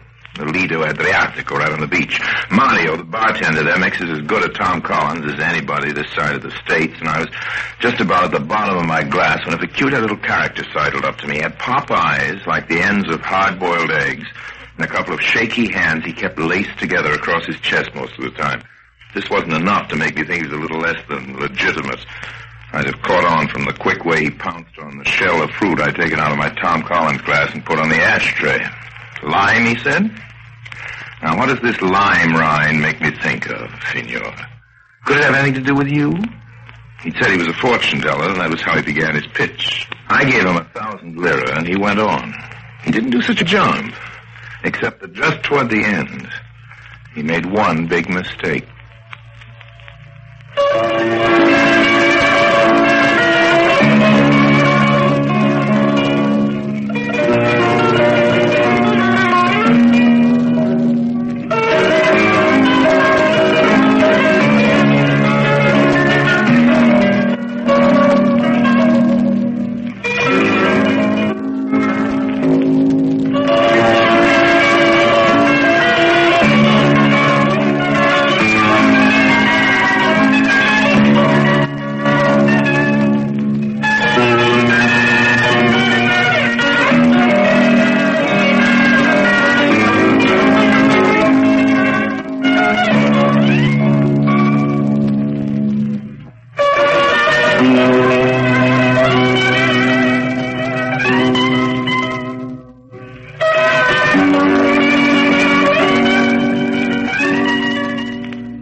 That mentioned the Blue Caribou. He got to that after 2 or 3 minutes.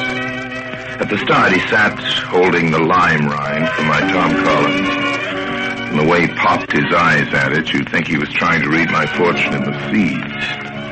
All right, I told him, you're on the right track with that lime rind. Stop gazing at it and put it down. Signore? Put it down. My name's Lime, Harry Lime. My guess is you knew that. No, signore, but besides... of course, the psychic power. But now that we're getting acquainted, what's your name? Oh, Pietro, signore. Is that all, just Pietro? It is how I'm known. Okay, Pietro. We'll let it go at that. I gave you 1,000 there to tell my fortune, so far you've only told me my name. I knew that already. Signore, if you will let me look at the palm of your hand. Why not? Grazie, signore. The lifeline of your hand and the love line, they cross. Just once, old man? Tomorrow, signore, you will receive a letter from a lady. It will come to the desk here in the hotel. Go on, this interests me very much. I see her. She's beautiful. Very beautiful. Better and better. She's looking for something. She's searching. A caribou. What? Wait a minute. What did you say? A caribou. I know. It's a kind of deer. A very large one. She looks for it in Rimini. The caribou is blue, signor. I should have guessed that myself. You joke with me. But the caribou, it is blue. Tomorrow, Wednesday, you will receive a letter from a lady. She will ask you to meet her. She will offer you money. Accept, signore. It will bring you fortune. The lady's name? I must summon the psychic power. Might the name by any chance be Jennifer Chase? Signore, how can you know that? Look here, old man, you don't put on a bad performance, but you're making one big mistake. I do not understand, signore. You tell me I'm going to get a letter from a beautiful woman tomorrow, Wednesday. You read that in my future. That's right. Your crystal ball's all right, Pietro, but your calendar's a little out of whack. What day of the week do you think this is? It is Tuesday, signore. I thought that's what you thought. It just happens to be Wednesday, old man. You're a day behind the times, Pietro, and these days that won't do. Things happen too fast. That letter from the beautiful lady reached me this morning at the hotel desk, just as you said. Ciao, Pietro. I'll be on my way to meet Jennifer Chase now. I wouldn't want to be late.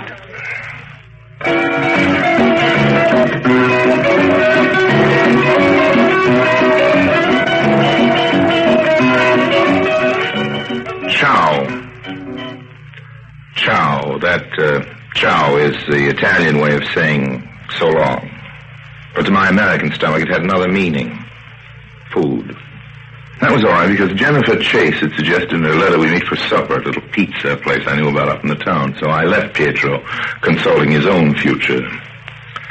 Would Jennifer Chase pay him or not, now that he boggled his job? I walked back from the beach and across the railroad tracks and into the middle of the town. Jennifer Chase had feathery blonde hair and blue eyes and a curtained-off booth reserved for us at the back of the pizza restaurant and a sense of the humorous side of the grotesque. That poor little man. How sad and funny he must have looked when you told him it wasn't Tuesday. Yeah, you can see the light going out of his eyes at 100 lira a minute. Of course I'll pay him anyhow. He's served his purpose. Which was exactly what? To get you to come here and meet me. I didn't know if just the letter alone would do. I knew Harry Lime was a man of imagination. I thought you might be intrigued. Were you intrigued? I am now. Oh, with me, you mean? That's what I mean. You're very generous. I'm only trying to set the right example. For the time being, we'll keep to a business basis. $500 or 2,000 Swiss francs, whichever I prefer, as you said in your letter. It works out to the same figure in either case. I have a bank account in Zurich. Good. Then you'll help me. I didn't say that. But you must. Who else in Rimini can? Something very valuable's been stolen from me. Go to the police. Won't cost you a thing. I can't. I really can't. Oh, don't joke about it. I might be extremely sorry if I went to the police. And, well, when I heard you were in Rimini, then I thought Harry Lime is the man to help me. You see, I know about you. Better tell me a few things about you, if you want me to help you, honey. Yes. I'm from New York. So she talked for a while. She's a girl from New York. She'd been in Italy about a month. When I asked her what it was that had been stolen from her, she wanted me to recover, she said it was a Blue Caribou. Blue Caribou, stolen from her in a back street in Rimini. Oh, please don't laugh. You see, I buy antiques and art objects for a firm in New York. And the Blue Caribou is the finest antique pottery piece I've ever seen. Oh, so that was it, an antique pottery piece. It was stolen from me. Well, how did you get it in the first place? Have you ever noticed the antique shop on the main piazza? Sure, it's full of junk. Phony, Capo di Monte, stuff like that. I know the place. Well, I went in there. As you say, the wares are worthless, but while I was there, a customer came in. A large, fat man. Well, you seem to remember him very well. Well, I saw him once again. He came into the shop, and the clerk showed him a pottery piece. I heard the price mentioned. It wasn't a 30th part of what the piece was worth. In that crummy little shop, they had a piece worth thousands of dollars, and it went to the fat man for a few thousand lira. Was that the Blue Caribou? No, but there was a companion piece, and that was the Blue Caribou. So you saw your chance and bought it, I offered the same amount of money the fat man had just paid. Well, the clerk hesitated, but then he sold me the Blue Caribou. I was walking back to my hotel at the beach, and in a side street, the large fat man knocked against me and took the caribou. Oh, well, let's finish supper and then retrace your steps, That's where it begins. Do you think we'll get anywhere? No, we might, if we retrace your steps far enough. You said you were walking out to the beach. The moon ought to be up out there. You know, it's one of the nicest beaches on the Adriatic.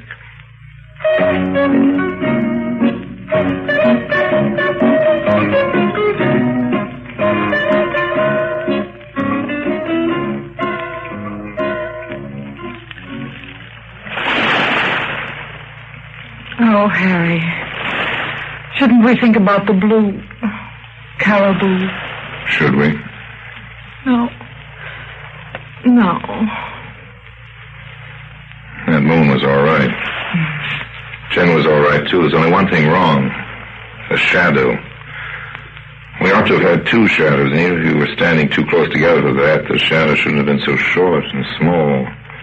When the moonlight caught it in a certain way, there shouldn't have been that glint from two hard-boiled egg and eyes. I took Jen into a hotel and said goodnight. There was always tomorrow. Then I went back out on the sidewalk. Strolled along the beach. Not a care in the world.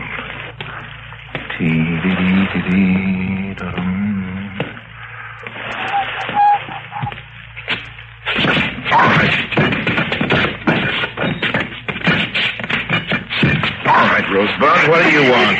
My name is Pietro. Yes, I know, the fortune teller who can tell you tonight what's going to happen this morning. Well, what do you think's going to happen now, fortune teller? You know, you oughtn't to follow people around at night. It makes you nervous. It is for money.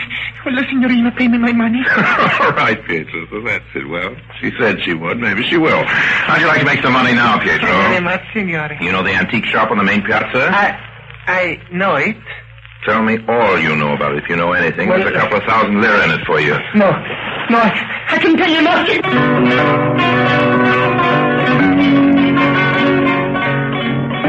He ran off as if his life were at stake.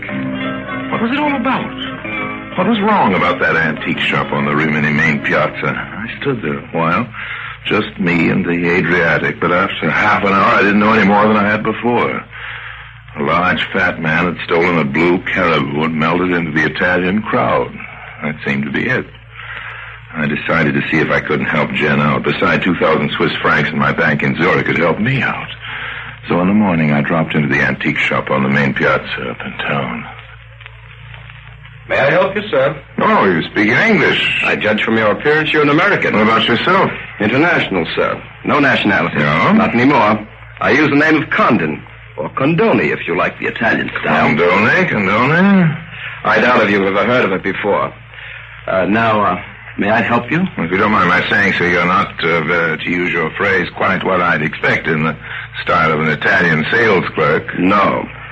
But I'm simply not the sales clerk. Oh, no? No, I'm the shop manager. Owner-manager? Unfortunately not. But since you're an American, the name of the owner will very likely surprise you. Try me. Louis DeGiulio. Are you surprised? Oh, I'm sorry to say I'm not. The name means nothing to you? Then you're a very sheltered American. Yes, I've been abroad a long time. No doubt that explains it. Now, may I help you?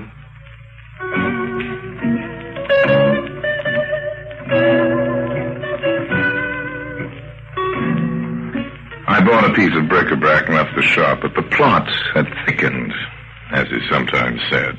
I knew the name Louis DeGiulio, all right, but after all, who doesn't? He used to be the head of the rackets in New York. District attorney couldn't seem to prove any of the things every schoolboy knew, but Louis wasn't a citizen, and they deported him. Then he got in trouble with the Italian police, and I heard he was living in San Marino. From the street there in Rimini, I could just about see the little Republic of San Marino on its mountaintop, 20 miles away.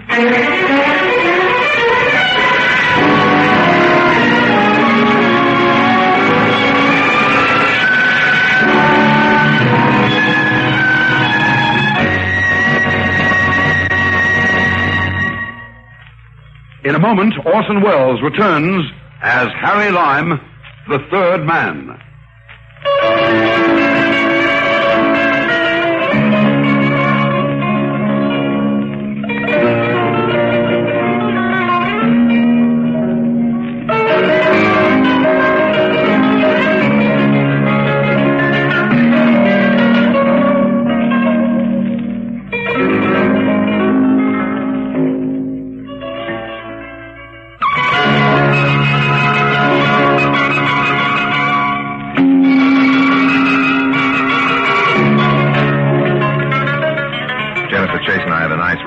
San Marino that afternoon. There's only a bus between Rimini and San Marino. It's not very frequent. The railroad was torn up during the war. We had dinner, talked. Harry, I'm glad I lost the Blue Caribou. Oh, why? Well, if I hadn't lost the Caribou, I never would have met you. Well, I'm glad I met you, too. Why? Oh, thousands of reasons. 2,000. Let's forget money. Well, perhaps let's not forget it, but just mislay it. For an hour or so, anyway. All right, Harry. See that man over there? Where? Just by the waiter. Came in a few minutes after us. He hasn't stopped watching us since then. I don't think he's come up here to admire the view. No, let's forget him, Harry. Together with everything else, that's unpleasant. Let's have another bottle of wine. I'm beginning to enjoy myself.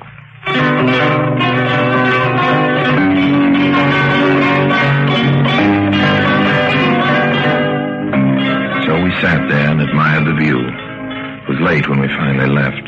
The character who had been watching us all evening disappeared into the dark just ahead of us as we walked out of the restaurant. I made inquiries and found we'd missed the last bus back to Rimini. What do we do now, Harry? Staying here for the night. Yes, there's several hotels. One for you and one for me. Couldn't think of a better arrangement. Where do we go from here, Harry? Well, to your hotel, I suppose.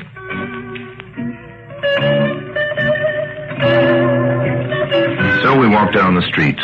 Jenny checked into her hotel before she went upstairs. We had a nightcap together.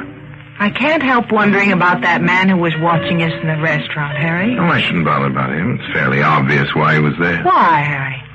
Well, like most fairy stories, the good and the bad fairies are there to keep an eye on the other characters, just to make sure they go where the plot directs them.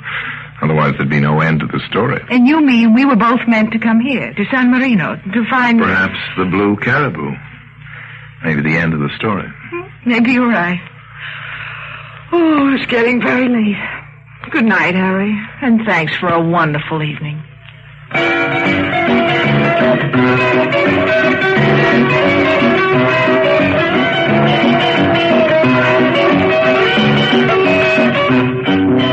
Yes, it had been a wonderful evening. It wasn't over yet.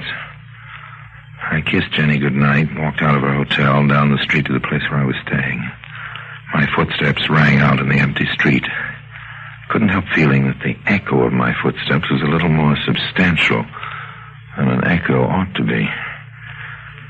I went upstairs, opened the door, switched on the light, and found that although I'd booked a single room, I had company. A large, fat man. Oh, hello. We sharing this room? Thought I'd rented it all for myself. It is not necessary to be funny. Oh, it's pleasanter, don't you think so? There's no need to stand there holding that heavy revolver, old man. You look uncomfortable. Take it easy and sit down. I have a message. Louis Di Giulio says to get out of San Marino. He says to get out of Italy. You work for him? That's right. All right, but I can't go till morning. Isn't any bus. Hire a car. So long. Ciao, old man.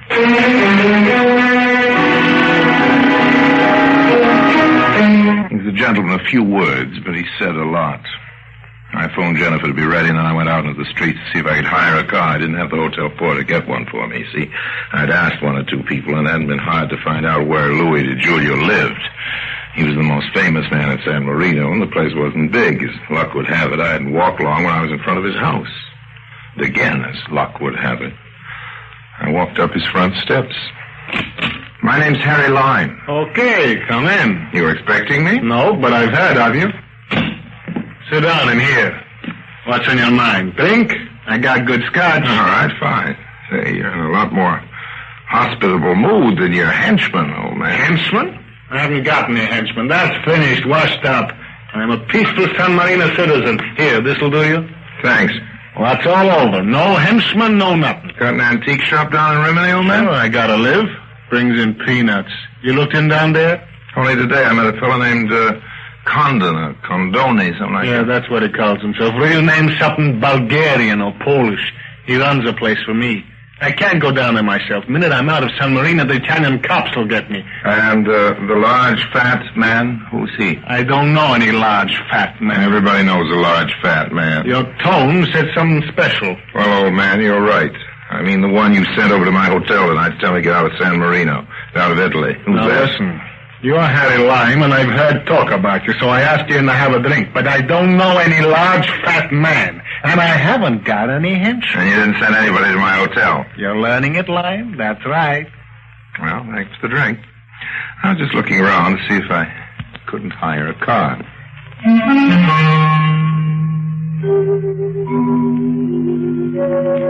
I've gone away believing bad things of Louis Di Giulio, that he told lies, for instance.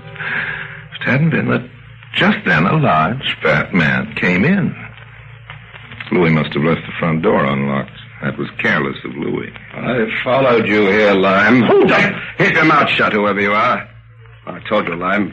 Di Giulio tells you to get out of the country. You work for him? You know him? I work for him. I know him. And who do you think this fellow's right here beside me? Louis, if I were you, I'd plug this large, fat man. He goes around misrepresenting you. It's bad for your reputation. No, I can't plug him. You haven't got a gun? I got one. I always carry one. But I don't want to get into trouble with San Marino. This is the last country I've got left. Louis, if an outlaw like you doesn't know the law, who does? A man's home is his castle in any country. This man's guilty of breaking and entering. You've got a right to defend yourself. You're right. I'll knock over this lamp. Now, that draws his fire in the dark. Aim for the flashes, Louis.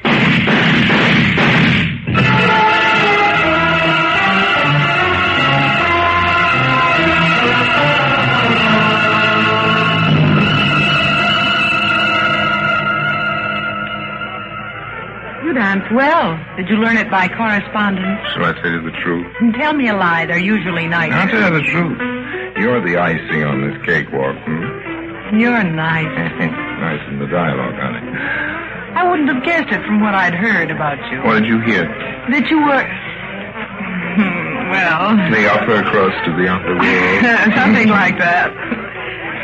Oh, I didn't want to go to the police about the stolen caribou. I was afraid there was something wrong in such a valuable piece being sold so cheap. Oh, very likely there was, honey. And I was afraid that if there was a police investigation, I might never get the caribou back.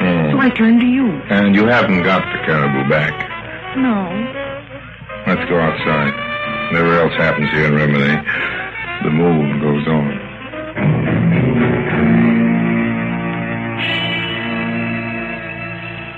Nice idea, this hotel veranda. Dark and all trellised with vines.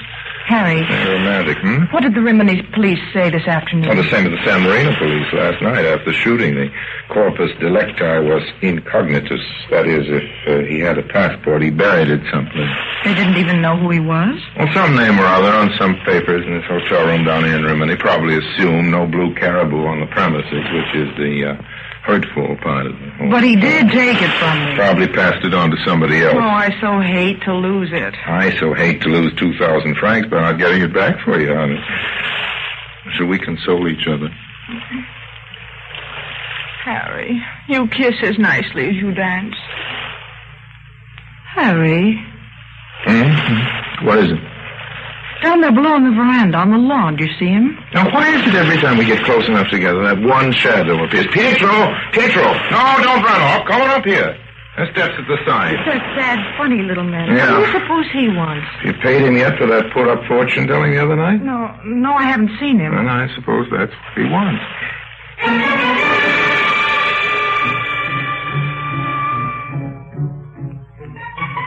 And it was. Jennifer paid him. When I convinced him Louis DiGiulio was a peaceful San Marino citizen now, he was willing to take some money for something else. You see, when I'd asked him about the antique shop on the Rimini main piazza, time before, he'd run off because he was afraid of anything having to do with DiGiulio. Now he took a couple of 1,000 liras in those nervous hands of his, and he said one very interesting thing. Condoni? He who manages the antique shop? It is said he has no friends. He lives alone. But I have seen him sometimes. Yes, I have seen him with a large, fat man.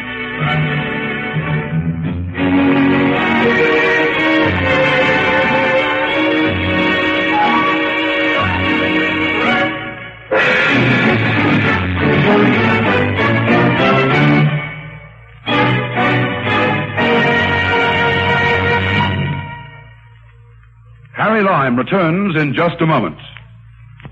And now, Harry Lime.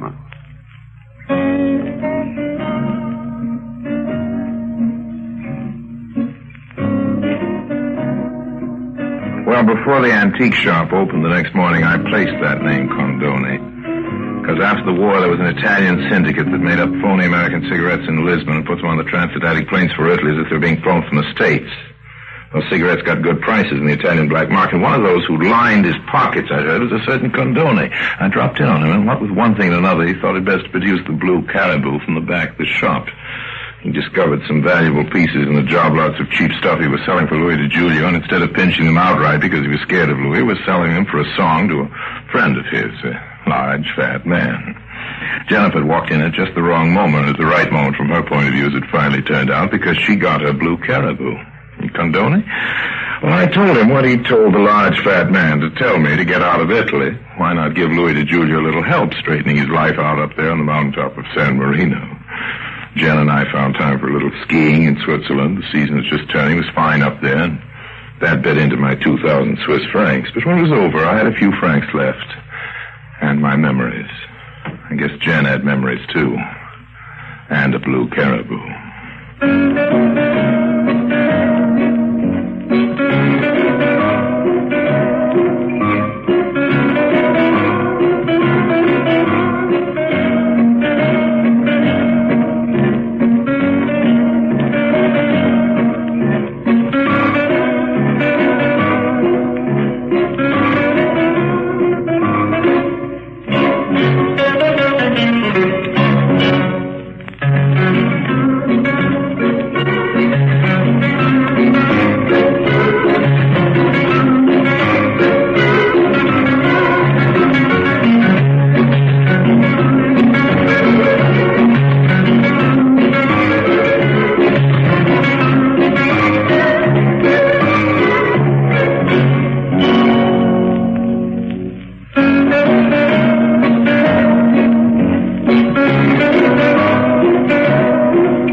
Presenting Orson Welles as the Third Man.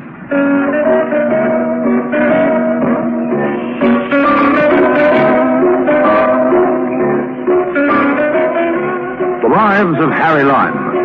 The fabulous stories of the immortal character, originally created in the motion picture The Third Man, with zither music by Anton Karas. A short while ago, I decided to pay a visit to Greece. I've always been interested in art objects, preferably the expensive, easily portable sort, and that's why sculpture isn't normally my line. This time, however, I was making an exception. I had my eye on something, and I wanted to have my hands on it, too, so I went to Greece. Unfortunately, art wasn't the only bug that bit me there. Stick around, I'll tell you about it.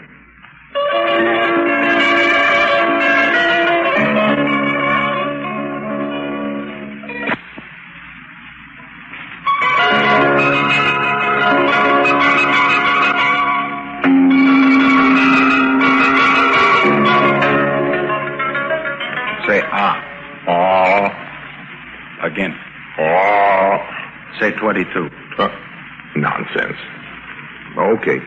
22. What you have measles. Ridiculous. I can't have measles. I've already had measles. Measles are what kids have. I don't have measles. You have measles. I must inform the public health authorities.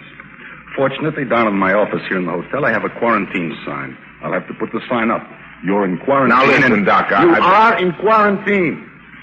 Do we want a measles epidemic all over the entire port of Pyrrhus? We do not. You are in quarantine.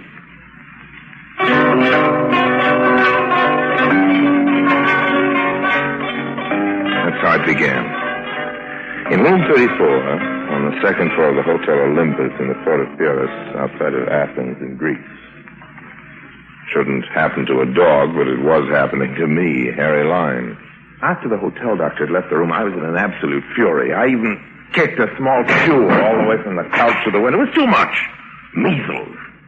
The doctor had said something about a public health officer. I intended to tell that public health officer plenty. Why don't you keep your measles germs under control? What's the idea of letting a perfectly respectable individual catch some confounded kid's disease and be clapped in? Come in. And furthermore, if you don't use a little DDT around this sinking port, we could... I beg your pardon? I may come in? What? Please. Well, certainly not. You may not come in. This room is quarantined. Oh, wonderful. Quarantined. How absolutely splendid. Why is there no sign on the door? Well, there hasn't been time, and you aren't allowed to come in.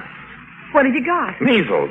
Go on. Go on. Get Oh, you mustn't touch me. I've never had measles. Well, go on. Get out of here. No. You cannot send me out. Now, listen. No, please listen to me. If you send me out there in that hall again, I'll be killed. Oh, come on, will you? I'm not feeling so good, and I don't want any of these, whatever it is, South Balkan romanticism. Excuse me, just run along. That's a good girl, please. You want proof? Proof? Proof of what? Now, look, beat it. A public health officer is on his way here, and in a Will minute... you come next door, will you? Why should I come next door? To look at the proof that you must give me sanctuary here, behind your quarantine sign. Are you kidding? Quick, before the doctor comes. Follow me. Now. Wait. Make sure there's no one in the... Oh, come on now. Cut it out. You see? Right next door to your suite. There, look.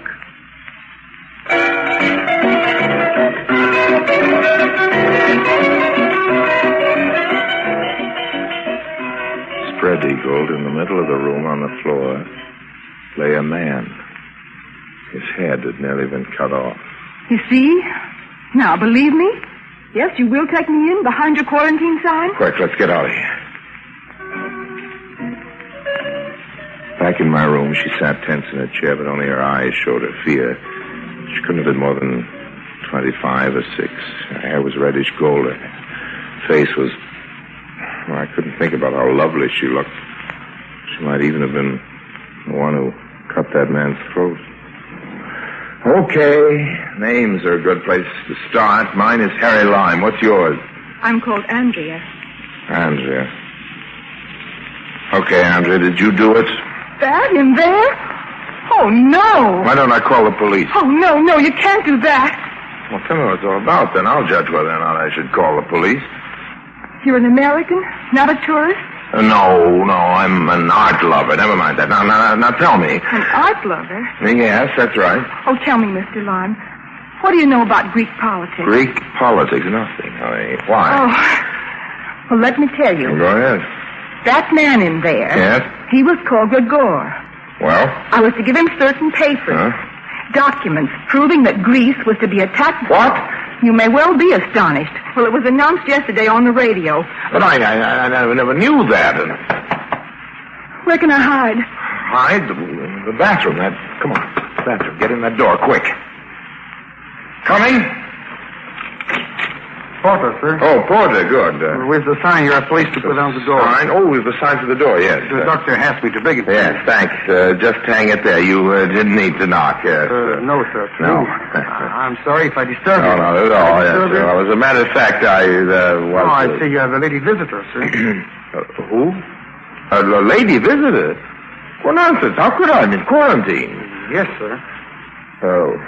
What gives you an idea like that I have a lady? The lady's handbag on the mantel, sir. The lady's handbag on the wall. Good day, sir. I will attend to the sign on the door.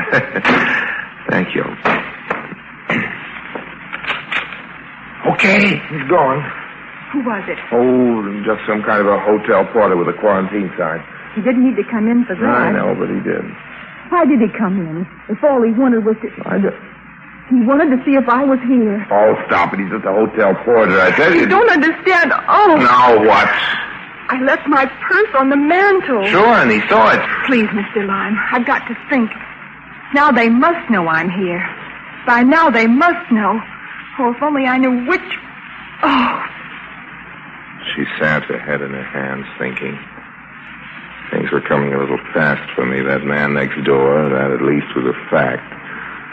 But her story, what was going on? Why couldn't she go straight to the cops with her? Hey, Andrea. What's wrong with taking your papers to the police? Please, I'm trying to think. Okay. Oh, my goodness. This time, take your pocketbook, will you? 1 minute. Yes? I am the public health officer. Oh. Good afternoon. Good Almost evening. Good evening. I am coming in? Yes, please do. I am being Dr. Papanikolaos. Dr. Papanikolaos. My name. Yes. Good evening. Good evening, yes. Please to take your coat, your tie, your shirt, all off. All right, okay, here we go. Well, I'm supposed to have his measles, you know. A contagion disease. Yes. Very. Please, sir. What's the matter? Why the sniffing, old man? You use perfume. I smelling perfume. Well, maybe I like the smell of perfume, old man. What's that got to do with my measles? Look, you're a public health officer? No. Yes. Yes. And your job is, to prevent the spread of an epidemic. To prevent. And, he cracks about perfume. I'm sorry. Every man has his say. Say, I've already said, Just tell me how long do I have to be in quarantine, old man? Please, leaving me look. Cough? No. Bright light bothering you? No. Feeling like a cold? No. German measles. German. Good. May clear up when you noticing first the rash? When I'm noticing the rash, first of all, the day before yesterday I noticed the rash. May clear up tomorrow. May clear up tomorrow. Stay in quarantine. Okay. My card. Call me. That's all? What is else? What is else? Well, I could leave tomorrow. Could be, possibly. Well, how about that, right? Good, though. I presume. Oh, you presume. Oh, I know. I suppose, being Greek, you hate all Americans now, don't you? Ever since this... hate Americans? Yes. Why? Since we stopped sending you military aid yesterday. Who's telling you a story like this? Stopping sending militaries? Never. The Americans are ridiculous. No, wait just a... Goodbye. Second. Not true, you're sure? The Americans are still... What's the secret? Why we speak so in a whispering? Please. Okay, old man, you're quite sure the Americans have not said they will stop sending arms to Greece? Never. Ridiculous. Goodbye. Andrea? Who was it? Well, the man who told me that you lied when you said the Americans had stopped sending military aid to Greece. Yes. This is the public health officer, my dear Andrea. I'd like you to know that I always suspected your story. I never believed it, and I am now going to... What? What are you going to do? Call the cops and tell them about this Gregor, if that's his name, which I doubt. Now, let go. I want to get the phone. Oh, no, please, Harry, you mustn't. Please. What was that? Get back. Back from the windows. Well, what is this? They're shooting in here. From the room across the street, see? The window curtain, third floor. What is this? They can't. Get down. Oh, curtain. Now that it's getting dark. See, Harry? Now then, you were saying... Those 2 bullets. And the plaster. Over here. I believe you said you were going to call the cops. Well, not now. Oh, now I'm calling room service. Oh, I want a drink. Also food. I'm hungry. Yes, food. What is it? Oh, I keep forgetting. You're sick. Measles. What's the joke? You should be in bed. What's the matter? How are you going to think you did cut that man's throat? Oh, no. You lied to me. Oh, who is he? Who killed him and why? You don't believe me. All right.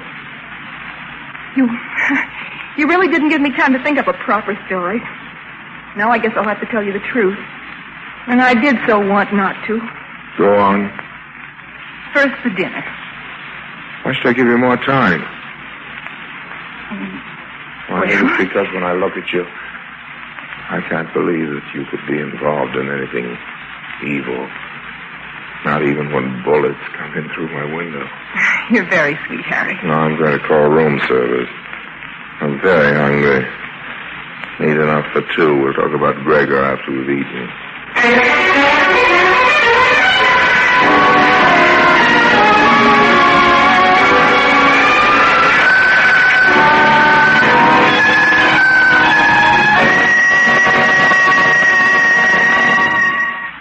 Harry Lime returns in just a moment.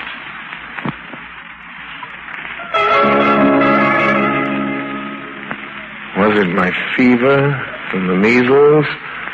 Was it the cocktails? Was it Andrea? The look she'd give me every now and then? Or was it all three? I don't know. By the time we put the tray and the empty dishes back in the hall, I was getting to the point where I could forget every now and then that man in the room next door. Those 2 pockmarks in the plaster where bullets had been buried. No? No. What were the questions you... Oh, I'm so sleepy. Question number 1, who was Gregor? Question number 2, who killed him? 3, why? Now, come on. 1, he was my lover's valet. Oh? 2, my husband killed him, I think. 3, he killed him because he knew that Gregor was helping me to run away to join my lover. Oh. What's the matter? Well, I'm thinking. You mean so then he bribed the hotel porter to find out where you were, decided you were here, hired a room across the street, took a look over here, and then decided that I was your lover, is that it? Alexander's nearsighted. And then fired 2 shots at me? And a poor shot. You must be very jealous. Morbid. Pathological. This is another lie, isn't it? Isn't it? For the truth. That's to prevent him from coming right in here and shooting me point blank, and you too. Hey, listen, will you? Andrea, you're treating it like a joke. My gosh, I'm going to go... Now what? Well, I'm going next door. I'm beginning to think this Gregor was a vaudeville prop, that no one's been killed. The way you act about it, I can't even... Come back here. Are you crazy? Listen to me. So long as that sign is on your door... They won't enter. They won't? Who won't? And if they do... Hey. Put that away. Where did you get that? It has 6 cartridges in the chambers. And I have 30 or so more in this little box. They won't come in tonight. Go to bed. Go to sleep. You mean you're going to sit up here all night? I'll have plenty of time to catch up on my sleep tomorrow. Oh, what happens tomorrow? A ship comes into the port. Ship comes into the port? To the dock, which you can see from your window. If you want to give my husband another shot at you. When a signal comes from that ship, I will leave. Are you serious about that story of a lover and a jealous husband? What's wrong with it? Yes, it's incredible. Of course, it's a lie, but at least I can believe it before I could believe the others. So? You could never be mixed up with red agents and secret documents and espionage rings. Not you.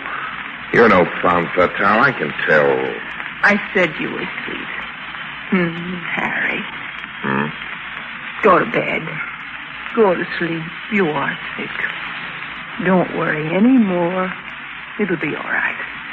And I'm sorry that I've put all my troubles in your lap.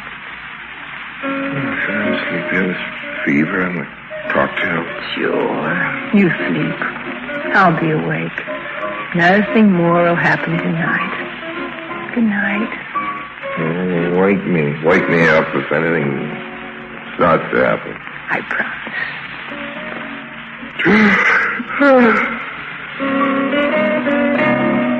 Andrea.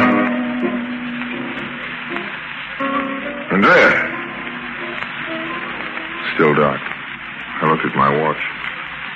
It's 5 a.m. Andrea? Who's that? Oh, Harry, I frightened you. I'm sorry. Where were you? Down to the dock. The ship I was... Oh, you mean your lover's arrived? Is that it? You don't believe me yet, do you? 5 o'clock. Give me that gun. You take a nap. I'll sit up a while. I might take you up on that, Harry. Good.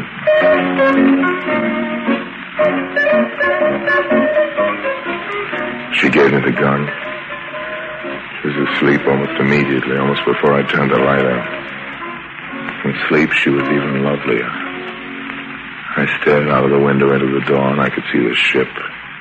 Some crates on the pier next to her. Around 7, some longshoremen started loading the crates into the ship. 7:30 or so. Oh, you startled me. What are you looking at? Trying to figure out which one is your doll boy down there. Oh, come on, Andrea. What's it all about? Level with the... Why was Gregor killed? I don't know. Maybe he talked too much. Talked about what? I wish I knew, Harry.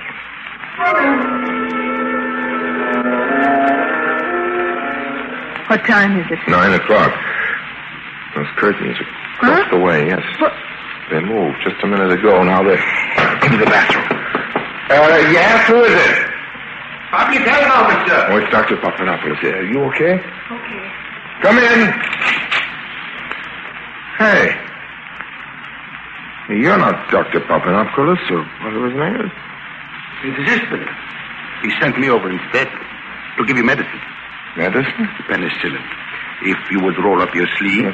For measles, penicillin? We cannot lift the quarantine unless you get this injection, Mr. Lyme. Oh, well, okay. What's that in there? Just alcohol to Just what? toss the needle on the bed there. Quickly. Wasn't a bad idea pretending to be a doctor. But on the other hand... I'm not sure that you're making a... Take a sheet, Harry. Tie his hands. Countess, you'll never be able to... Up or I'll shoot your teeth in. This gun has a silencer, too, you see. Tie him good, Harry. The pillowcase for a gag. Listen to me, Lyme. You do what she says and you'll be a dead man before another hour is out. One more word and I'll shoot, and I mean that. Wish I knew why I was doing this. Is he your husband? Him. Now, the pillowcase, quick. It's getting later than... Quick! The signal's gone up. On the ship, Harry. If you're worried as to why you're doing this, just remember what would have happened to you if I hadn't come in this room. Smell that. What is it? Morphine. Enough to kill. Okay, he's quiet for a while. Is your bag packed, Harry? You're all set, but What? What about the man across the way when you came out on the street? That's all figured out. What did you think I was doing at 5 this morning? Come on.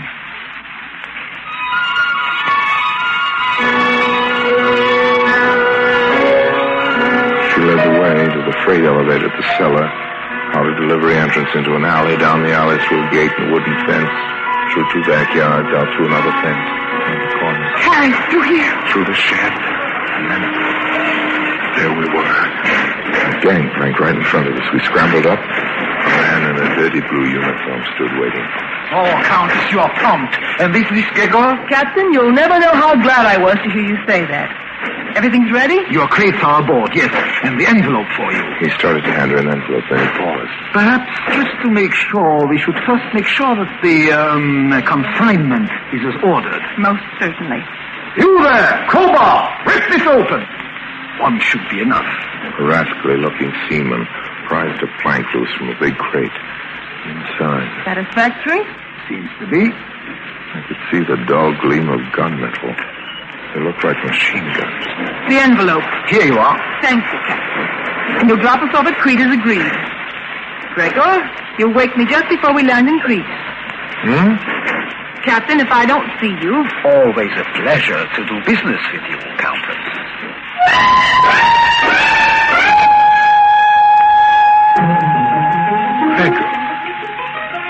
Gregor. Yeah. Do you mind if I call you Gregor, Harry? Well, why? Just for a few minutes more, till we land in Crete. What's the matter, Harry? Oh, I hope this boat sinks. The guns, you mean? And you, too.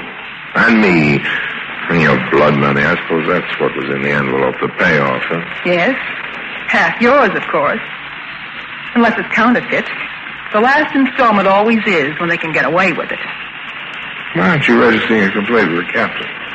With your 6-shooter, I don't think it would be a good idea for me to complain, Harry. He might decide to examine my crates more carefully if I complain about his money. What? He might find out that the ammunition I sold him doesn't fit his guns. I'm a woman, Harry. I don't like killing. This time I can tell. You're speaking the truth, aren't you? It's always a pleasure to double-cross killers. Oh. Oh, poor Gregor. Gregor, is that me this time? No, Gregor. Oh, the real one. He always talked a lot. You know, I was never sure until the last moment whether he'd been killed by the people who didn't want us to sell these worthless guns or by our employers who discovered they were worthless. Well, then, when he came out of the boat this morning... There was always a possibility. Oh. But when the captain greeted you as Gregor, it was quite a load off. Oh, my goodness. Yes. I've become quite cynical because of all the treachery and double-dealing I've seen. Even you were double-crossed. Me? When? But quite honestly, I always try to make up for it. For example, to make up for it this time, I think I shall present you with the Order of the Cross of Rubiola. What's that? Rubiola. Something that's common to both of us. We both had it. Although I told you I hadn't. Rubiola. It's all riddles. Still riddles. No, measles. Measles? If you'd lean down just a bit, I'll confer the order on you. Thanks.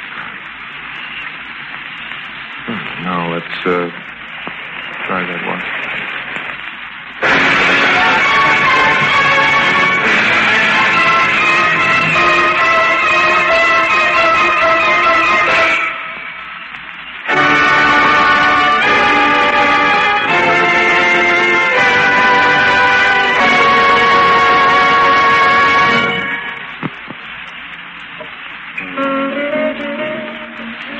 And so we wound up in Crete.